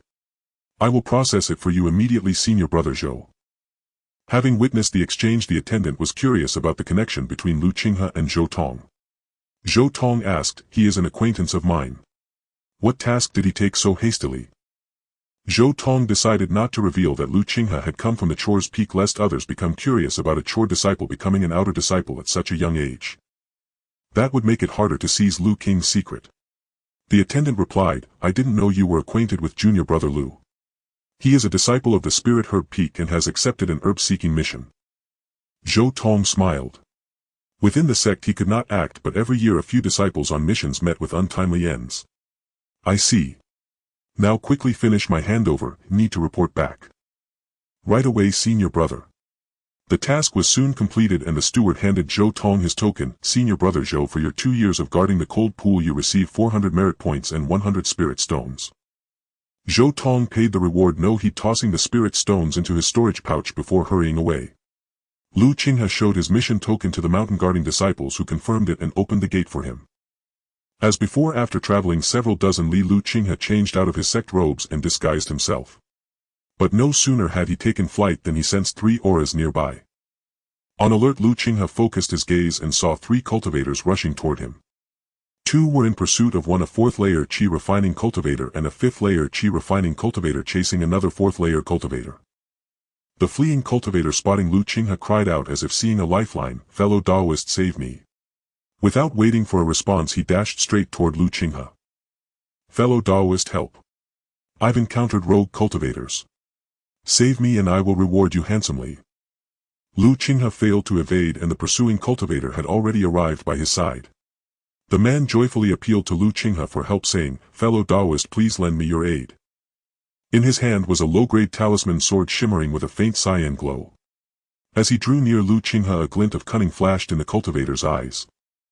The cyan light on the talisman sword instantly slashed toward Lu Qinghe's neck. The speed was extreme and before Lu Qinghe could react, the sword carrying the full force of a Qi refining layer 4 strike cleaved into his neck. Seeing such an easy success, a flicker of joy crossed the cultivator's eyes. But then a phantom image of a mystic turtle materialized and with a clang it knocked the talisman sword away, shielding Lu Qinghe from the fatal blow. This was Lu Qinghe's never-departed mid-grade defensive artifact, the mystic turtle shell. He never expected it would play such a crucial role at this moment. A mid-grade defensive artifact. The rebuffed cultivator exclaimed in shock. He was astonished that the Qi refining layer 4 cultivator before him possessed a mid-grade artifact, failing to notice the equally mid-grade artifact beneath Lu Qinghe's feet. He now stood together with his 2 pursuers and Lu Qinghe realized the 3 were in collusion, using such tactics to ambush passing cultivators. Over the years countless cultivators had fallen at their hands. Now the trio stared greedily at the mystic turtle shell on Lu Qinghe. A mid-grade artifact. For wandering cultivators like them it was a rare and coveted treasure, each worth hundreds of spirit stones, typically owned only by cultivators in the late Qi refining stage. The leading cultivator at Qi refining layer 5 shouted, "Kid, hand over your mid-grade artifact obediently and I might spare your life." He was determined to obtain this mid-grade artifact as it could elevate his strength by an entire tier. Another man yelled, "Boss, why waste words with him? Just kill him directly." This was their usual practice. In their eyes Lu Qinghe was merely at Qi refining layer 4. With 2 at layer 4 and 1 at layer 5, they held him in no regard. Lu Qinghe was both shocked and enraged. He had always been cautious, never antagonizing others or actively courting trouble. He never expected to nearly suffer a great loss here and lose his life. His face dark with fury, Lu Qinghe glared at the trio and said, "If you want the artifact, come and take it yourselves if you have the skill." The one who had attacked him sneered, "Kid, still stubborn. Don't think a mid-grade artifact can keep you safe. You're too naive. With your Qi refining layer 4 cultivation you can barely activate its power a few times." Lu Qinghe did not retort. He formed a hand seal and cast the fire serpent technique. The trio noticed his movements. The layer 5 cultivator shouted, "Kill him." 2 of them charged at Lu Qinghe with their artifacts while the 3rd cast the fireball technique from a distance. Their coordination was flawless. Fire serpent technique.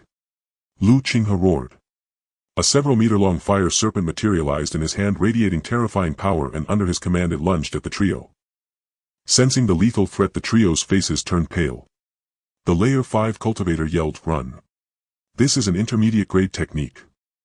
He turned and fled immediately while the other 2 followed suit without hesitation. An intermediate technique without a defensive artifact, even a late Qi refining cultivator couldn't withstand it. But it was too late. The fire serpent engulfed them in an instant.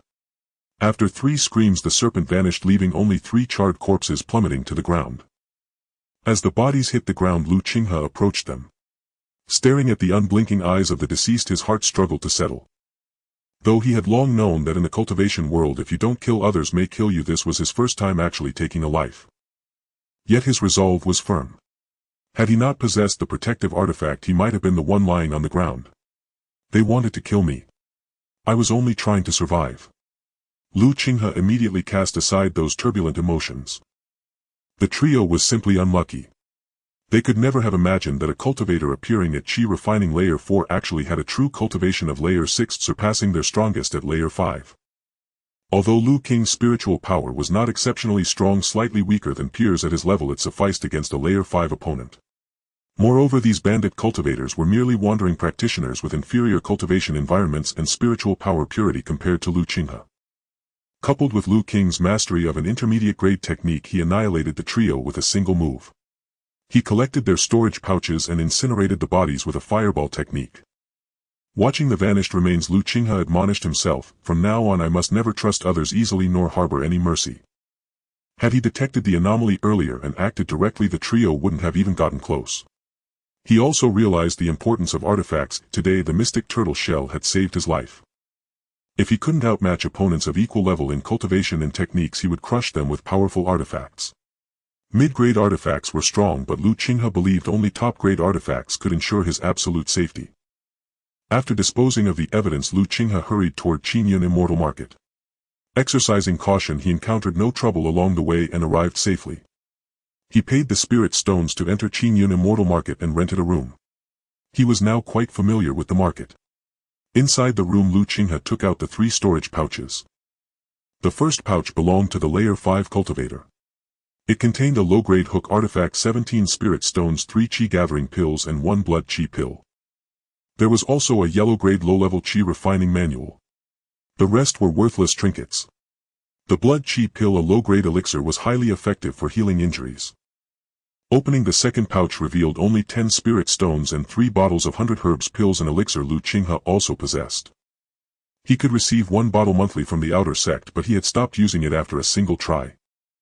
The 100 herbs pill had almost no effect on him, comparable to a 20-year blood ginseng. There was also the cyan talisman sword. This was still useful to Qinghe. He decided to use the cyan talisman sword for flying swordsmanship in the future, as a low-grade artifact suited his current identity. The third pouch contained 6 spirit stones, 2 bottles of 100 herbs pills and the basic fireball technique he had already learned, virtually useless to him. Combined, the 3 cultivators' wealth amounted to barely 100 spirit stones. So poor. Qinghe had never imagined that a layer 5 and 2 layer 4 cultivators would possess such meager assets. As the saying goes, a horse won't fatten without night grass and a man won't get rich without windfall, but for Qinghe it seemed reversed. He was unaware how difficult it was for wandering cultivators to obtain spirit stones, even more so than Sect Menial disciples. Moreover, any spirit stones or resources they acquired were immediately spent on cultivation supplies to boost their power, leaving no room for accumulating substantial wealth. Besides, over 100 spirit stones was no small sum for other mid-stage Qi refining cultivators. Qinghe stored away the spirit stones, magical artifacts, elixirs and cultivation techniques, incinerating everything else with a single fireball art. He then took up the azure light talisman sword and refined it. With his current cultivation at the 6th layer of Qi refinement, it took him but the time of a cup of tea to successfully refine this low-grade talisman sword. After completing these tasks, Qinghe rested for a night. The next day he changed his appearance and visited several elixir shops, this time only selling spirit-gathering grass. Now the spirit-gathering grass in his black soil space had piled up like a mountain. He did not offer any aged grass for sale, only those that had just matured for a year.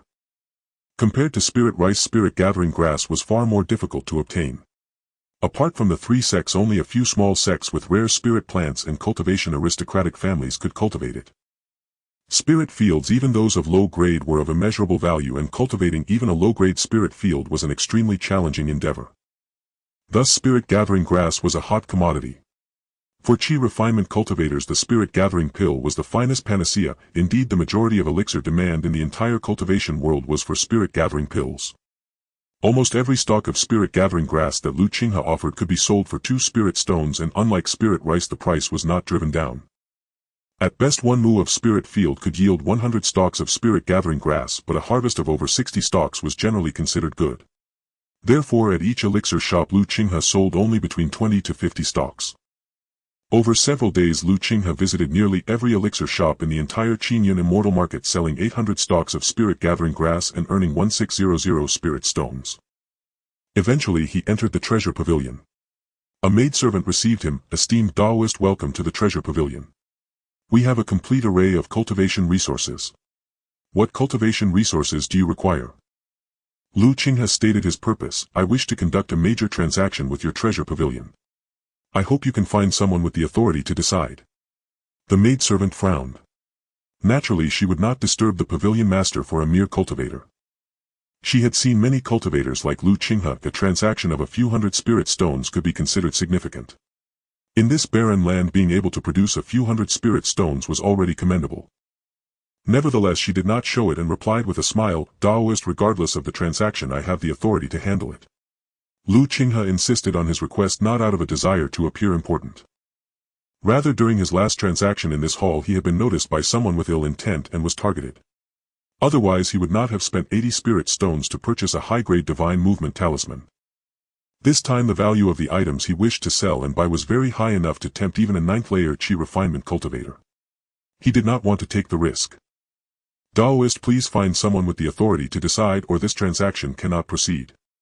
If not here, Lu Qinghe planned to buy a divine movement talisman and travel to another immortal market hundreds of kilometers away to conduct the trade. Seeing his attitude, the maidservant was displeased. Daoist, I said I can handle any cultivation resource you require regardless of its value. Lu Qinghe, not wanting to waste more time, turned to leave. Just then a familiar voice rang out, Xiao Lan, leave this Daoist to me. The maidservant looked in shock at the beautiful female cultivator who had appeared and respectfully called out, Manager Lin. Manager Lin nodded slightly and waved her hand, go attend to your duties.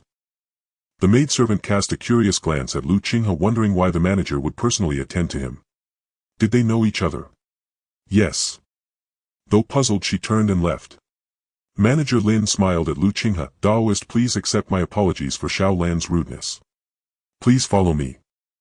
This person was the beautiful female cultivator who had received Lu Qinghe last time. He had not expected her to be the manager of the treasure pavilion. After a moment of hesitation, Lu Qinghe followed Manager Lin up to the second floor. They entered a room, a VIP reception chamber. Manager Lin asked, Daoist, may I know what transaction you wish to conduct?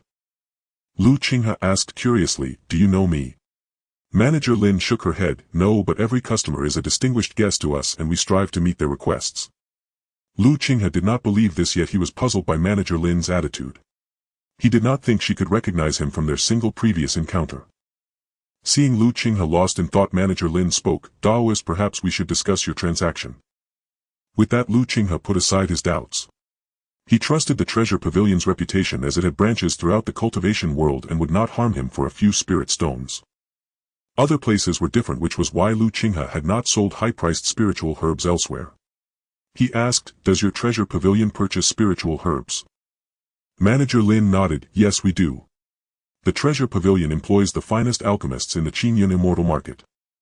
First, Lu Qinghe produced 10 stalks of spirit gathering grass, but these were much larger and exuded a richer medicinal fragrance than those he had sold before.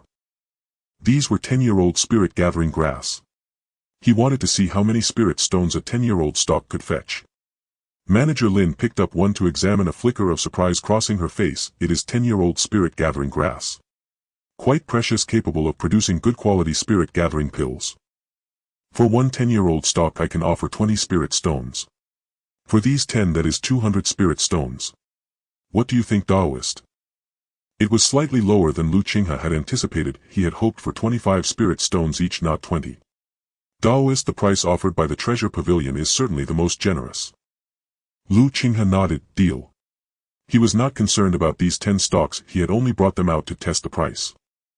Manager Lin took out spirit stones to hand to Lu Qinghe, but he did not accept them. I have other items to sell. Let's settle the account together later. This time Lu Qinghe produced 5 stalks of 200-year-old blood ginseng. To acquire what he wanted, he was truly prepared for a large transaction. In his black soil space, the oldest blood ginseng had now reached 300 years, but Lu Qinghe did not bring it out. A 300-year-old blood ginseng had reached the grade of a mysterious herb. Its appearance would attract the attention of Foundation establishment true cultivators, and Qinghe did not wish to take that risk. Seeing the 5-200-year-old blood ginsengs, a glint of genuine shock finally appeared in Manager Lin's eyes. 200-year-old blood ginseng. This is already a top-grade spiritual herb. Although it is not a primary alchemy ingredient, many elixir recipes require blood ginseng as a powerful auxiliary herb.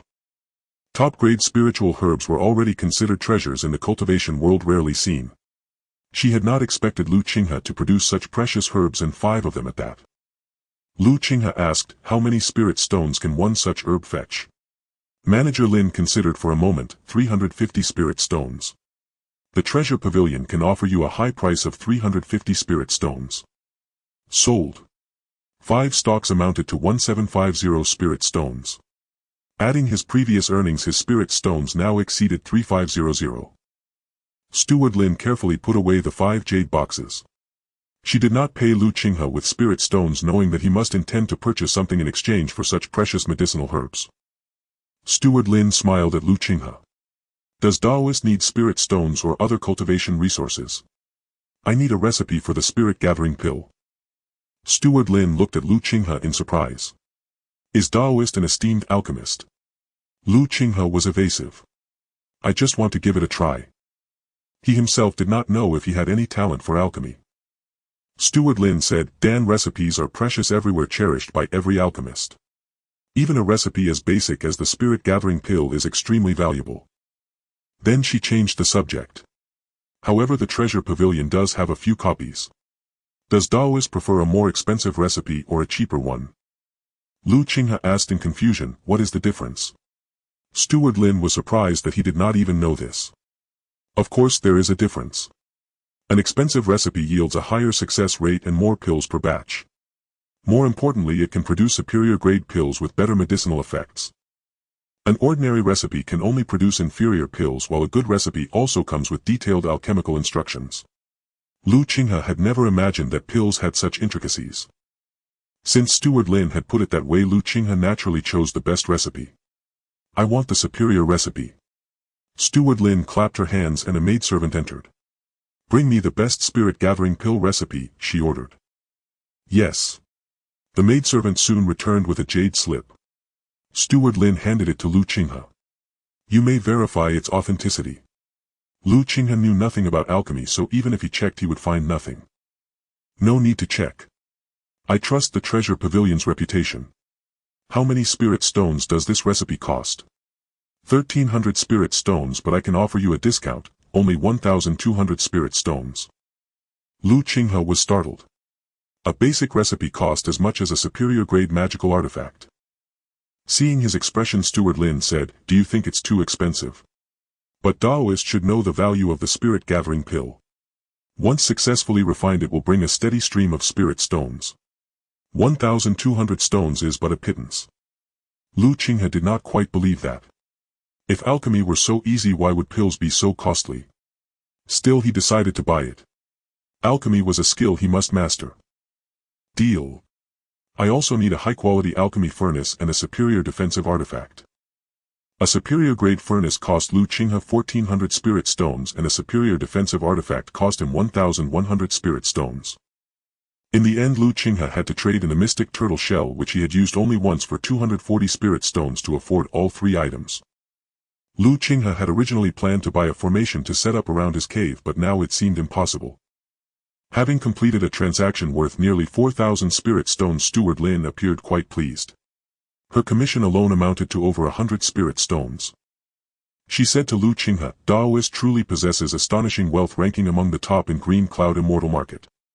If you ever have better spiritual herbs or wish to buy any artifacts, come to me. I will give you a satisfactory price. This is a VIP token of the treasure pavilion. Steward Lin handed Qinghe a token engraved with the character Lin. She did not ask about his identity, as his attire suggested he wished to remain anonymous. Certainly. Qinghe pocketed the token and hurriedly left the treasure pavilion. He still had some things to buy. After Qinghe left, Steward Lin went to a private chamber. Master, the cultivator who bought the techniques last time has come again. The pavilion master was surprised. Did he trade something unexpected again? Steward Lin replied, yes. He brought not only a 10-year spirit-gathering herb but also 5 200-year-old blood ginsengs. Such things are rare in the Zhao kingdom. He also bought a spirit-gathering pill recipe, a premium alchemy furnace and a superior defensive artifact. This transaction was worth 4,000 spirit stones. The pavilion master was even more astonished. Remarkable. Apart from those at Foundation establishment, few possess such wealth. The spiritual herbs he offered are so precious that only the 3 great sects of Zhao kingdom would have them. This place is closest to Tai Xian sect, so he must be from Tai Xian. His status must be high or he could not have produced such herbs and spirit stones. He is likely connected to a golden core elder of Tai Xian. Steward Lin asked, Master, I have given him a VIP token. Should I arrange a meeting next time he comes? The pavilion master chuckled. Have you taken a fancy to him? Steward Lin did not expect such a joke from her master. Master jest. I only wish to bring more business to the treasure pavilion. The pavilion master was unconcerned. If you truly fancy him and he is of good character, I could arrange it for you. My time here is short.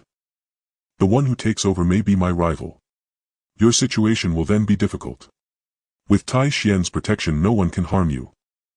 Steward Lin was shocked. She had not expected the pavilion master to leave so soon. Master. The pavilion master waved a hand. Say no more. Before that family, everyone is a bargaining chip, including me. But do not worry. I can stay here for at least 2 more years. You may go. Do not disturb me unless necessary. Yes. Steward Lin sighed and withdrew. Qinghe left the treasure pavilion but did not depart immediately. He examined the recipe and decided to buy all the seeds needed for the spirit-gathering pill. He already had one ingredient, blood ginseng. The others were merely auxiliary herbs not even graded. Without spending many spirit stones, Qinghe obtained the seeds for the other herbs needed. Only then did he leave Green Cloud Immortal Market. To his surprise, he encountered an acquaintance there. Qinghe, the man he had paid 60 jin of spiritual rice to bring him to the market. 2 years had passed, yet Qinghe still seemed to be at the 5th layer of Qi refining, having made no breakthrough. He was now leading 10 handyman disciples as they arrived at the market. Qinghe did not greet him. Qinghe would not recognize him anyway, he had probably forgotten the handyman who had once traded with him. Qinghe mounted his green light sword talisman and flew into the sea of clouds. The 10 handyman disciples looked on with envy. Only those at the 4th layer of Qi refining or above could fly on objects. Qinghe stared at the vanishing figure, a vague sense of familiarity stirring within him. But he had visited the market countless times and seen too many cultivators to remember everyone. He dismissed the thought and turned to say, do not envy fellow disciples. This opportunity may allow you to break through to the 4th layer and enter the outer sect. With that, he led the 10 handyman disciples into Green Cloud Immortal Market with a swagger. Qinghe returned to the Tai Xian sect without a sound. He went back to the spirit field and used the intermediate spirit rain technique to water the nearly mature spirit-gathering herbs. After a thorough watering, he headed toward his cave dwelling, which he had not seen for half a year. Just as he reached the entrance, before he could step inside, a whistling sound of someone flying on a sword came from behind. Junior brother Lu, you have kept me waiting. Qinghe turned to see Zhou Tong smiling at him. He was puzzled. How could Zhou Tong have known of his return so quickly? Through what means? Qinghe cupped his hands and asked, may I ask what business senior brother has with me? Zhou Tong pointed at the cave dwelling. Junior brother Lu, won't you invite me in for a seat? Qinghe refused outright. I am not well acquainted with senior brother, so let's skip the invitation. If you have nothing else, please leave.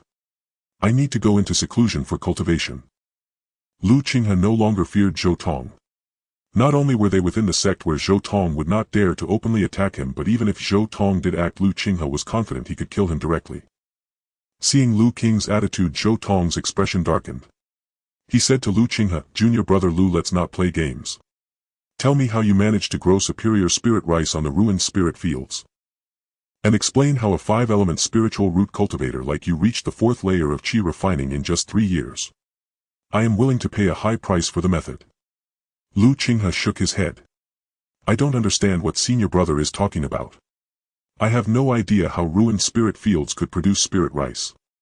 As for my breakthrough to the 4th layer, it was pure luck.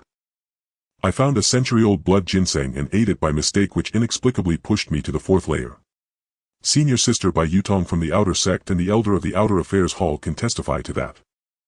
Zhou Tong naturally did not believe such a story. He sneered, "Junior brother Lu, do you take me for a 3-year-old child? Do you think I would fall for that? Others may not know your background, but I certainly do." Lu Qinghe replied indifferently, "Whether senior brother believes it or not is your business. I am only telling you the truth." Zhou Tong asked seriously, "Junior brother, is there really no room for negotiation? As long as the price is within my means, I am willing to trade with you." A wave of mana rippled from Zhou Tong as he pressed his 6th-layer Qi refining spiritual sense against Lu Qinghe. Facing Zhou Tong's pressure, Lu Qinghe remained expressionless. Back when he was only at the 2nd layer, Zhou Tong's 6th-layer spiritual sense had rendered him completely immobile. But now Zhou Tong's pressure had no effect on him at all. Lu Qinghe put on an innocent look. "I don't know what I did to cause this misunderstanding, senior brother. I can tell you honestly that I do not have what you seek. Please go back, senior brother." Lu Qinghe turned and walked toward his cave. Behind him, Zhou Tong several times felt the urge to strike but held himself back. Watching Lu Qinghe enter the cave, Zhou Tong muttered coldly, "Just wait. You will regret your decision." He shot a venomous glance at the cave before turning and leaving. Back inside, Lu Qinghe was surprised that Zhou Tong had not dared to attack, though he had been prepared for an assault. This made him realize that Zhou Tong still feared acting within the sect. But Lu Qinghe would not let his guard down. As Zhou Tong had said, he knew Lu Qinghe's background. If mere suspicion could lead to coercion and bribery, what would happen if the black soil space were discovered? However, it seemed Zhou Tong had not spread the word. A murderous intent flickered in Lu Qinghe's eyes. He decided to find an opportunity to eliminate this threat once and for all. Lu Qinghe sat cross-legged on the ordinary mat, calming his mind and settling his emotions. He then took out the recipe for the spirit-gathering pill and began to study it. As expected of a recipe worth 1200 spirit stones, it contained a detailed explanation of the spirit-gathering pill, just as Steward Lin had said. Lu Qinghe also learned that pills were graded into several categories: waste, effective, low-grade, medium-grade, high-grade, and perfect. Waste pills were simply failed concoctions, all highly toxic. Defective pills retained some medicinal effect but were mostly impurities. Excessive consumption would lead to pill poisoning and death. Low-grade pills were the standard type, like the spirit-gathering pills Lu Qinghe had taken before, which contained 20 to 30 impurities. This was exactly his current problem. Overconsumption had destabilized his cultivation and created pill toxins which he had to purge before he could continue cultivating. Medium-grade pills had stronger effects with impurities generally around 10 or less. High-grade pills were even more potent with impurities below 5, making them excellent for cultivation. Perfect-grade pills were pure and flawless, completely free of impurities with no side effects and several times the potency of low-grade pills. However, perfect-grade pills existed only in legends. Not only were they impossible to refine, but even their recipes had long been lost. If Lu Qinghe had been taking perfect-grade pills all along, he would never have ended up in his current situation. And the recipe in his hands was for a high-grade spirit-gathering pill. Lu Qinghe realized he had stumbled upon a treasure. This recipe was worth not just 1200 spirit stones but even double that. He studied it intently, absorbing every explanation, technique and temperature control detail. After several days of thorough study, it was time for practice. Lu Qinghe entered the black soil space where the herbs for the spirit-gathering pill had already matured several times and were piled up. Some had even withered on the black soil. Lu Qinghe decided that if possible he would find a laborer to work in the black soil space. He gathered 100 portions of spirit-gathering pill ingredients and brought them out of the black soil space. Then he took out the high-quality furnace he had purchased from the treasure pavilion. This was not just a furnace but also a high-grade magical artifact. Though not an offensive one, its performance surpassed most medium-grade artifacts. Lu Qinghe began to refine the high-grade furnace. Over the next few days he not only imprinted his spiritual sense and mana onto it, but also finished refining the high-grade defensive artifact, the fire scale armor. Made from the scales of a peak Qi refining fire python, it could withstand attacks from latest-stage Qi refining cultivators. When fully activated, it could even block a strike from a foundation establishment cultivator, making it a life-saving treasure. The fire scale armor was a light red soft armor hidden under Lu Qinghe's robe, invisible unless activated. With everything ready, Lu Qinghe finally attempted alchemy. He picked up the furnace, placed a portion of spirit-gathering pill ingredients inside and channeled his mana. His fire-attributed mana activated the furnace's spirit fire runes. Qinghe immediately began controlling the fire and refining the pill according to the method described in the spirit-gathering pill recipe. After a few breaths, an intense heat emanated from the alchemy furnace with formidable energy brewing within. Sensing the danger, Qinghe muttered a silent curse and swiftly channeled his spiritual power to form a protective barrier before him. With a thunderous bang, the furnace was blasted away and a terrifying wave of heat surged forth. Though Qinghe had already mobilized his spiritual power to shield himself, he was left disheveled and covered in dust.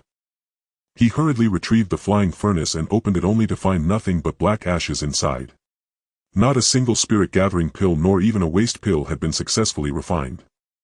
The materials for one batch of spirit-gathering pills cost 3 spirit stones, and they had turned to ashes. Qinghe was deeply disheartened. Failing before even truly beginning was far more challenging than mastering a mid-grade technique, leaving him utterly clueless. Yet Qinghe possessed an unyielding spirit and would not give up so easily. After calming his breath, he cleaned the furnace and placed another set of spirit-gathering pill materials inside. This time he managed to hold on for a few more breaths, but the furnace exploded again before reaching the pill-condensing step. Unwilling to accept defeat, Qinghe continued his alchemy attempts. After half a month of relentless effort, during which he wasted 10 sets of spirit-gathering pill materials daily, Qinghe still failed to succeed. This drove Qinghe to curse in frustration. He had never imagined alchemy could be so difficult and costly. With a high-grade furnace burning 30 spirit stones each day, he had spent nearly 500 spirit stones in half a month, an expense that would daunt even a foundation establishment cultivator. I refuse to believe I cannot refine the spirit-gathering pill. Materials for the spirit-gathering pill were the one thing he lacked not. Beyond his previous stockpile, over 1,000 sets had already grown in the black soil space during this half-month. What comforted Qinghe was that he made slight progress each time. With a few hundred more sets of materials, he was certain he would succeed. Every beginning is hard. A month later, after wasting over 100 more sets of spirit-gathering pill materials, Qinghe gradually grasped the knack. Though he still had not produced a spirit-gathering pill, he had made considerable progress in alchemy. He finally managed to refine a few waste pills, which was no small achievement for him. Having wasted at least 1,000 spirit stones even with the aid of a high-grade furnace, Qinghe could scarcely believe how ordinary alchemists ever became alchemists. Not everyone could be as indifferent to alchemy materials as he was. Indeed, almost no one could afford such extravagance in pill refining. Even the prodigious disciples of the Tai Xian sect's alchemy peak did not receive such treatment, not even 1% of it. Qinghe seemed to understand why alchemists were so revered and precious in the world of immortal cultivation. The reasons for Qinghe's numerous failures were actually quite simple. Firstly, his talent in alchemy was only average and he lacked direct guidance from a renowned master. Relying solely on others' alchemy records made it difficult to promptly identify his mistakes. Secondly, and most importantly, others began with simpler tasks, first refining medicinal powders, then pills like the 100-herb pill. Then came low-grade, mid-grade and high-grade pills. Unlike Qinghe, who directly tackled a high-grade formula, alchemists capable of refining high-grade pills were as rare as phoenix feathers and unicorn horns in the Tai Xian sect. This led to Qinghe's repeated failures. After a month of trying without successfully refining the spirit-gathering pill, Qinghe turned and left his cave dwelling, not because he intended to give up alchemy. Rather, he needed to find a method to remove pill toxins. If he delayed any longer, it would take him at least 3 to 5 years to break through to the 7th layer of Qi refining. This was utterly unacceptable to him. In the world of immortal cultivation, strength was the only truth. His sole purpose in becoming an alchemist was to enhance his power and advance his cultivation. Having made no progress in his cultivation for nearly 2 months, he grew anxious, reliving the agonizing 8 months of Qi induction he had endured at the Chore's peak. Qinghe went to the outer disciple exchange area and put up a sign, seeking a solution to pill toxins at a high price. This attracted the attention of many outer disciples. A disciple at the 5th layer of Qi refining asked, "Junior brother, have you taken defective pills and contracted pill toxins?" To them, the only way to contract pill toxins was by using waste or defective pills. Although they also consumed low-grade pills, they took at most 1 bottle per month and the impurities were easily dispelled. No one consumed pills like food as Qinghe did, and even if there were effects, they hardly paid attention. Qinghe naturally could not answer truthfully. Instead, he inquired, "Senior brother, do you know how to dissolve pill toxins?" The 5th layer disciple shook his head. "I don't. You could ask someone from the alchemy peak if they might have a solution." Qinghe waited for a while, but no other outer disciple answered. He hesitated, should he go to the alchemy peak? But he had no acquaintances there. Just as Lu Qinghe was considering other options, a familiar voice sounded, "Oh, junior brother Lu, you're here." Hearing this, Lu Qinghe looked up and saw Bai Yutong staring at him in surprise. Bai Yutong was someone he knew well in the Tai Xian sect and the only person he had a good impression of. Lu Qinghe stood up to greet her. "Senior sister Bai." He hadn't expected that after over a year Bai Yutong still remembered him. Bai Yutong asked curiously, "Junior brother Lu, what's this?" She pointed at the words on his sign. Suddenly a thought struck her and she asked, "Junior brother Lu, could it be that you're suffering after effects from taking the blood ginseng?" Lu Qinghe hadn't expected Bai Yutong to think that way. A flicker passed through his eyes as he revealed his cultivation at the 4th layer of Qi refining. "Senior sister Bai, I've been an outer disciple for a year and a half, yet no matter how I cultivate, my cultivation won't increase. After much investigation, I suspect I've contracted pill toxins. Only by resolving this issue can I continue to cultivate." Bai Yutong was astonished. She had never heard of such a thing. Nonsense. How could taking blood ginseng cause pill toxins? You must have taken defective pills because you couldn't afford real spiritual medicines and are too embarrassed to admit it. Lu Qinghe looked over and saw a man standing beside Bai Yutong staring at him with malicious intent, his eyes filled with hostility and warning. "Junior sister Bai, don't let yourself be deceived." He couldn't understand how Bai Yutong knew a 4th layer Qi refining disciple and seemed to be on good terms with him. He would never allow such a thing. Bai Yutong was his chosen Dao partner and must not have more contact with other men. Bai Yutong covered her mouth with a laugh. "Senior brother Wang, how could junior brother Lu deceive anyone?" She looked at Lu Qinghe with a smile. "Junior brother Lu, you wouldn't lie to me, would you?" Lu Qinghe's expression remained unchanged. "How could I ever deceive you, senior sister?" Lu Qinghe's eyes would even blink when he lied, but it wasn't as if he would be struck by lightning. Bai Yutong giggled and said to senior brother Wang, "See, junior brother Lu has sworn he won't deceive me." Senior brother Wang's expression darkened, for Bai Yutong had never treated him as kindly as she did Lu Qinghe. He urged, "Junior sister, we still need to report to Uncle Wu." Bai Yutong shook her head. "No rush.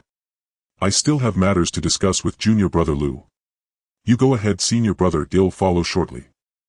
Senior brother Wang was taken aback and said anxiously, "Junior sister, this will anger Uncle Wu. You know the consequences of his wrath." Bai Yutong insisted, "Senior brother, just explain the situation to Uncle Wu. I believe he will understand." Seeing their dispute, Lu Qinghe quickly interjected, "Senior sister, if you have urgent matters, please attend to them.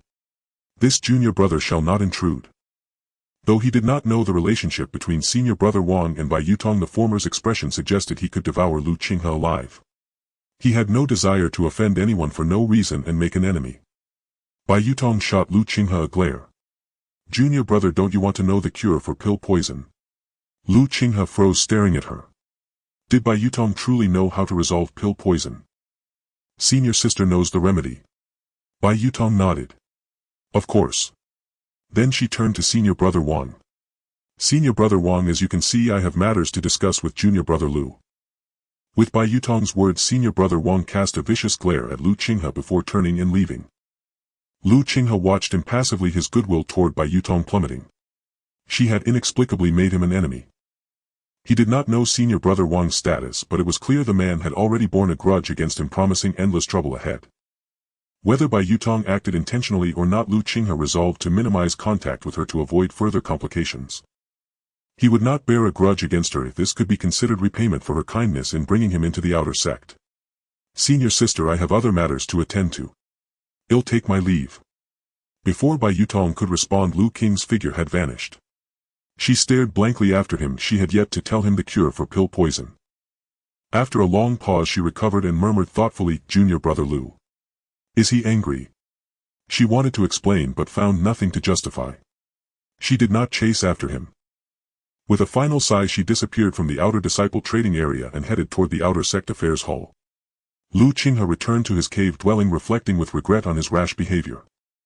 He had yet to obtain the cure for pill poison, and he still needed Bai Yutong's help to find the missing Wang Shan. Aside from Zhou Tong, Bai Yutong was the most likely person in the Tai Xian sect to know Wang Shan's whereabouts. He could not seek Zhou Tong's confirmation. If Zhou Tong discovered Wang Shan's connection to him, he would surely use it as leverage. Zhou Tong had threatened him repeatedly and was capable of such a deed, especially since Wang Shan was merely a menial disciple the sect would not care about. Lu Qinghe planned to consider other options. If all else failed, he would seek a solution at Qinghe Immortal Market. The treasure's pavilion might offer a remedy. He resumed alchemy, batch after batch of herbs ruined in his hands. Yet he gradually mastered the technique, progressing from producing a single waste pill to 2. A typical furnace could yield 1 to 5 pills. Qinghe sensed that once he could refine 5 waste pills, he might succeed in creating a true spirit-gathering pill. After several more attempts, his spiritual power was exhausted and he had to meditate to replenish it. Suddenly a terrifying pressure descended upon his cave, causing Qinghe's expression to shift drastically. A cold female voice rang out, "Where is Qinghe?" Someone was here to cause trouble. Aside from Zhou Tong, he had not offended anyone. His mood, already sour, grew worse. He wanted to see who dared to confront him directly at his cave. Qinghe opened the cave's barrier and stepped out, looking up at the sky. There a graceful woman stood atop an emerald jade flute, gazing down at him from on high. What shocked Qinghe most was her identity and cultivation. A blue-robed disciple with the spiritual pressure of the late Qi refining stage, this was an inner sect disciple. To outer disciples, inner sect members were lofty and unattainable. Qinghe could not fathom why an inner disciple would seek him out. He knew no one of such status. Had Zhou Tong hired an inner disciple to threaten him? Was this Zhou Tong's background, his connection to the inner sect? Puzzled, Qinghe asked cautiously, "May I ask what brings the esteemed inner sect senior sister to my humble abode?" He remained on guard, uncertain if the inner disciple would attack him directly or disregard the sect's rules. After all, Bai Yutong had told him that Zhou Tong's lenient punishment was due to inner sect interference, proving that inner disciples could alter outer sect regulations. If the situation turned dire, he would flee the Tai Xian sect immediately. His top-grade fire scale armor would allow him to escape from a late Qi refining cultivator. In a fight, he still had 2 top-grade spirit talismans, enough to severely wound even a late Qi refining practitioner. The graceful woman looked down at Qinghe with an air of superiority. "Are you Qinghe?" He nodded. "Yes, I am Qinghe." She said coldly, "I care not who you are, nor how you met Yutong, or what bond you share.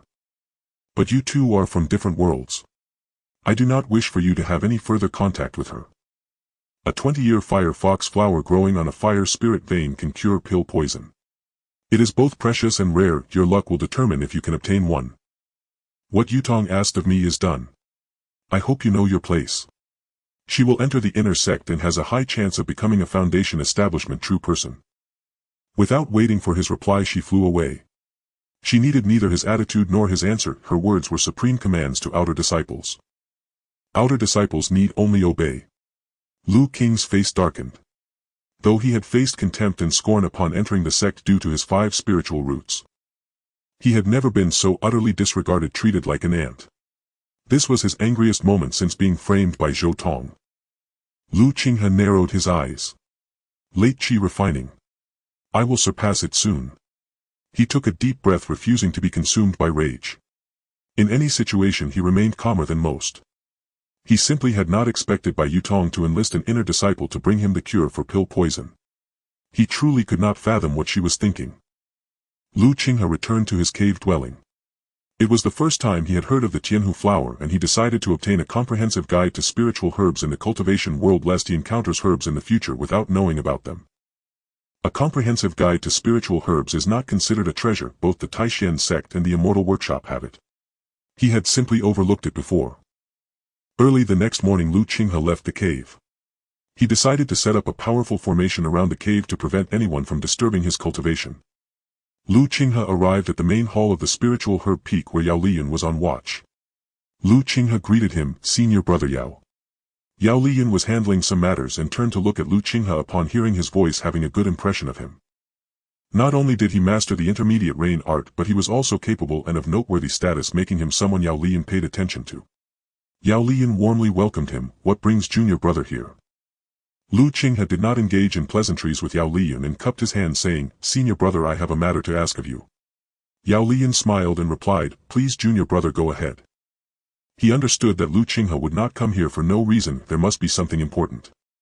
"I would like a comprehensive guide to spiritual herbs in the cultivation world. I believe senior brother has one here. In the Taishan sect, the best and most complete guide to spiritual herbs is undoubtedly at the spiritual herb peak, and as a disciple of the spiritual herb peak he had no need to go elsewhere." Yao Liyan looked at Lu Qinghe in surprise, thinking it was a significant matter, only to find it was for the guide to spiritual herbs. Yao Liyan nodded. Of course we have that, but although junior brother is a disciple of the spiritual herb peak, you still need to pay 5 spirit stones to obtain it. Lu Qinghe swiftly handed over 5 spirit stones to Yao Liyan, who then retrieved a jade slip from his storage bag and handed it to Lu Qinghe. He cautioned carefully, "Junior brother Lu, this guide records most types of spiritual herbs in the cultivation world. While it may not be considered much at our spiritual herb peak, do not pass it on lightly, it is the culmination of hundreds of years of effort from our peak." Lu Qinghe nodded. "I naturally understand this, thank you senior brother." Yao Liyan felt relieved once Lu Qinghe promised and handed over the jade slip. He earned 3 spirit stones from this transaction. It was not that he had taken advantage of Lu Qinghe, as 5 spirit stones was the rule of the spiritual herb peak. However, over the years countless disciples of the spiritual herb peak borrowed from each other regularly. With acquaintances among the disciples, Lu Qinghe could have obtained it for just 2 spirit stones. He of course did not know that Lu Qinghe did not think much of the 5 spirit stones. Lu Qinghe stored the jade slip, planning to study it later. He asked Yao Liyan, "Senior brother, do you know if there are any seeds for the Qinghe flower here? I would like to buy some for planting." Yao Liyan looked at Lu Qinghe with a strange expression. "Junior brother wants to plant the Qinghe flower." Lu Qinghe noticed Yao Liyan's odd expression. "Is there something wrong with that, senior brother?" Yao Liyan nodded. "The Qinghe flower is a mystical grade spiritual herb, even if there are some, they certainly wouldn't be found in the outer sect. Moreover, the Qinghe flower is quite special. It requires a fire spirit vein for cultivation, and the Taishan sect doesn't have the conditions for that. So not to mention seeds, I don't even know if the Qinghe flower exists in the Taishan sect." Lu Qinghe did not expect that even the Taishan sect might not have the Qinghe flower. He initially thought that even if the price was high it would be fine. Lu Qinghe asked, "Do you happen to know where I can find the Qinghe flower?" Yao Liyan thought for a moment and said, "People from the spiritual herb peak or pill peak might have it, but it would be at least the inner disciples of senior brothers or sisters, or perhaps some unexpected collections from the elders." This caused Lu Qinghe's expression to change. Not to mention the foundation establishment elders, even recalling the attitude of the inner disciple he encountered yesterday, made it clear how difficult it would be to connect with them.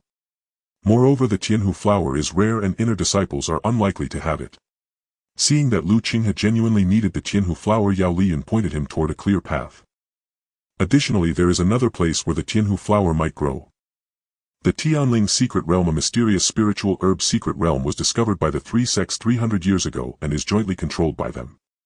Inside, herbs abound, not to mention the possibility of the Qinghe flower. Many even rarer herbs can also be found there. The 3 sects open the Tianling secret realm together every 50 years, organizing disciples to enter and gather herbs. Junior brother is fortunate. In a few months the Tianling secret realm will open and you can sign up to try your luck. Lu Qinghe's eyes lit up. He had not expected such a place existed. Seeing Lu Qinghe's interest, Yao Liyan asked, "Do you want to give it a try? If you wish, I can sign you up." Lu Qinghe did not agree immediately. Although what Yao Liyan said was enticing, he knew there was no such thing as a free lunch in this world.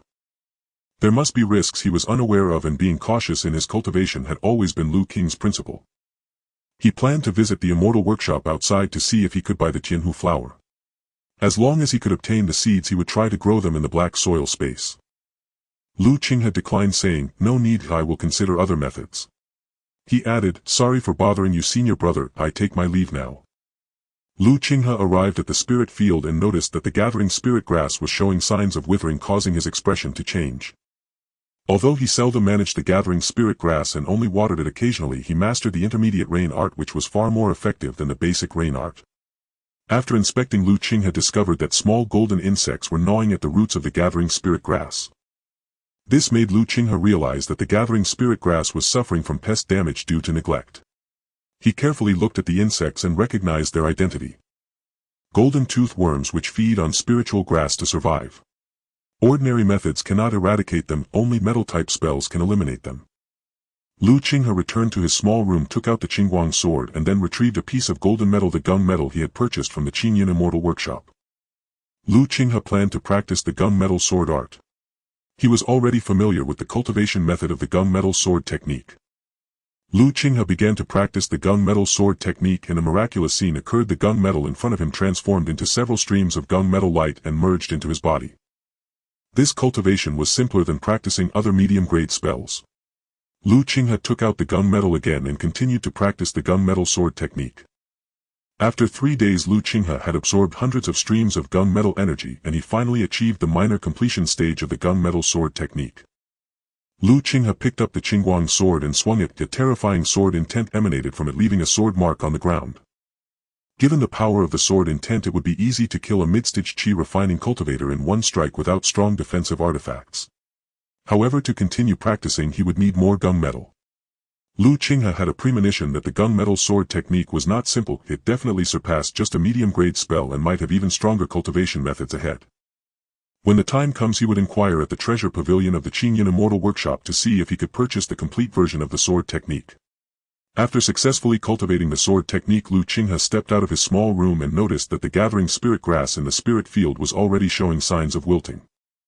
Previously only a small portion was affected by the golden aphid, but now most of them had been infested. The reproduction speed of the golden aphid was alarmingly fast. Qinghe began to wield the gunmetal sword technique, controlling the power to strike at the gathering spirit grass, trying to eradicate these golden aphids. Under the golden sword intent the golden aphids were cut down, but the gathering spirit grass was also destroyed by Qinghe. Is this effective? Qinghe's face lit up with joy as he began to continue controlling the sword intent to eliminate the golden aphids. Although this process caused the death of many spirit-gathering herbs, Qinghe's mastery over the gun-gold sword art grew ever deeper. Gradually he could eradicate the golden aphids with his sword intent without harming the herbs. Within a single day Qinghe had cleansed the golden aphids from over 100 spirit-gathering herbs completely. He then cast the cloud rain art, summoning a spiritual rain that revitalized the once withered spirit-gathering herbs. Observing their condition, Qinghe noted that only 75 plants remained. Yet they would be ready for harvest in about 3 months. Once fully turned over to the spirit herb peak he would receive a substantial number of spirit stones and merits. Qinghe was not lacking in spirit-gathering herbs. In the black soil space he possessed not only year-old herbs but even some of 50 years maturity. Qinghe rose intending to visit the servant peak to find Bai Yutong and see what she needed, thus repaying her kindness. It had been exactly 2 years since he left the servant courtyard.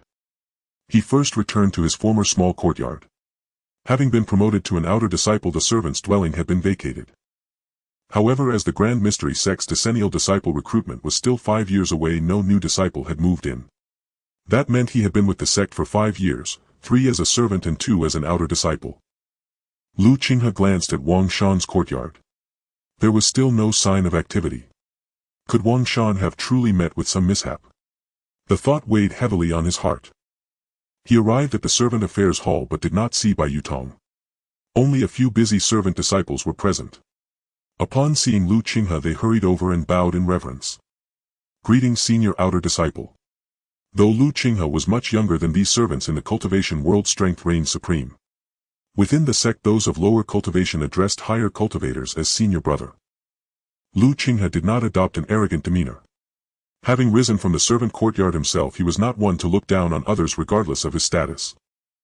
Qinghe asked a servant disciple, "Where is senior sister Bai?" A disciple at the 3rd level of Qi refining respectfully replied, reporting to senior outer disciple, "Senior sister Bai left a few days ago on business and has not yet returned." Qinghe inquired about the exact time. It coincided with when he had encountered Bai Yutong in the outer sect trading area. She must have had some errand that called her away from servant peak. Qinghe nodded. "I see. Cultivate diligently and you too may enter the outer sect." Those managing the affairs hall were all at the 3rd level of Qi refining. Qinghe casually tossed several spirit stones from his storage pouch, giving one to each disciple. He left no message for Bai Yutong, planning to seek her out again once his own matters were settled. The 4 servant disciples stared in shock at the spirit stones in their hands, never expecting such an unexpected gift. All of them expressed their gratitude. "Thank you, senior outer disciple." Qinghe left the servant hall and flew away on his sword. All the servants watched his departure with envy.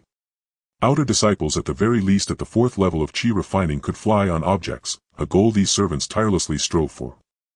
One of them remarked, "This senior is truly generous bestowing spirit stones. Unlike other outer disciples, he carries no arrogance." Most outer disciples would not even deign to glance at them. Another servant muttered in confusion, "I feel I've seen this senior in the servant courtyard before." A third retorted, "Are you suggesting this outer disciple came from the servant courtyard? Have you lost your mind? He is young. With cultivation at the 4th level of Qi refining or higher, his spiritual root must be extraordinary. He is surely a genius directly selected for the outer sect, not someone we can compare ourselves to. The first servant said awkwardly, I only said he looked familiar, not that he came from the servant courtyard. Perhaps I mistook him for someone else. Qinghe had few acquaintances in the servant courtyard, mainly because his time there was brief. He had spent 9 months cultivating in his small courtyard. He had worked the spirit fields for a year and spent another year in a hidden cave. On the few occasions he appeared, he was disguised when visiting the servant trade area. Few could recognize him. Returning to the outer disciple affairs hall, Qinghe tossed 10 spirit-gathering herbs to the stunned attendant. Qinghe reported his departure at the mountain protecting formation and left the Grand Mystery Sect. Unbeknownst to him, as soon as he left, a shadow followed him out of the sect, flying in his direction. Qinghe had no intention of going to the Azure Cloud Immortal Market this time. After so many transactions, no matter how cautious he had been, he must have attracted the attention of those with ulterior motives there. They might be waiting for him to walk into a trap. Unless his strength was sufficient, he would not return to Azure Cloud. His target this time was another immortal market over 1,000 li away. Traveling 100 li a day after a 10-day arduous journey, Qinghe finally reached his destination. Though he encountered some troubles along the way, they were easily resolved. With 4 mid-grade spells, a mid-grade Dharma sword and a high-grade defensive magic tool, even without other means, Qinghe could contend with latest-stage Qi refining rogue cultivators. The Red Maple Immortal Market lay far beyond the borders of Zhao State. It was less a market and more an immortal city.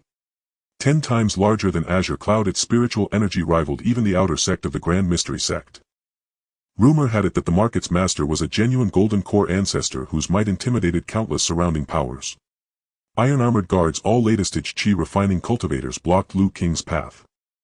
You lack a city token. Entry requires 5 spirit stones valid for 3 days. Qinghe took a breath. 5 spirit stones meant little to him, but with hundreds of thousands of rogue cultivators here, each paying 5. If the rotation were truly every 3 days, the accumulated spirit stones would be astronomical. Of course, that calculation was imprecise, as some rented inns or caves for cultivation, avoiding a 3-day cycle. Yet the spirit stone revenue would be even more staggering. Qinghe's heart yearned. If he could control such a market, he would have endless spirit stones flowing in daily. He paid the fee and entered Red Maple. His first priority was to solve his spirit stone shortage, as he planned to stay for some time. Currently he had not a single spirit stone left on him. Yet acquiring spirit stones was simple for him, though they were a scarce currency in the cultivation world. The true hard currency was spiritual herbs. Premium herbs could boost cultivation, break through realms, and even reverse fate or resurrect the dead. Qinghe had recently studied the Grand Mystery Sect's complete compendium of spiritual herbs. It encompassed all knowledge, recording over 4000 types of herbs, more than 2000 yellow grade, over 1200 profound grade, over 500 earth grade, over 100 heaven grade, and 10 immortal herbs. It covered nearly every herb in the cultivation world. The lower, middle, upper, and top grades Qinghe had mentioned earlier all referred to yellow grade herbs used by Qi refining and foundation establishment cultivators. Profound grade herbs reached the level used by golden core elders. Earth-grade herbs would even prompt nascent soul true lords to fight over them. As for heaven-grade herbs, they were exceedingly rare in the entire cultivation world, and immortal herbs existed only in legends. The Red Maple Immortal Market was 10 times more vast than the Azure Cloud Immortal Market. In the Azure Cloud Market, most cultivators were at the early stage of Qi refining, with those at the middle stage being a rare sight. Here not only was the captain of the iron-armored guards at the entrance a latest-stage Qi refining cultivator, but cultivators of that level could also be seen roaming within the market from time to time. Qinghe had disguised his cultivation as the 3rd layer of Qi refining and began selling the spiritual rice from his black soil space in the Red Maple Immortal Market. He had already sold tens of thousands of caddies of spiritual rice in the Azure Cloud Market, but with time on his hands he had planted more. With a harvest every 3 days, he had amassed a staggering amount of 100,000 caddies. Perhaps due to the higher number of cultivators here, the price never fell below 10 spirit stones per 100 caddies. Moreover, because the spiritual rice Qinghe sold was of exceptional quality, it could fetch 12 spirit stones per 100 caddies. Do not underestimate spiritual rice for being inferior to low-grade spiritual herbs in terms of spiritual energy. Its consumer base was vast. The cultivation world was filled with low-level Qi refining cultivators who could not afford to use pills every day. Moreover, as long as one was a cultivator, they would choose not to consume mortal food if given the option. Mortal food contained too many impurities, and consuming it excessively was detrimental to a cultivator. Spiritual rice was the best choice for the majority of cultivators. Even low-level cultivators could afford to buy a few caddies for cultivation. Qinghe sold all his spiritual rice, earning over 1,000 spirit stones. He then changed his cultivation appearance to the fourth layer of Qi refining and began selling large quantities of spirit-gathering grass. The price of the grass was fairly standard, and Qinghe did not offer any with a high age, only those that had matured for a year. These spirit-gathering grasses were piled up like a mountain in his black soil space. Even though he wasted a great deal daily while concocting pills, it was only a fraction of the total. In the black soil space he had already stored several thousand plants, all sealed with spiritual energy, one of the methods for preserving spiritual herbs, and then tossed them into his storage pouch. Otherwise the black soil space would not be able to hold so many materials. Depending on the size of the shops, Qinghe sold them in quantities ranging from a few plants to hundreds, selling a total of 3,000 plants and obtaining 6,000 spirit stones. Still unsatisfied, Qinghe also sold dozens of century-old blood ginseng and 10 two-century-old blood ginseng, earning another 5,000 spirit stones. Blood ginseng was the least abundant spiritual herb in Qinghe's black soil space, but it had the highest age.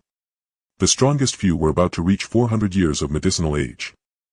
300 years of medicinal power was definitely considered a profound-grade low-grade spiritual herb, and 400 years was not far off from being a profound-grade medium-grade one.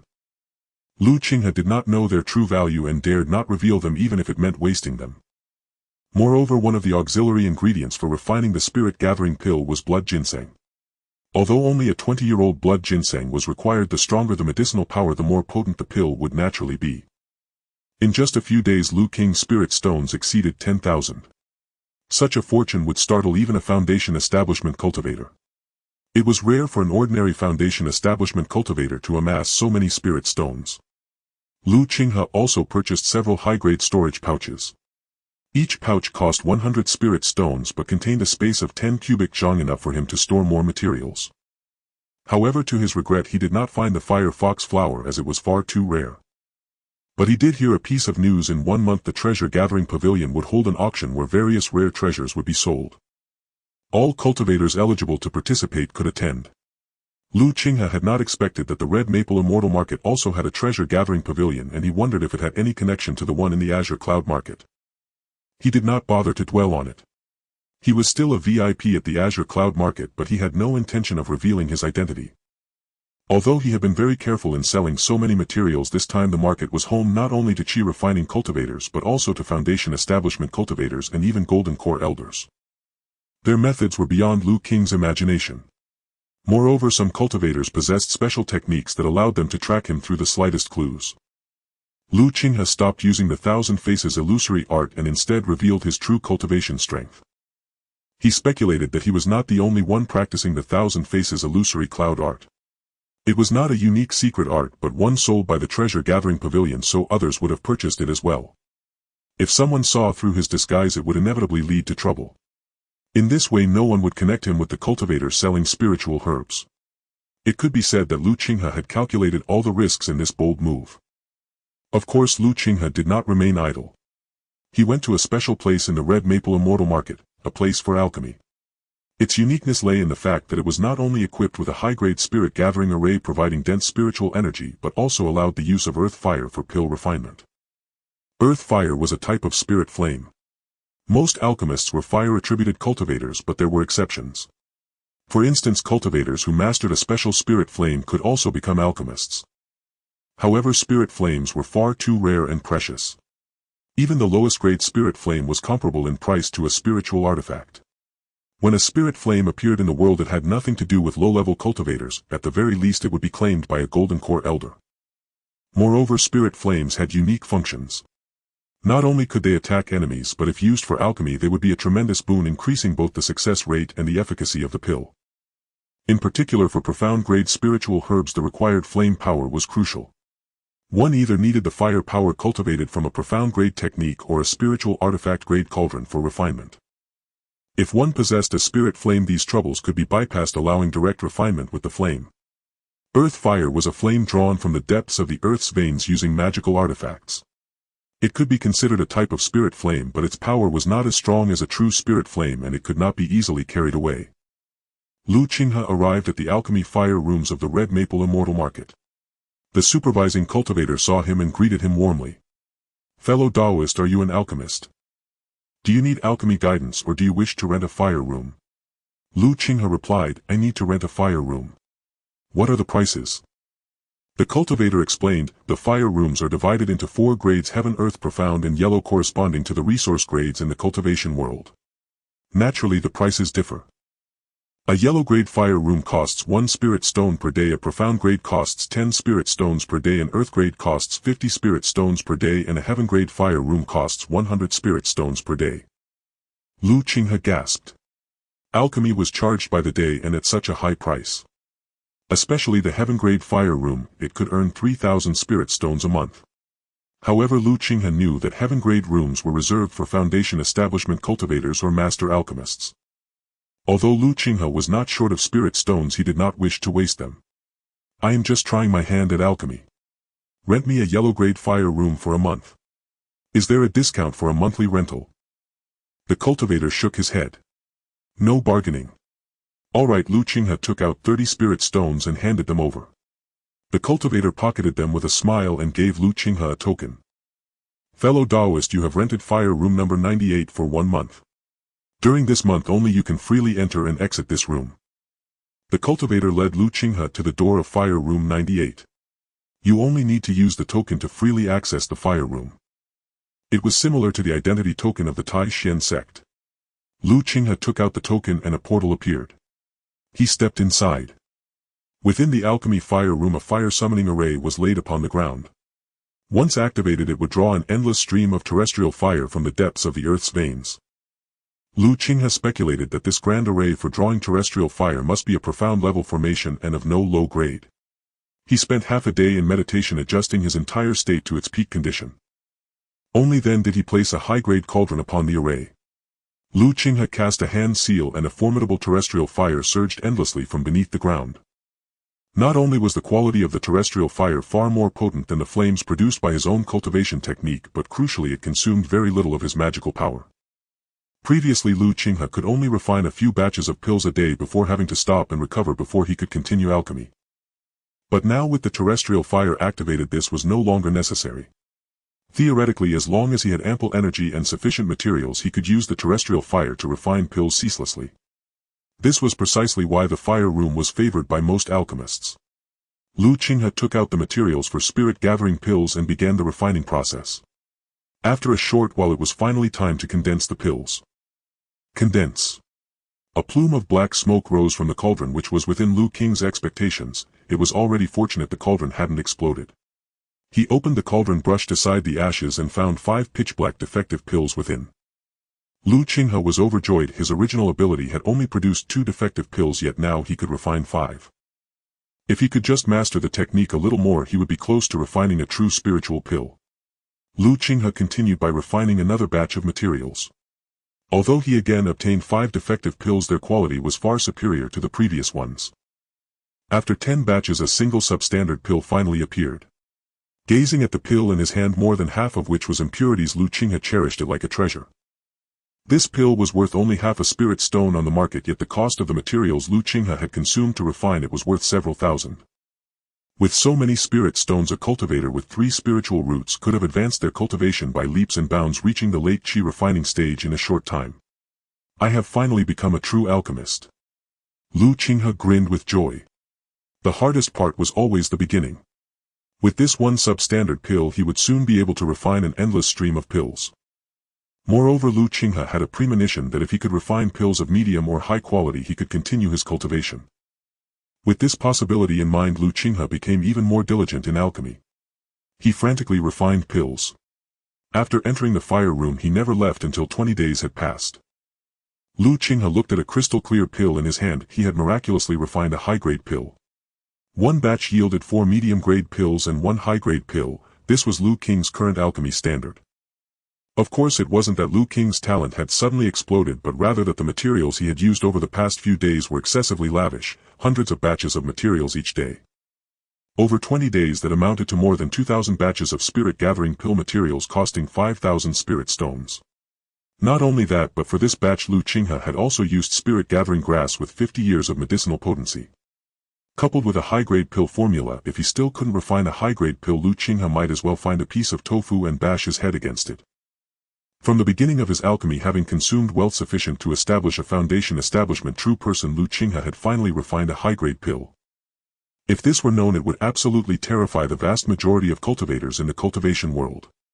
Such consumption would be unbearable even for a nascent soul true lord. Qinghe decided not to continue alchemy for now. He intended to verify his own conjecture. Next, let's test the efficacy of a medium-grade pill.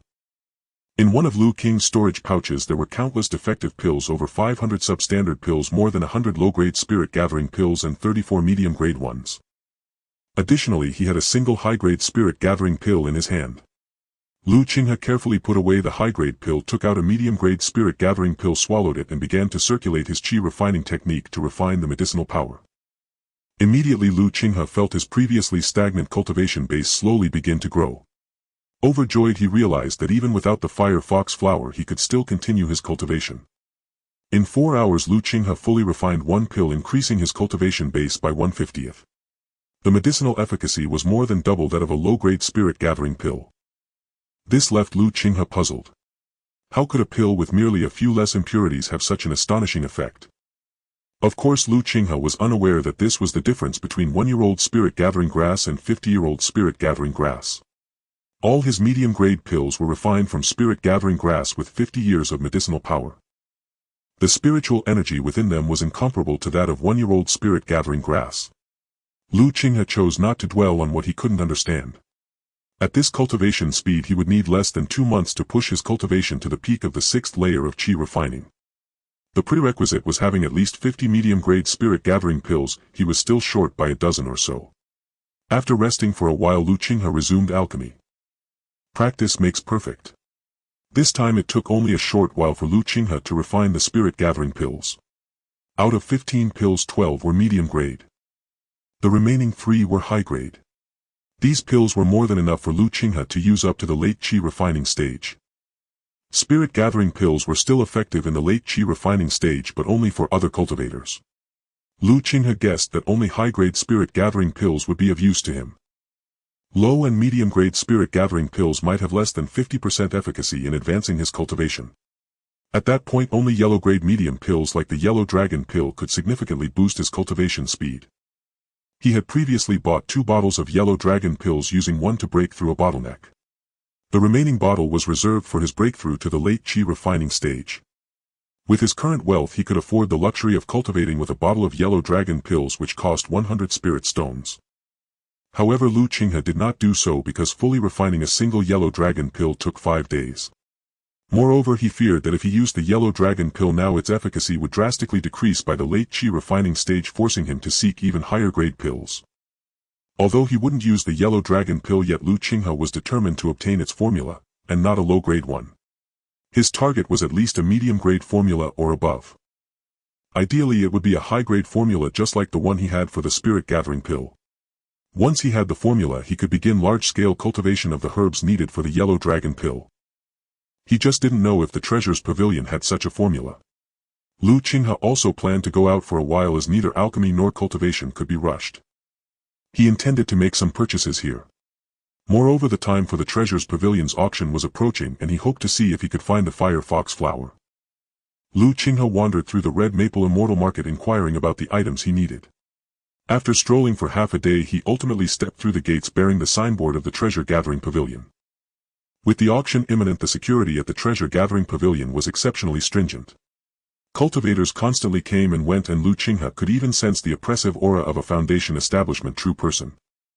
Though not directed at him, even a trace of that pressure was enough to make any qi-refining cultivator tremble with fear. Moreover, word had it that the grand finale item of this auction was a formidable spiritual artifact, causing quite a stir. A spiritual artifact was a magical treasure coveted even by foundation establishment true persons. A sweet-faced attendant greeted Qinghe. "Daoist, may I ask if you have come to the treasure-gathering pavilion for a transaction or for the auction?" Qinghe replied, "I wish to purchase some items here and also see if I can participate in the auction." Not everyone could attend the treasure-gathering pavilion's auction, as certain conditions had to be met. Otherwise the venue would be overwhelmed by the crowd. The attendant inquired, "What items does the Daoist wish to purchase from the treasure-gathering pavilion?" Qinghe glanced around wary of drawing attention to what he intended to buy or sell. After a moment's hesitation, Qinghe produced the token given to him by Steward Lin of the Azure Cloud Market. I obtained this some time ago. I wonder if it might allow me to meet with the person in charge here. The attendant glanced at the token in Lu Qinghe's hand and paused. Such a VIP token could only be obtained by spending over 10,000 spirit stones at the treasure-gathering pavilion. Though the inscription differed, the token itself was an authentic VIP credential of the pavilion. She respectfully said, "So you are an honored guest. Please follow me." Qinghe was led to a VIP chamber on the second floor. "Please wait a moment, Daoist. I will fetch someone with authority." A few minutes after she left, footsteps approached and a woman in a yellow dress entered the chamber. She was a woman of extraordinary beauty, her bearing proud and exuding an unmatched nobility. The woman sat across from Qinghe, a faint fragrance wafting over. Her soft melodious voice sounded, "Daoist, what transaction would you like to conduct with the treasure-gathering pavilion?" Qinghe steadied his mind. This woman was the most stunning he had ever laid eyes upon. Even Bai Yutong with her ethereal grace seemed a notch below. Yet Qinghe's Dao heart was firm, the sword intent stirred within him, severing the fleeting ripples in his heart. His gaze regained its clarity and composure. "I wish to purchase 3 items: a fire fox flower, or even its seed, a high-grade magical flying sword, and the superior grade formula for the yellow dragon pill." Qinghe had no further interest in mid-grade magical artifacts. He intended to acquire a high-grade flying sword. The woman cast a curious glance at him, a hint of an unreadable expression flickering in her eyes. "The fire fox flower is a profound grade spiritual herb, exceedingly rare. Even if found, it would only appear at auctions.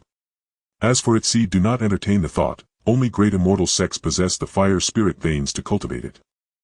Moreover, although the fire fox flower is a low-grade profound spiritual herb, its value is no less than that of a mid-grade profound one. I know not your purpose for the fire fox flower, but this auction features an item called the marrow cleansing pill, for which one of the key ingredients is the fire fox flower.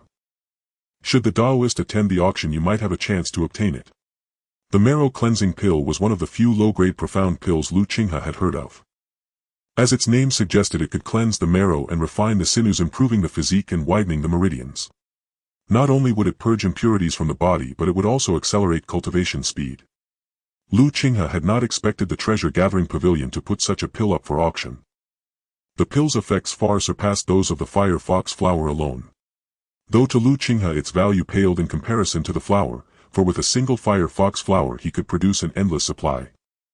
He would never again worry about pill toxicity from excessive consumption. The marrow cleansing pill, however, was a one-time use treasure. While perfect in its own right, it could not match the fire fox flower in his eyes. Nevertheless, Qinghe was determined to secure the marrow cleansing pill. It was far too crucial to him, perhaps even capable of noticeably improving his 5-element spiritual root aptitude. "We do have 2 high-grade magical flying swords originally destined for the auction. However, since you fancy them, I could sell one to you." The woman clapped her hands, and the attendant from before entered, presenting 2 boxes containing a pair of flying swords. One was a pure white longsword, a high-grade magical artifact of the wind spirit sword type. The mid-grade sword Qinghe currently possessed was also a wind spirit sword. The other had a crimson blade that blazed with overwhelming flames, a pure fire attribute high-grade flying sword. The sight of it stirred great longing in Qinghe's heart. With such a magical artifact in hand, coupled with his fire scale armor, he could slay latest-stage Qi refining cultivators without relying on talismans. Qinghe pointed at the crimson sword. "How much is this magical artifact?" The woman nodded slightly, having anticipated his choice. "This sword is called the Crimson Dragon Sword, forged from dragon blood ore. When wielded, it unleashes fiery dragon attacks that most Qi refining cultivators cannot withstand. Even a Foundation establishment true person struck by it would suffer severe injury. Its power is extraordinary. Thus its price is somewhat higher, 2,000 spirit stones." Qinghe knew this was an exaggeration.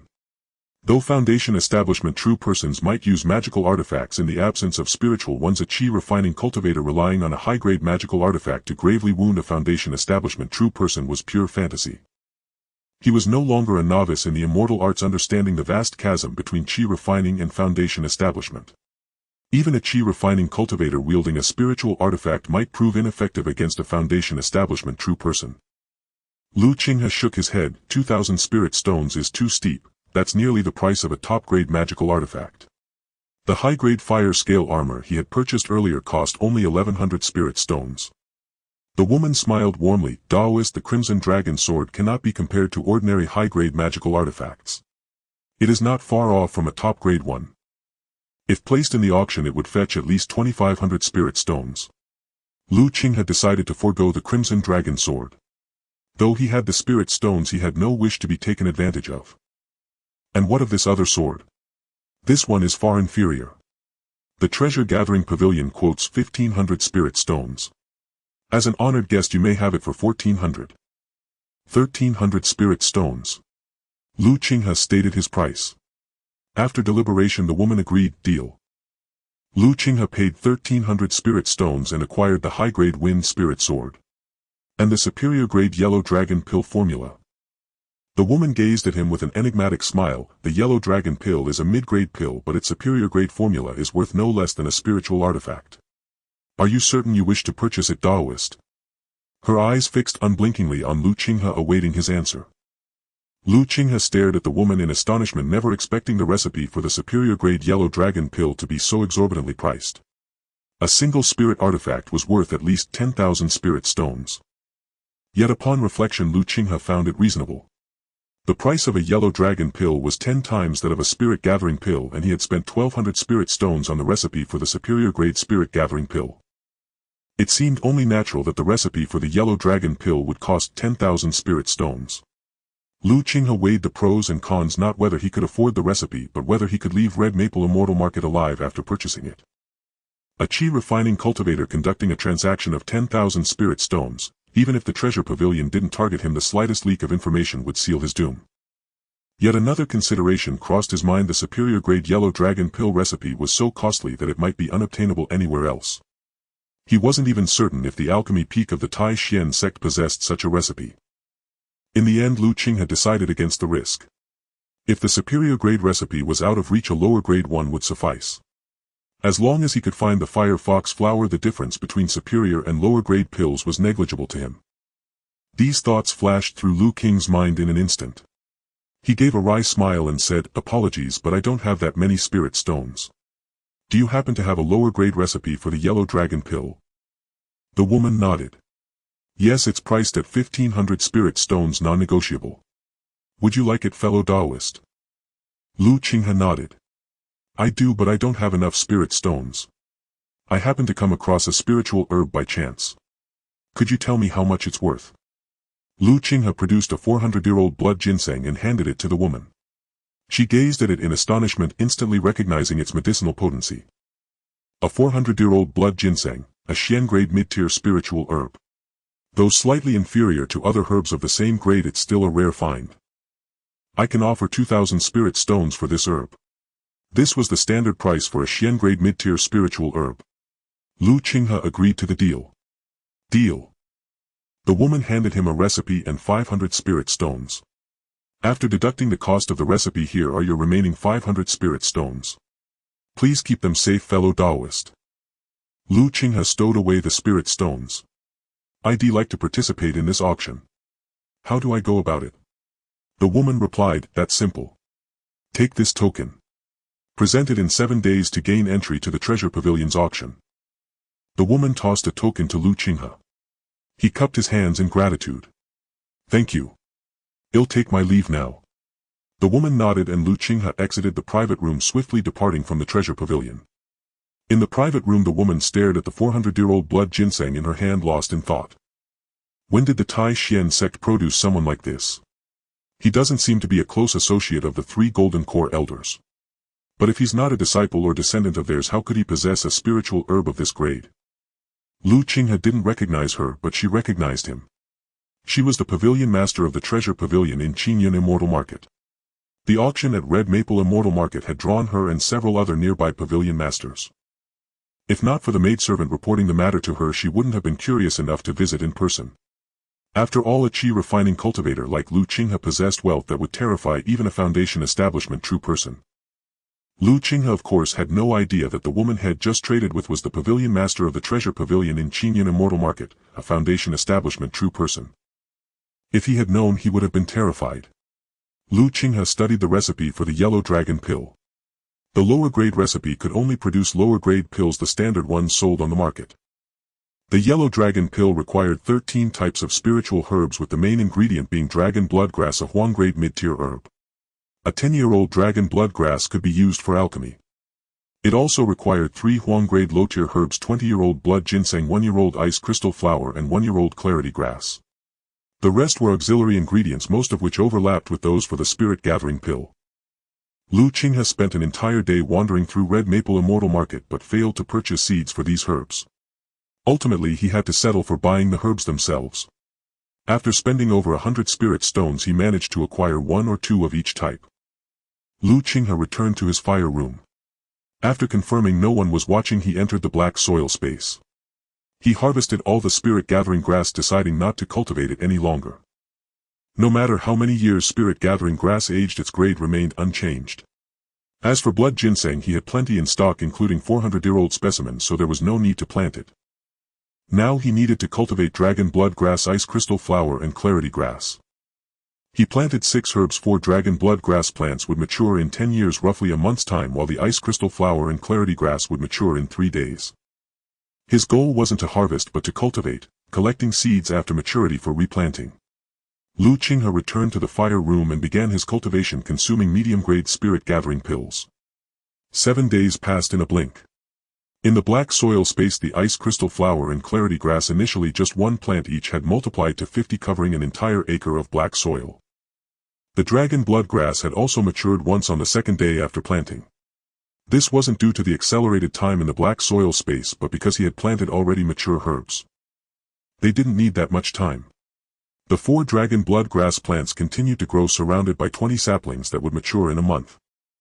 Soon he would be able to fill this acre of black soil entirely with dragon blood grass. However, Qinghe reserved a large area for blood ginseng, a peculiar herb whose medicinal value increased with age. He planned to cultivate these blood ginseng plants for 10,000 years. A 10,000-year-old blood ginseng could be considered a celestial herb. Just then his rental period for the fire room ended and the time for the treasure pavilion's auction arrived. After disguising himself, Qinghe made his way to the auction venue. Presenting his token, he smoothly entered the auction hall. Qinghe noticed that most attendees wore black veils or masks, equally cautious. He found a corner seat and settled in. His gaze drifted to the 2nd floor, where private rooms were located.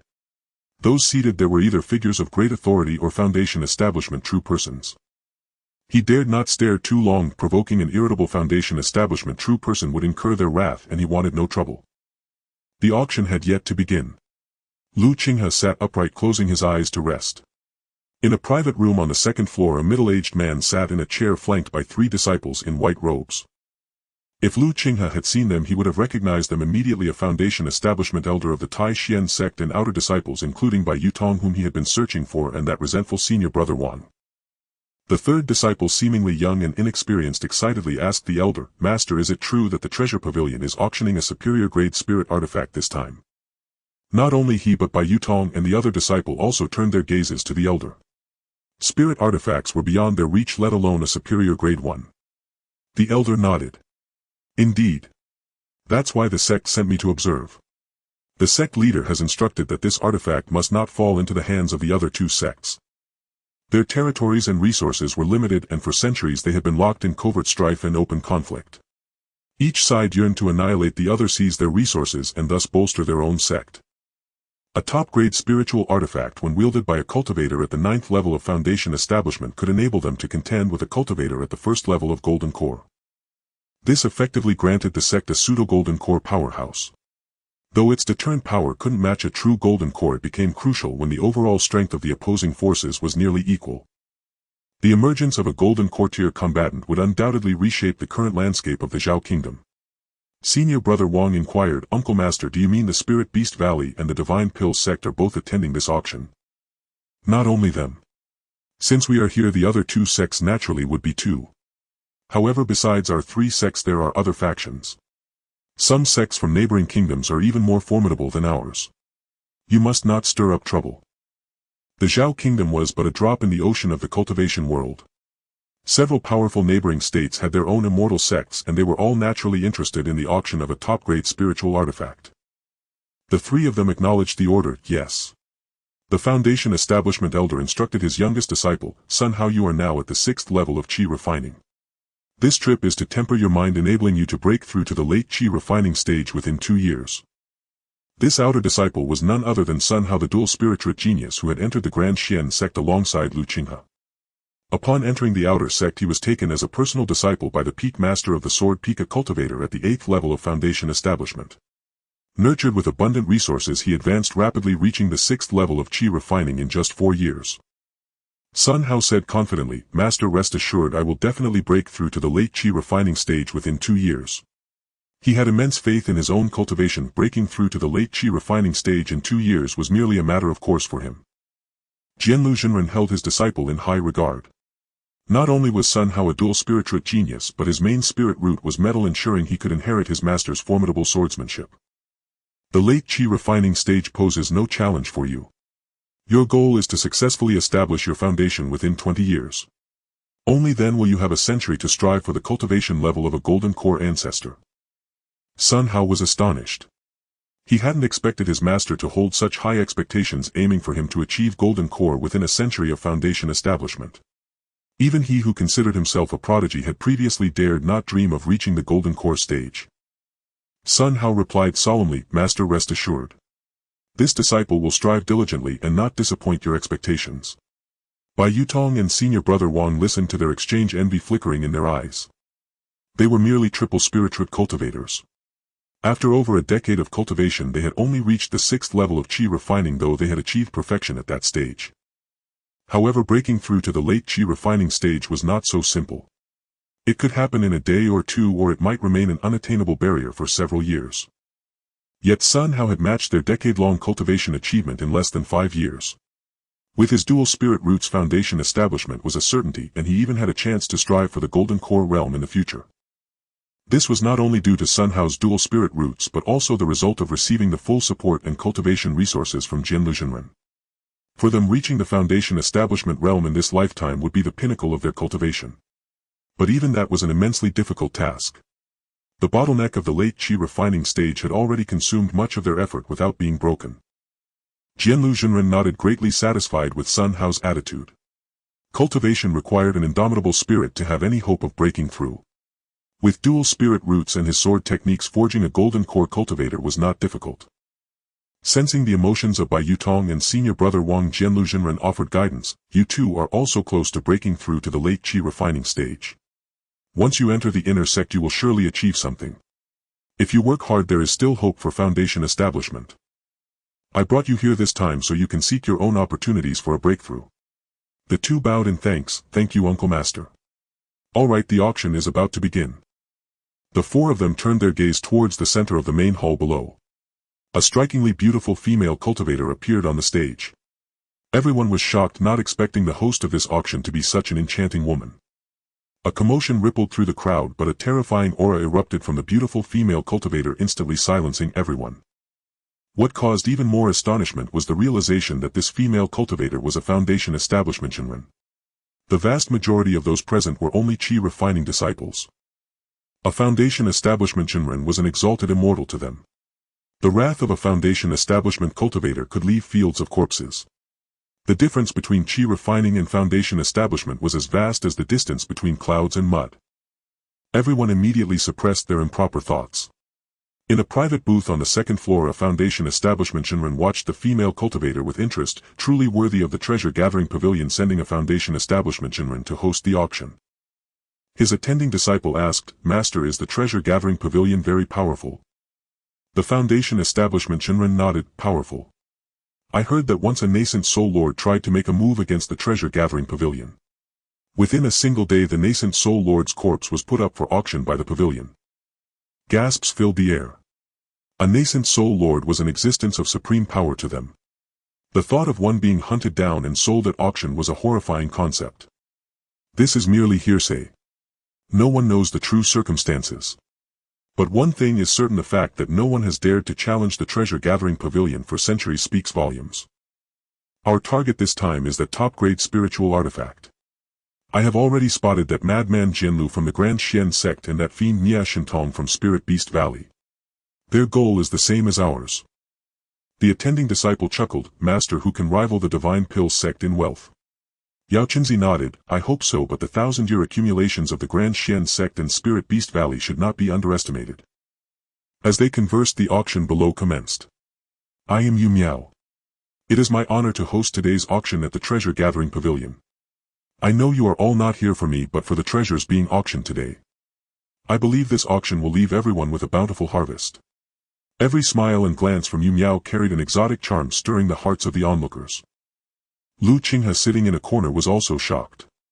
He hadn't expected the auction host to be a foundation establishment Qinghe. It seemed the Treasure Gathering Pavilion's foundation was far deeper than he had imagined. No wonder they dared to auction a top-grade spiritual artifact. Furthermore, the top-grade magical artifacts and top-grade techniques he had purchased earlier were unavailable elsewhere but could be found at the Treasure Gathering Pavilion. However, while Yu Miao was extremely beautiful, she lacked the noble bearing of the woman who had received him earlier. Though puzzled, Qinghe didn't dwell on it. A voice from a second-floor booth rang out, "Qinghe, Yu Miao, we didn't come here to watch you flaunt your charms. Please proceed with the auction items. I am eager to see the Treasure Gathering Pavilion's top-grade spiritual artifact." Qinghe. Yu Miao was not offended. The speaker was also a foundation establishment Qinghe. "Since everyone is impatient, let the auction begin now." Qinghe. Yu Miao clapped her hands. A maid carried a tray covered with red cloth onto the stage. Qinghe. Yu Miao lifted the red cloth, revealing a jade slip. This is a yellow-grade mid-tier qi refining technique, a mid-level cultivation method that can increase the chance of foundation establishment by 10%, a great boon for all qi refining cultivators.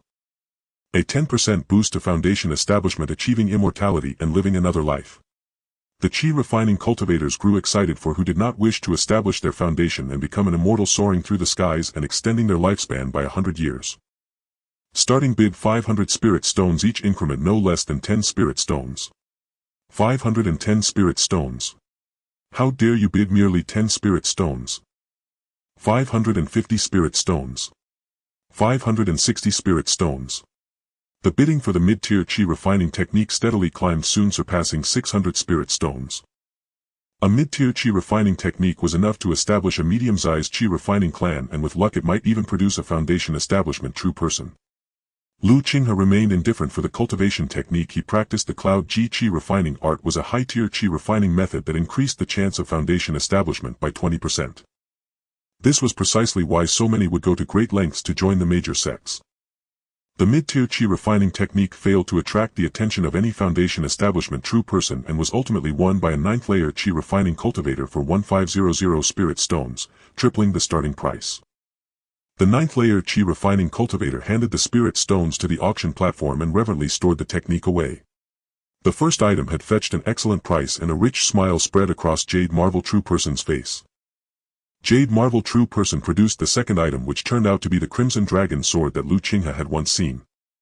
A high-grade magical artifact, the Crimson Dragon Sword, forged from dragon blood stone, bearing draconic might and blazing flames.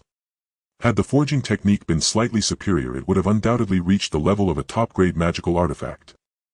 Unfortunately, the artificer encountered an accident during forging, reducing it to a high-grade artifact.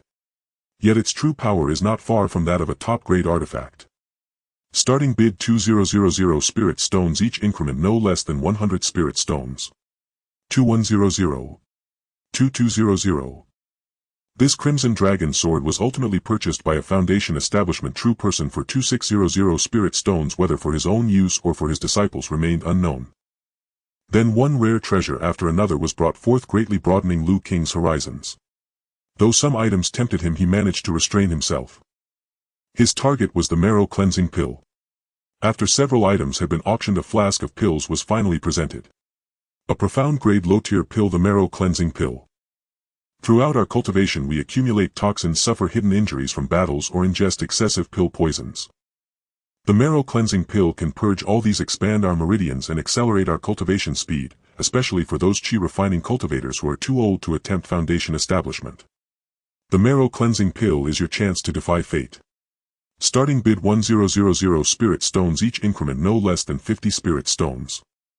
1050. 1100 spirit stones. I must have this marrow cleansing pill. 1150 spirit stones. I am already at the 9th layer of qi refining, on the brink of decay. This is my final chance.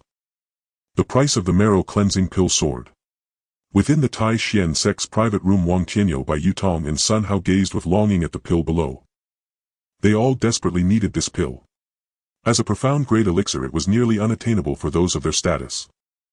Sword Reed True Person shot an irritated glance at Jade Marvel True Person. Utter nonsense.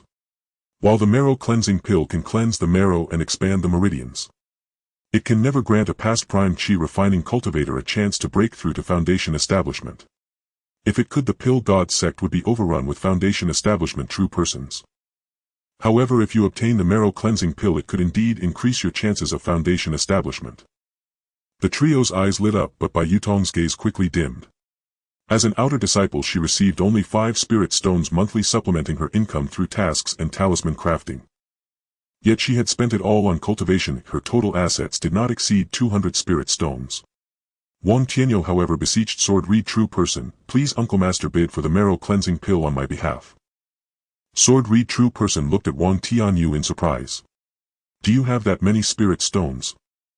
Wang Tianyu replied, "Reporting to Uncle Master, before I left my grandfather gave me 2500 spirit stones, instructing me to find a way to break through to the later stage of Qi refining." Sword Reed True Person was unsurprised, as Wang Tianyu's grandfather was also a Foundation establishment true person of Tai Xian sect. He nodded. "I shall try." Hearing the price has soared to 1500 spirit stones below, he called out, 2000 spirit stones. His words silenced the entire hall, as no one expected a bid from the second floor, and one that raised the price to 2000. In another private room, Pill Dust of the Pill God sect laughed heartily. "It's that old madman Sword Reed. Who would have thought that after I entrusted a pill to the Gathering Treasure Pavilion for auction, that old fool would actually buy it? I hear he has taken on a talented disciple. With the marrow cleansing pill, that disciple might well achieve Foundation establishment within a few years." 2000 spirit stones was already beyond what ordinary cultivators could afford, and it exceeded the pill's actual value. After a moment's pause, Jade Marvel asked, "Are there any further bids? If not, the deal is done." 2100 spirit stones. A voice rang out slowly from a corner, drawing everyone's gaze. They were astonished that someone still dared to bid. And at 2100 spirit stones from a Qi refining cultivator in the main hall. All eyes were filled with varied expressions. In the private room, Sword Reed True Person's face showed curiosity as he extended his spiritual sense toward Lu Qinghe's location. But a far more powerful divine sense swept over, accompanied by a whispered message. "Fellow Taoist, the rules of the Gathering Treasure Pavilion must not be broken." Sword Reed True Person started in shock, hastily withdrawing his spiritual sense and nodding slightly at the air, acknowledging an unseen presence. He then called out, 2500 spirit stones. 2600 spirit stones. Lu Qinghe raised the bid by another 100 spirit stones. He inwardly cursed the unknown bidder for costing him at least 600 extra spirit stones, having initially estimated the pill would cost 2000. But being forced up to 2600 spirit stones left him deeply frustrated. Sword Reed True Person was taken aback, but did not raise the bid further. Wang Tianyu's face darkened, never expecting someone to offer 2500 spirit stones. Had he obtained the pill, he was confident he could break through to the later stage of Qi refining in less than a month, and perhaps even attempt Foundation establishment in the future. Yet someone had outbid him at 2500 spirit stones. Seeing Wang Tianyu's distress, Sword Reed True Person said, 2600 spirit stones far exceeds the pill's worth, there is no need to continue. Wang Tianyu took a deep breath. "Yes, Uncle Master. I cannot offer a higher price." In the main hall, Jade Marvel's gaze also fell upon Lu Qinghe.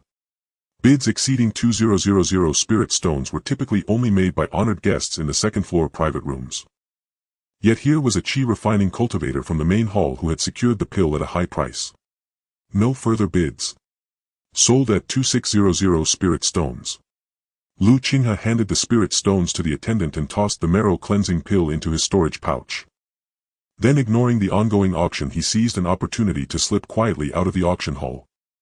He was also exceedingly curious about the top-grade spiritual artifact, yet he knew it was beyond his reach. Once his strength was sufficient and the Black Soil realm yielded millennium-aged or even 10,000-year-old spiritual herbs, he could then personally procure a spiritual artifact of his own. Lu Qinghe had departed directly from Red Maple Immortal Market, intending to return to the Tai Xian sect with utmost haste to ensure his safety. He understood that while nothing might transpire within Red Maple Immortal Market after the auction concluded once he left its bounds, those with ulterior motives would surely make their move. Whether it was for the gains other cultivators had obtained at the auction or even the potential plot to seize the top-grade spiritual artifact if he did not leave now, escaping later would prove difficult and would embroil him in countless conflicts. Cultivation was a race for time and resources. Yet Lu Qinghe was the last person to lack resources. His current wealth rivaled that of a foundation establishment cultivator. What he lacked was time. With sufficient time, foundation establishment would not be an insurmountable challenge for him. No sooner had Lu Qinghe left Red Maple Immortal Market than a shadow followed suit, slipping out behind him. After advancing several tens of li, a sense of crisis stirred within Lu Qinghe's heart. Without a moment's hesitation he summoned the fire scale armor to protect himself. A centipede-like long whip materialized eerily behind Lu Qinghe and lashed against the fire scale armor. Losing his balance, Lu Qinghe plummeted from the sky. He raised his sharp gaze skyward, where a cultivator with a face marred by centipede-like scars stared at him with greed, his eyes fixed primarily on the fire scale armor. Lu Qinghe suppressed his fury. This man was a later-stage Qi refining cultivator and not merely at the 7th layer, for his attack would not have been so terrifying otherwise. Lu Qinghe adopted a look of fearful deference. I do not seem to know you, fellow Taoist. Why did you ambush me? The centipede-faced cultivator let out a loud laugh. You have not offended me, but you have taken what is mine. Boy, hand over the marrow cleansing pill and the defensive artifact and I will spare your life. A 6th layer Qi refining cultivator capable of withstanding his ambush, his artifact must be a top-grade defensive one. He had not anticipated such a bountiful surprise beyond the marrow cleansing pill. Lu Qinghe understood now. If this man had followed him from the Treasures Pavilion auction house in Red Maple Immortal Market, his target being the marrow cleansing pill. He had not expected such shamelessness, framing outright robbery as righteous action. Lu Qinghe replied truthfully, I do not understand what you mean, fellow Taoist. The marrow cleansing pill was obtained through a legitimate auction transaction and my artifact was purchased with my own funds. The centipede-faced cultivator smirked cunningly, what I fancy becomes mine. The marrow cleansing pill can pave the way for my supreme Tao. A top-grade defensive artifact is wasted in the hands of a mid-stage Qi refining trash like you. Only I can bring glory to such a superior artifact. Boy, I am an 8th layer Qi refining cultivator. Killing you would be as easy as stepping on an ant. Yet I wish to avoid unnecessary bloodshed. Hand over the pill and the artifact and I will let you go. Had breaking through the top-grade defensive artifact not been so troublesome, he would not have been so verbose. Even for an 8th layer Qi refining cultivator, breaching a top-grade defensive artifact without a top-grade attacking artifact was exceedingly difficult. The long whip in his hand was merely a mid-grade attacking artifact. This was precisely why cultivators were so fervent in their pursuit of powerful artifacts. As he spoke, he released the pressure of his 8th layer Qi refining cultivation bearing down on Lu Qinghe to intimidate him. Sensing the 8th layer Qi refining cultivation, Lu Qinghe's face turned ashen with terror as he stammered, fellow Taoist, please don't kill me. I will give you the marrow cleansing pill and the artifact. I only ask that you keep your word and spare my life. Lu Qinghe hastily untied the storage pouch at his waist and hurled it toward the centipede-faced man. The man caught it, taken aback that Lu Qinghe had been so easily intimidated. He sneered, inwardly convinced that Lu Qinghe was just a well-connected, pampered scion as he had guessed. But precisely because of that he could not be allowed to live. Once he surrendered the top-grade defensive artifact, he would be slain immediately. Yet before his smile could fully bloom, Ice Talisman. The top-grade Ice Talisman, originally intended as a last resort against Zhou Tong, now proved its worth.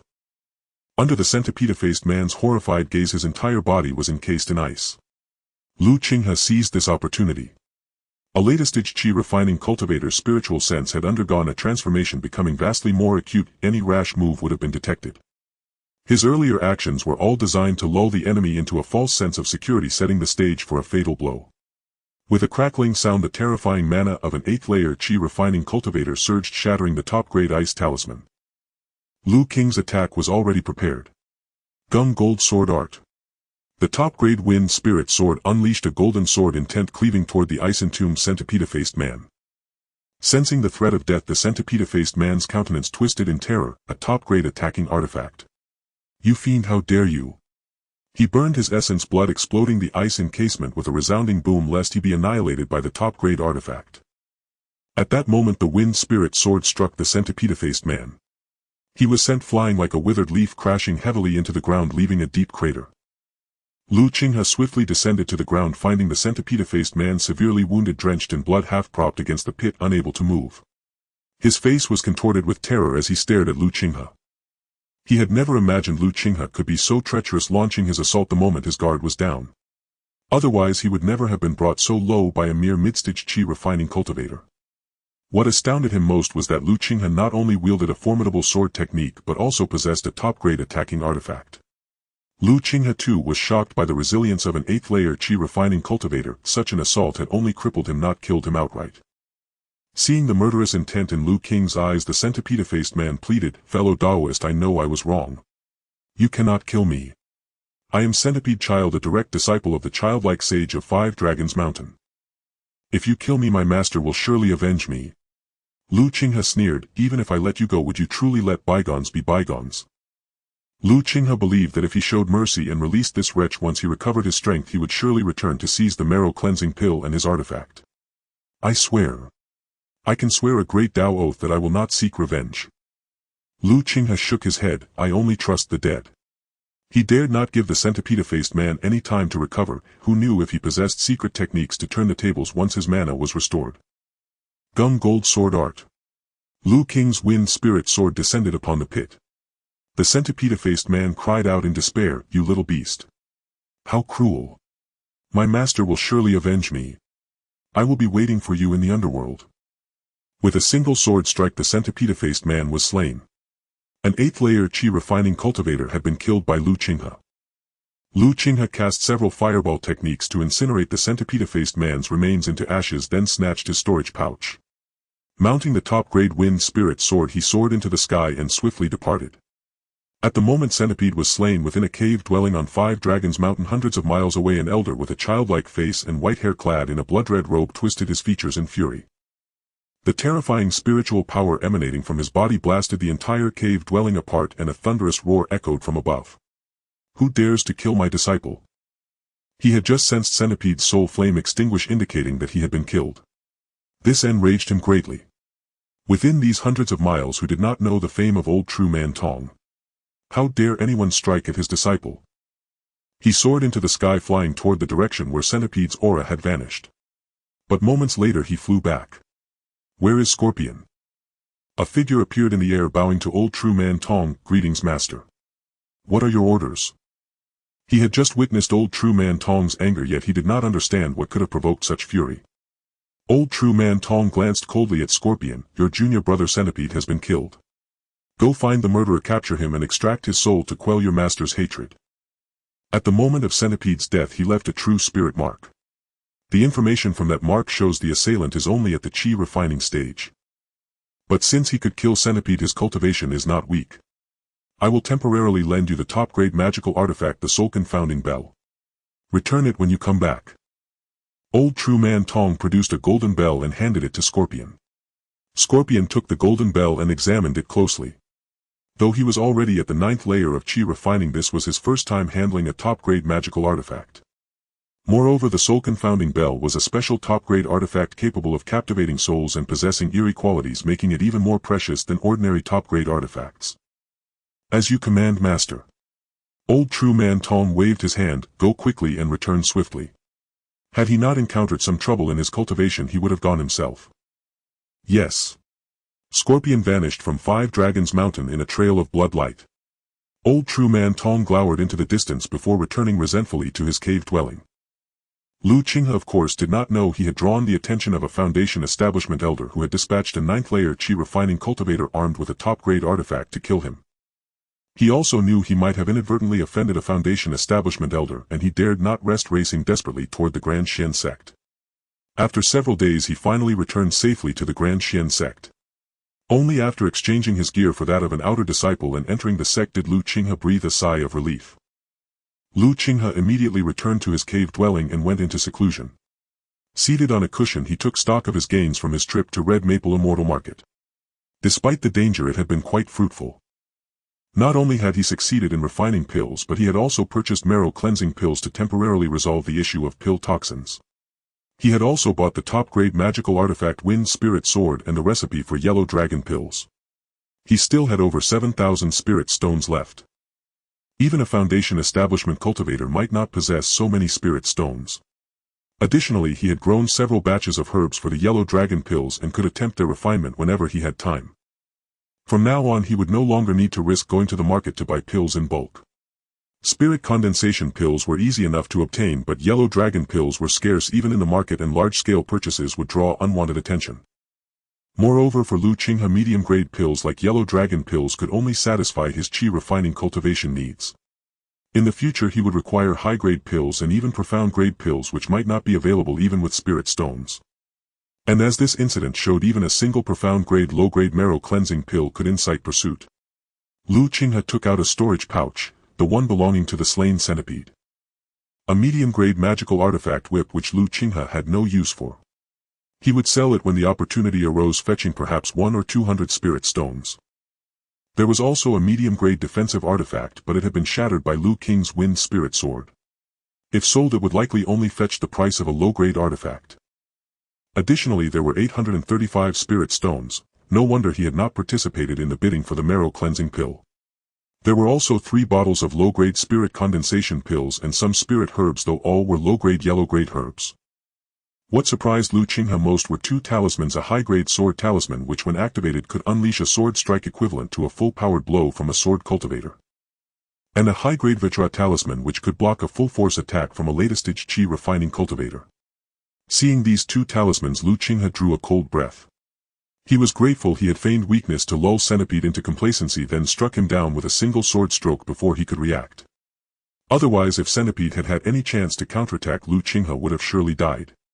It was also Centipede's misfortune that he had been unwilling to use the high-grade sword talisman, otherwise one strike could have pierced the defense of the fire scale armor. Finally, there was a jade box containing not a medicinal herb but a seed. Lu Qinghe examined it for a long time but could not identify what kind of seed it was. However, since Centipede had kept it in his storage pouch, it was likely the seed of some spiritual herb. He would plant it when he had time and see what grew. Lu Qinghe calculated that a cultivator at the 8th layer of qi refining had a total wealth of less than 2,000 spirit stones. Lu Qinghe was surprised that an 8th layer qi refining cultivator could be so poor, possessing so little. Lu Qinghe did not realize his own fortune. For most cultivators, nearly all resources were spent on advancing their cultivation. A later-stage qi refining cultivator with over 2,000 spirit stones was already considered quite wealthy. Lu Qinghe tossed the seed into a corner of his black soil space, unsure if it would sprout, and paid it no further attention.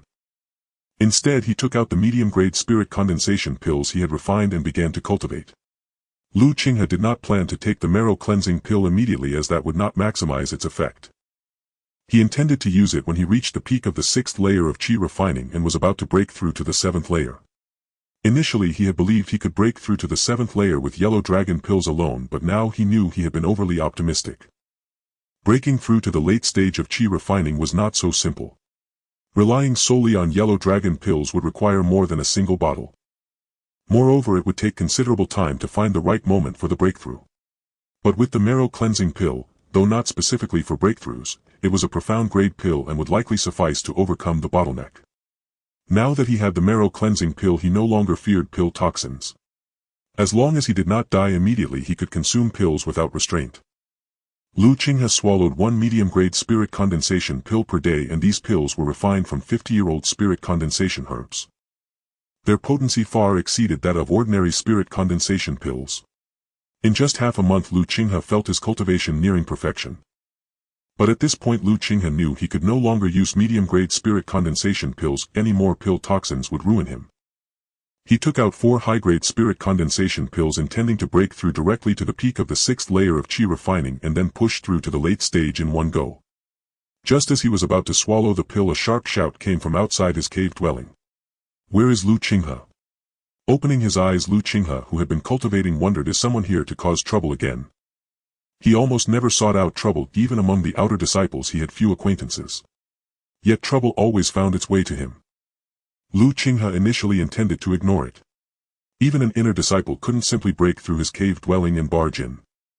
But at that moment the token at his waist suddenly emitted a glow, startling Lu Qinghe.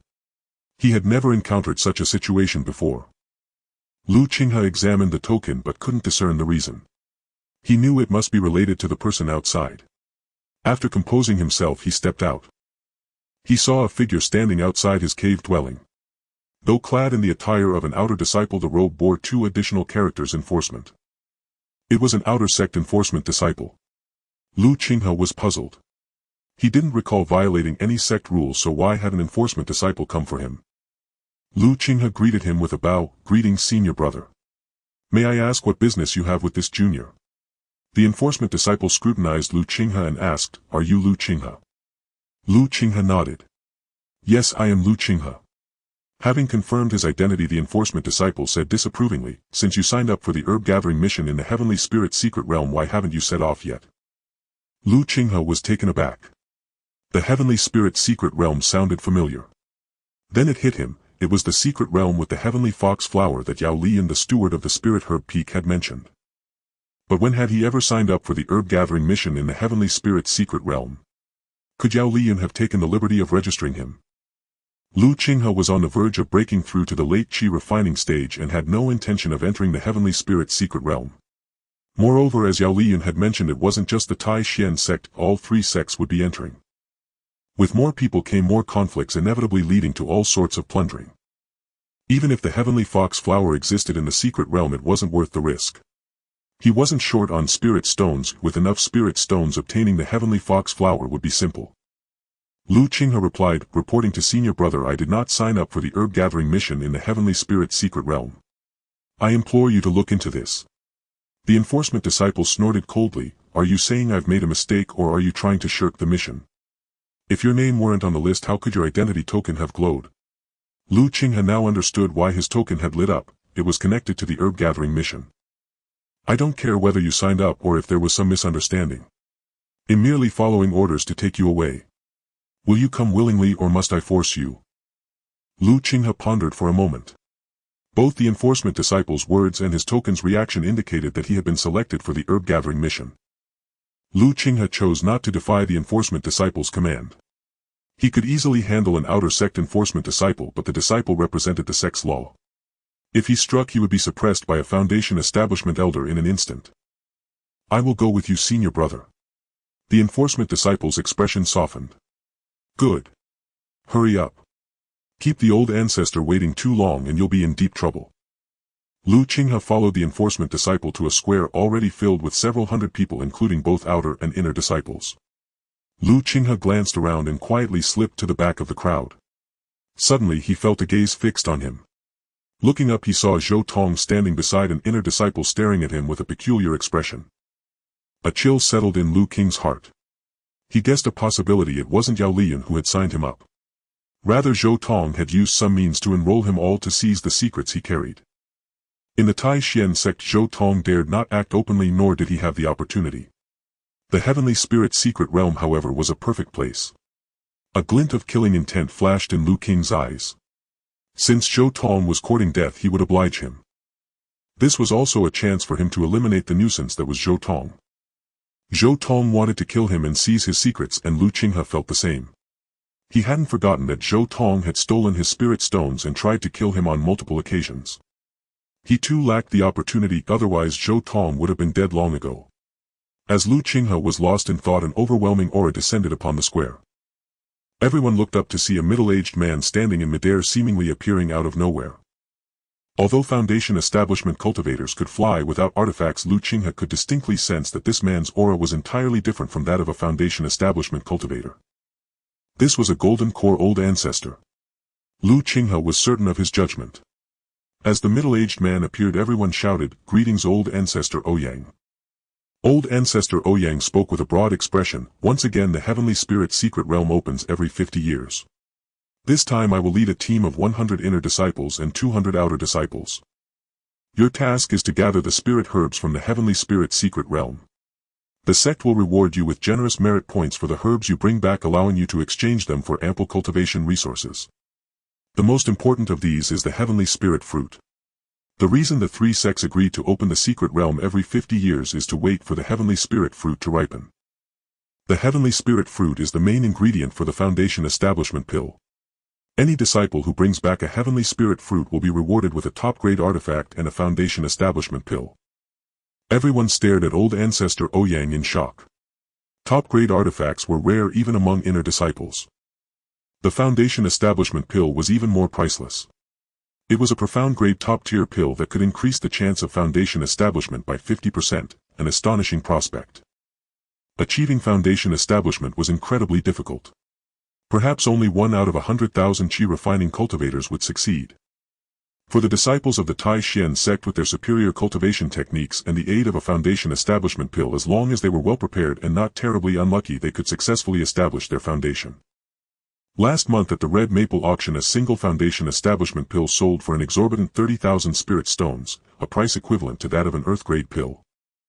Qinghe had left early and was unaware that the auction had included a Foundation establishment pill. Qinghe was equally astonished. A Foundation establishment pill as a reward. And the Red Maple Immortal Market's treasure pavilion had actually auctioned one off. He wondered who had won the bid for the pill and who had taken home the top-grade spirit artifact. The heavenly spirit fruit, Qinghe had seen it in the comprehensive herb guide Yao Lian had given him. It was a profound-grade top-tier herb requiring a century of potency for medicinal use. He wondered why it could be harvested after only 50 years. Now Qinghe understood why such a grand expedition was being organized for the Heavenly Spirit Secret Realm herb gathering. The number of Heavenly Spirit fruits obtained might largely determine the number of Foundation establishment true cultivators each sect would produce over the next 50 years. After all, a Foundation establishment cultivator could live for another 2 centuries at most, spending 100 years to build the foundation and another 100 to strive for the golden core. Without a golden core to reverse fate, even they would eventually turn to dust. Of course, not everyone required the aid of a Foundation establishment pill to break through. Disciples with a heaven-grade spirit root, for instance, needed no such assistance, facing no bottlenecks before the golden core stage and breaking through to Foundation establishment as easily as drinking water. A cultivator with a 2-grade spirit root who reached the 9th layer of Qi refinement before the age of 50 had a 50% chance of breaking through to Foundation establishment. For those with a 3-grade spirit root, the chance was less than 10%, and more importantly, few such cultivators could reach the 9th layer of Qi refinement before 50. Missing the optimal time for Foundation establishment made the subsequent attempt twice as difficult. For a 5-spiritric cultivator like Qinghe, apart from the Foundation establishment pill, he could think of no other way to break through. In fact, aside from himself, he wondered if there were any 5-spiritric cultivators in the Tai Xian sect who could even cultivate to the late Qi refinement stage, as reaching the mid-stage was already an extreme rarity. Fortunately, aside from a few individuals, no one knew about his 5-spiritric constitution. Qinghe was also deeply tempted by the Foundation establishment pill. Although he was still far from reaching that stage, it was better to be prepared. If he could obtain one, his chances of future success would greatly increase. Yet even Qinghe was uncertain whether a single Foundation establishment pill would suffice for him to succeed. He resolved to acquire multiple pills in the future, and if he couldn't obtain them, he would refine them himself. Just as Qinghe was lost in thought, a massive flying ship appeared overhead. He stared in shock, for this vessel was unlike any he had seen before. An awe-inspiring aura emanated from it. This was no mere magical artifact ship, but a true spirit artifact vessel. Before Qinghe could react, his identity token began to glow. Not only his, but the tokens of every disciple in the square radiated light. Then one by one figures were drawn up onto the flying ship. Standing on deck, Qinghe was filled with astonishment, uncertain whether this power came from a golden core elder or the spirit artifact itself. Elder Ouyang appeared on the ship and bellowed, "Go!" The vessel shot out from the Tai Xian sect's grand formation, hurtling deep into the mountains, traveling dozens of miles in an instant.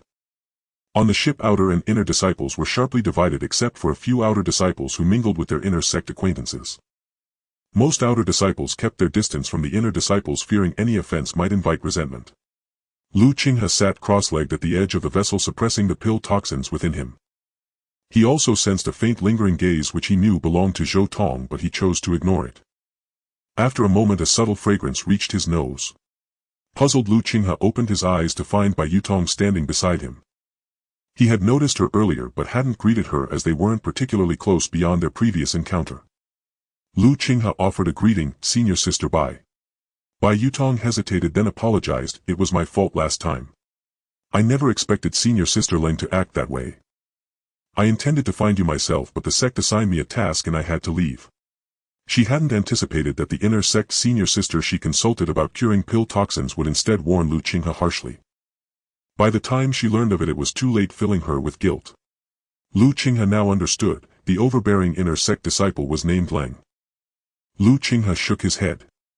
I should thank you senior sister for telling me how to resolve the pill toxins. I even went to the Chor Peak to find you but you weren't there. His words brought Bai Yutong some relief. She asked with concern, have you cured the pill toxins?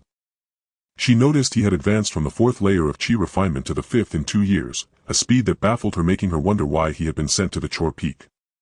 Such cultivation speed was no weaker than that of outer disciples. Qinghe shook his head. I've only suppressed it for now. To fully eliminate it I need a spiritual herb called fire fox flower. Brother Yao from the Spirit Herb Peak mentioned that it grows in the Tianling secret realm, so I came. He wasn't deliberately lying, but some matters were better kept private. Bai Yutong was surprised. Junior brother Lu, have you joined the Spirit Herb Peak? Qinghe nodded and showed his token. I have some talent in cultivation, and with brother Yao's recommendation I was granted special permission to join. After all, he and Yao Liyun had a bond worth 10 spirit stones. Bai Yutong hadn't expected such talent from him. That's a good opportunity, junior brother. Joining the Spirit Herb Peak will make earning sect merits and spirit stones much easier. But you shouldn't have signed up for this herb gathering mission. Qinghe looked at her in confusion. Please enlighten me senior sister. Seeing his genuine ignorance, Bai Yutong realized why a 5th layer Qi refinement cultivator would dare participate and began to explain. In the Tianling secret realm, spiritual herbs are guarded by powerful demonic beasts. Encountering them is all too easy. Moreover, with disciples from 2 other sects, conflicts often erupt within the realm. Though opportunities exist, danger lurks everywhere. Each expedition claims the lives of many disciples. Only those who have hit a bottleneck and cannot advance through normal means take such risks. Of course, some join for the Foundation establishment pill, but they are all 9th layer inner sect seniors with formidable strength. Qinghe had already guessed as much. Only those unable to progress further would gamble their lives. Among them were also those seeking hidden opportunities like Zhou Tong. He asked, senior sister, why did you join this mission?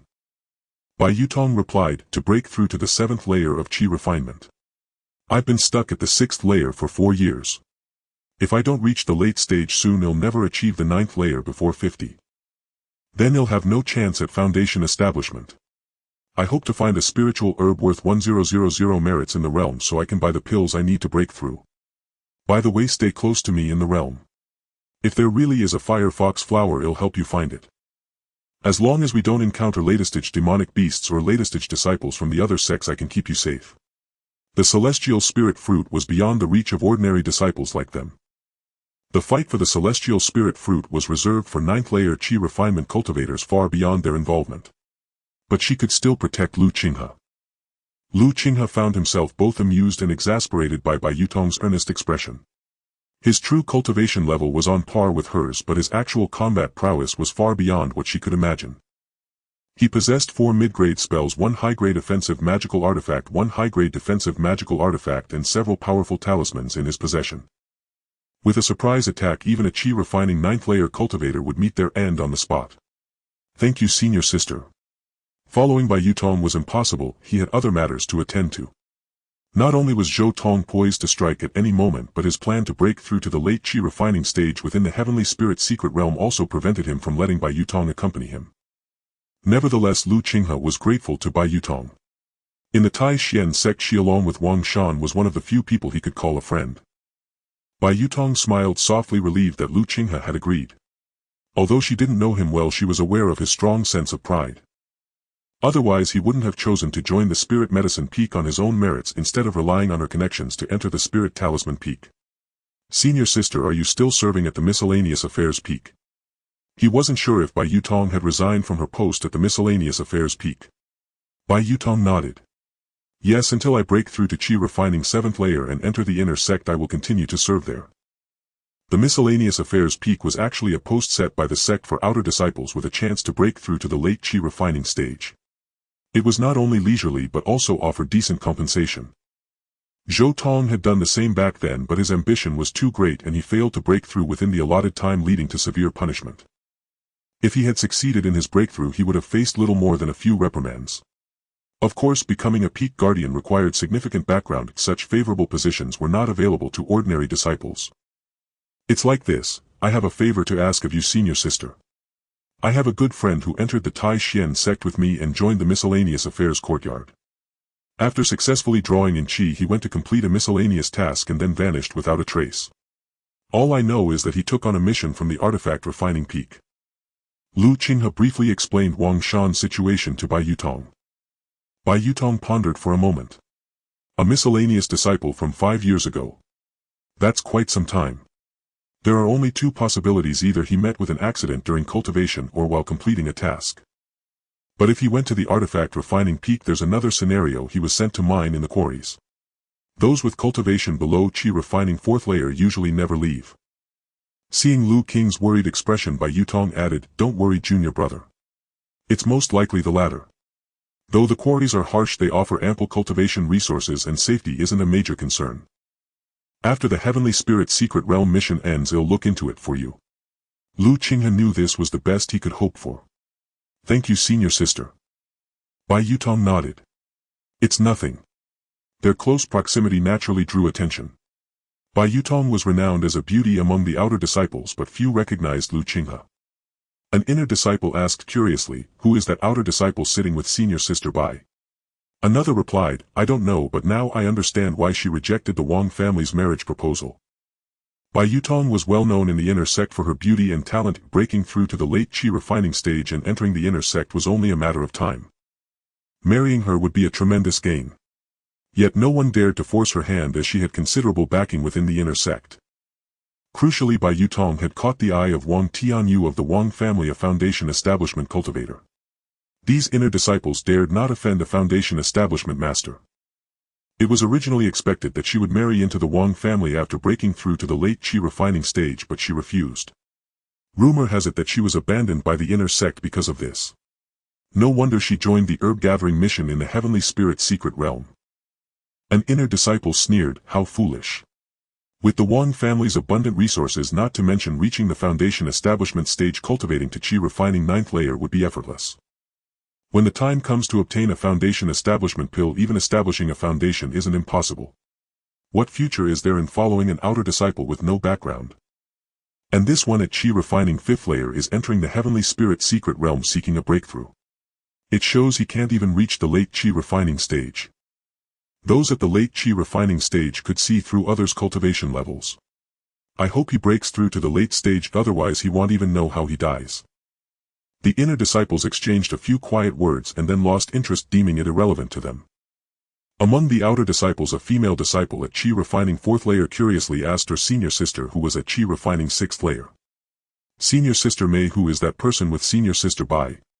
Senior sister Mei frowned, equally puzzled. "I don't know. I've never heard Yutong mention knowing such an outer disciple."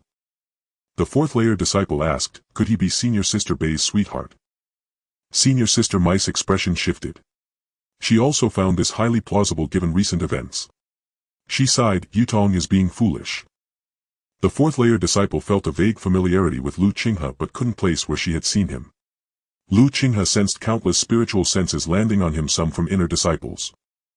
Qinghe didn't flatter himself that he was so popular. Clearly Bai Yutong's actions had drawn their attention. He could only frantically circulate the 1,000 faces illusory spirit art to prevent anyone from detecting anything unusual. Bai Yutong seemed to sense these probes and realized that her actions might cause trouble for Qinghe. Now beset by her own troubles, she said to Qinghe, "Junior brother Lu, I'll head over to the Spirit Talisman Peak. Join me when we disembark from the spirit boat." "All right." At the front of the spirit boat, ancestor Ouyang opened his eyes. He glanced toward Lu Qing's position. Qinghe suddenly felt as if he were being watched by a fierce beast. Every hair on his body stood on end. But just as he tried to investigate, the sensation vanished without a trace. 1,000 faces illusory spirit art, Qi refining 6th layer cultivation, all built on a foundation of medicinal pills, utterly rootless. Even if the pill poison is resolved, there's no chance of establishing a foundation. Ancestor Ouyang Qian closed her eyes and resumed her slumber. She had only noticed many spiritual senses converging on one spot and glanced over out of curiosity. After that single glance she lost interest. Qinghe had no idea that because of Bai Yutong he had caught the attention of a golden core ancestor who saw through most of his situation at a glance. If he had known, he would have been terrified, not because his secrets might be exposed but because the secret within his dantian might be discovered. Only one person furrowed his brow. Zhou Tong had never expected Bai Yutong to be on such good terms with Qinghe. He did not believe that an outer sect disciple with such exceptional talent as Bai Yutong would take a liking to Lu Qinghe, rather he feared that Bai Yutong had discovered the secret hidden within Lu Qinghe. He secretly resolved that no matter what he would suppress Lu Qinghe this time and seize the secret from him.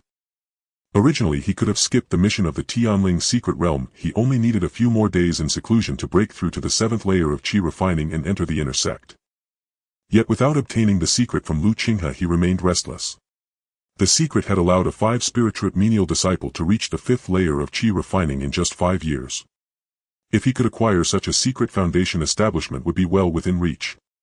For Qi refining cultivators nothing mattered more than foundation establishment. For the sake of this hope he had previously bribed the mountain guarding disciples to inform him whenever Lu Qinghe went out, but each time he lost track of him. Thus he paid a heavy price to have an inner sect disciple manipulate Lu Qinghe into the list for the Tianling secret realm. Lu Qinghe with his keen senses gathered some information about the secret realm. The Tianling secret realm was discovered jointly by the 3 sects and thus was jointly governed. Much of the reason these 3 sects had become the most powerful immortal sects in the Zhao kingdom was closely tied to this realm. The spiritual herbs within ensured the sect's prosperity for centuries and provided a constant supply of fresh blood for foundation establishment. He also learned why only Qi refining disciples were allowed to enter. The Tianling secret realm was protected by a powerful restriction that only permitted Qi refining disciples to enter. If one forcibly broke the restriction the realm would collapse, making future harvesting of its spiritual herbs impossible. Such a self-defeating act was something the 3 sects would never foolishly commit. Thus they decided to conduct a harvest every 50 years with each sect selecting 300 Qi refining disciples to enter. As for why it was 50 years, it was because the Tianling fruit required that long to mature into foundation establishment pills. Indeed, the secret realm derived its name from the Tianling fruit.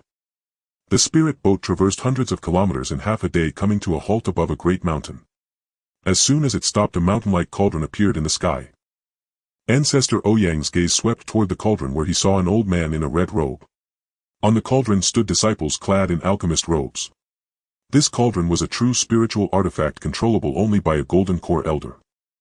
Everyone knew that the divine alchemy sect had arrived. Lu Qinghe's eyes blazed as he gazed at the cauldron. The spiritual artifact cauldron was immensely important to him. Since returning he had attempted alchemy, but the results were disappointing. Though he succeeded, the success rate was far lower than at the Red Maple Immortal Market's alchemy chambers. However, if he could obtain a spiritual grade cauldron capable of automatically igniting spirit flames, its effect would rival that of earthly fire. A superior cauldron would even surpass earthly fire in alchemy. Ancestor Ouyang stood and respectfully greeted Senior Danshu.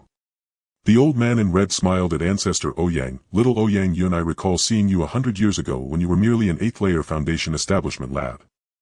Who would have thought that 100 years later you would have reached the 2nd layer of golden core? Truly exceptional talent.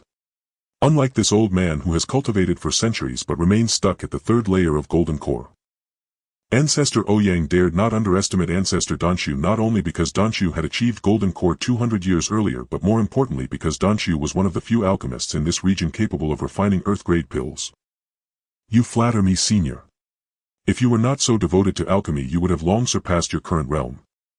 Moreover, last month at the Red Maple Immortal Market the Divine Alchemy Sect purchased a high-grade spiritual artifact for the astronomical price of 250000 spirit stones. I believe it won't be long before the sect gains another golden core elder. The high-grade spiritual artifact had been bought by the Divine Alchemy Sect for 250000 spirit stones, a price exceeding its true value. The Divine Alchemy Sect's willingness to pay such a price likely meant someone within the sect was on the verge of breaking through to the golden core realm and needed the artifact as aid. Ancestor Danshu saw through Ancestor Ouyang's thoughts. Little Ouyang, there is no need to probe me. I believe the Grand Xian sect knows the Divine Alchemy Sect's situation better than we do ourselves. Whether a golden core elder emerges is a matter for our sect alone. Haha, well said, a matter for your sect alone. If you were to produce another golden core elder, would you not annihilate both our sects? A delicate voice rang out and a dark cloud blotted out the sky as it approached. Everyone looked up in terror to see a massive flying beast dozens of zhang in size diving toward them. It's a beast, a foundation establishment silver feather thunderbird. No, it's a spirit beast from the Spirit Beast Valley. The Spirit Beast Valley disciples are standing on its back. Lu Qinghe was equally stunned. He had heard of people taming beasts as mounts and that the Spirit Beast Valley used special methods to subdue beasts to increase their strength. But seeing it with his own eyes was still overwhelming. A Foundation establishment silver-feather thunderbird capable of swift flight and lightning attacks, such a dominant creature of the skies had been tamed as a mere mount by the Spirit Beast Valley. Ancestor Ouyang and Ancestor Danqiu waved their hands, conjuring a protective barrier around their disciples to block the violent pressure emanating from the silver-feather thunderbird. When the Spirit Beast Valley disciples landed, a charming woman led them forward. Ancestor Danqiu sneered, "Heavenly Phoenix, you witch, watch your tongue. The Divine Alchemy Sect is not as ambitious as your Spirit Beast Valley. We merely focus on alchemy, unlike you who secretly hoard countless spirit beasts to attack us." Ancestor Tianfeng was completely unbothered by Danx's mockery and declared openly, "The Spirit Beast Valley is not as hypocritical as the Divine Alchemy Sect or the Grand Xian Sect. If we had the strength, we would surely annihilate both your sects and monopolize resources for 1,000 li." Ancestor Danqiu snorted coldly, "I doubt the Spirit Beast Valley has such strength." Ancestor Tianfeng's beautiful eyes turned to Ancestor Ouyang, "Daoist Ouyang, how about we eliminate this old man and split the fortune of the Tianling secret realm? Are you not worried about the Divine Alchemy Sect gaining another Golden Core Elder? Why not seize this opportunity to join forces and eliminate one?" Ancestor Danqiu roared in fury, "Heavenly Phoenix, you little brat, you seek death." Ancestor Tianfeng said nothing, merely smiling as she looked at Ancestor Ouyang. Ancestor Ouyang remained calm. "Daoist Tianfeng jokes. The Grand Xian Sect and the Divine Alchemy Sect share a good relationship. I would be more inclined to join the Divine Alchemy Sect in eliminating the Spirit Beast Valley." Ancestor Tianfeng did not press further. She had only been jesting. After all, she and Ancestor Ouyang were both at the second layer of Golden Core, and even with equal cultivation, killing another Golden Core Elder was no easy feat. Enough, let us waste no more time. Since all three sects have arrived, let us open the Celestial Spirit Secret Realm. Patriarch Ouyang produced a token, as did Patriarch Danqiu and Patriarch Tianfeng. The three tokens shot into the depths of the Great Mountain and a portal materialized before the assembly. Patriarch Ouyang shouted, "All disciples enter swiftly. You have only 1 month, after that the passage will close." The disciples of the three sects rushed toward the passage, vanishing one by one into the portal. Once all had entered, Patriarch Tianfeng looked at the other two with curiosity and asked, "Gentlemen, how many celestial spirit fruits do you think will appear in this secret realm?" Patriarch Ouyang replied, "Last time there were 8. The spiritual energy of heaven and earth grows ever weaker, and the same is true of the celestial spirit secret realm. It is increasingly difficult for spiritual herbs to thrive. This time 5 or 6 would be fortunate. Scarcity of resources is the greatest challenge facing the cultivation world today." Patriarch Danqiu concurred with Patriarch Ouyang's assessment. "I share the same view as Brother Ouyang, 5 or 6. But who knows how many each sect will obtain? 5 or 6 celestial spirit fruits would bring the 3 sects over 30 Foundation establishment cultivators in the future. Yet which sect receives more and which less depends solely on the number of celestial spirit fruits their disciples bring back. For the 3 sects, producing a Golden Core Master is no simple feat, thus their strength is measured by the count of Foundation establishment cultivators." Patriarch Tianfeng said with a smile, "Naturally it will be the Tai Xian sect. I observed just now that they have dispatched 2 disciples at the perfect 9th level of Qi refining with exceptionally stable auras and foundations. It seems the Tai Xian sect is determined to secure the celestial spirit fruits. But if such disciples were to meet with an accident within the sect, would lose 2 future Foundation establishment cultivators." Patriarch Ouyang remained composed. "Both of you have also laid your plans and possess outstanding disciples among your ranks. There is no need to dwell on this. Let us instead consider the current state of the Zhao Kingdom's cultivation world. Recently many sect disciples have met with misfortune. Our investigations have revealed that the Blood Demon sect is responsible. They may be planning to invade our Zhao Kingdom's cultivation world." Neither of the other two showed surprise. Similar incidents had occurred in their own domains. Patriarch Danqiu nodded, "Indeed, we have discovered the same. These events have transpired over the past 3 years. Those fiendish brats truly believe our Zhao Kingdom's cultivation world is defenseless." Patriarch Tianfeng set aside her earlier charm and spoke solemnly, "Rumor has it that the Blood Demon sect's patriarch has already broken through to the True Lord realm and urgently needs resources to stabilize his power, which is why he has set his sights on the surrounding sects." A True Lord? Patriarch Danqiu and Patriarch Ouyang's expressions froze. The emergence of a True Lord would undoubtedly shake the very heavens and earth. Patriarch Danqiu asked gravely, "Tianfeng, is this true?" Tianfeng nodded. Would I jest with you about such a matter? The two were helpless. In Zhao Kingdom they were supreme Golden Core patriarchs, yet before a true lord they could be annihilated with a single breath. Patriarch Ouyang said, I will report this to the sect master upon my return and he will make the decision. Patriarch Danshu echoed, indeed I will do the same and inform my sect master. Tianfeng smiled but said nothing more. She had merely shared this intelligence with the two sects so that they could support one another should a crisis arise. Though the three sects vied against each other on their own territories, they would unite against a common threat, especially one like the Blood Demon sect.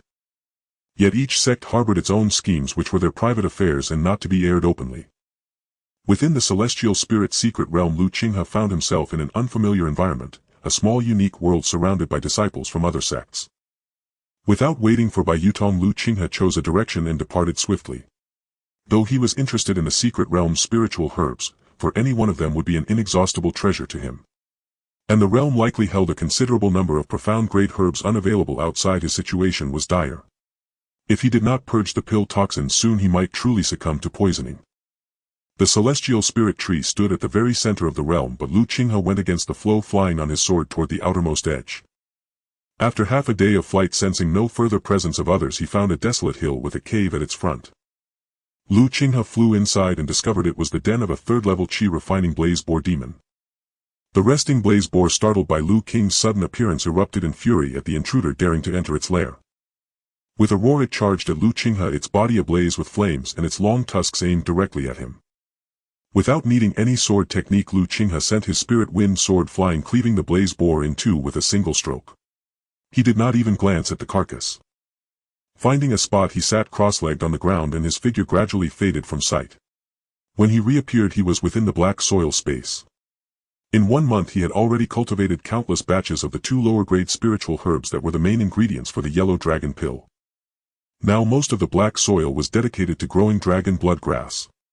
In a few more days these herbs would reach a decade's worth of medicinal potency, ready for refining the yellow dragon pill. What intrigued Lu Qinghe most was another sprout, a spiritual entity grown from a seed he had obtained from Centipede Z. After a month in the black soil space, equivalent to nearly 10 years, it had grown only this much, making it difficult for Lu Qinghe to determine what it was. As for the blood ginseng, he had planted only 10 stalks. In a few more months they would reach 500 years of medicinal potency, skyrocketing in value to rival top-grade profound-level spiritual herbs. Such items were exceedingly rare in the cultivation world.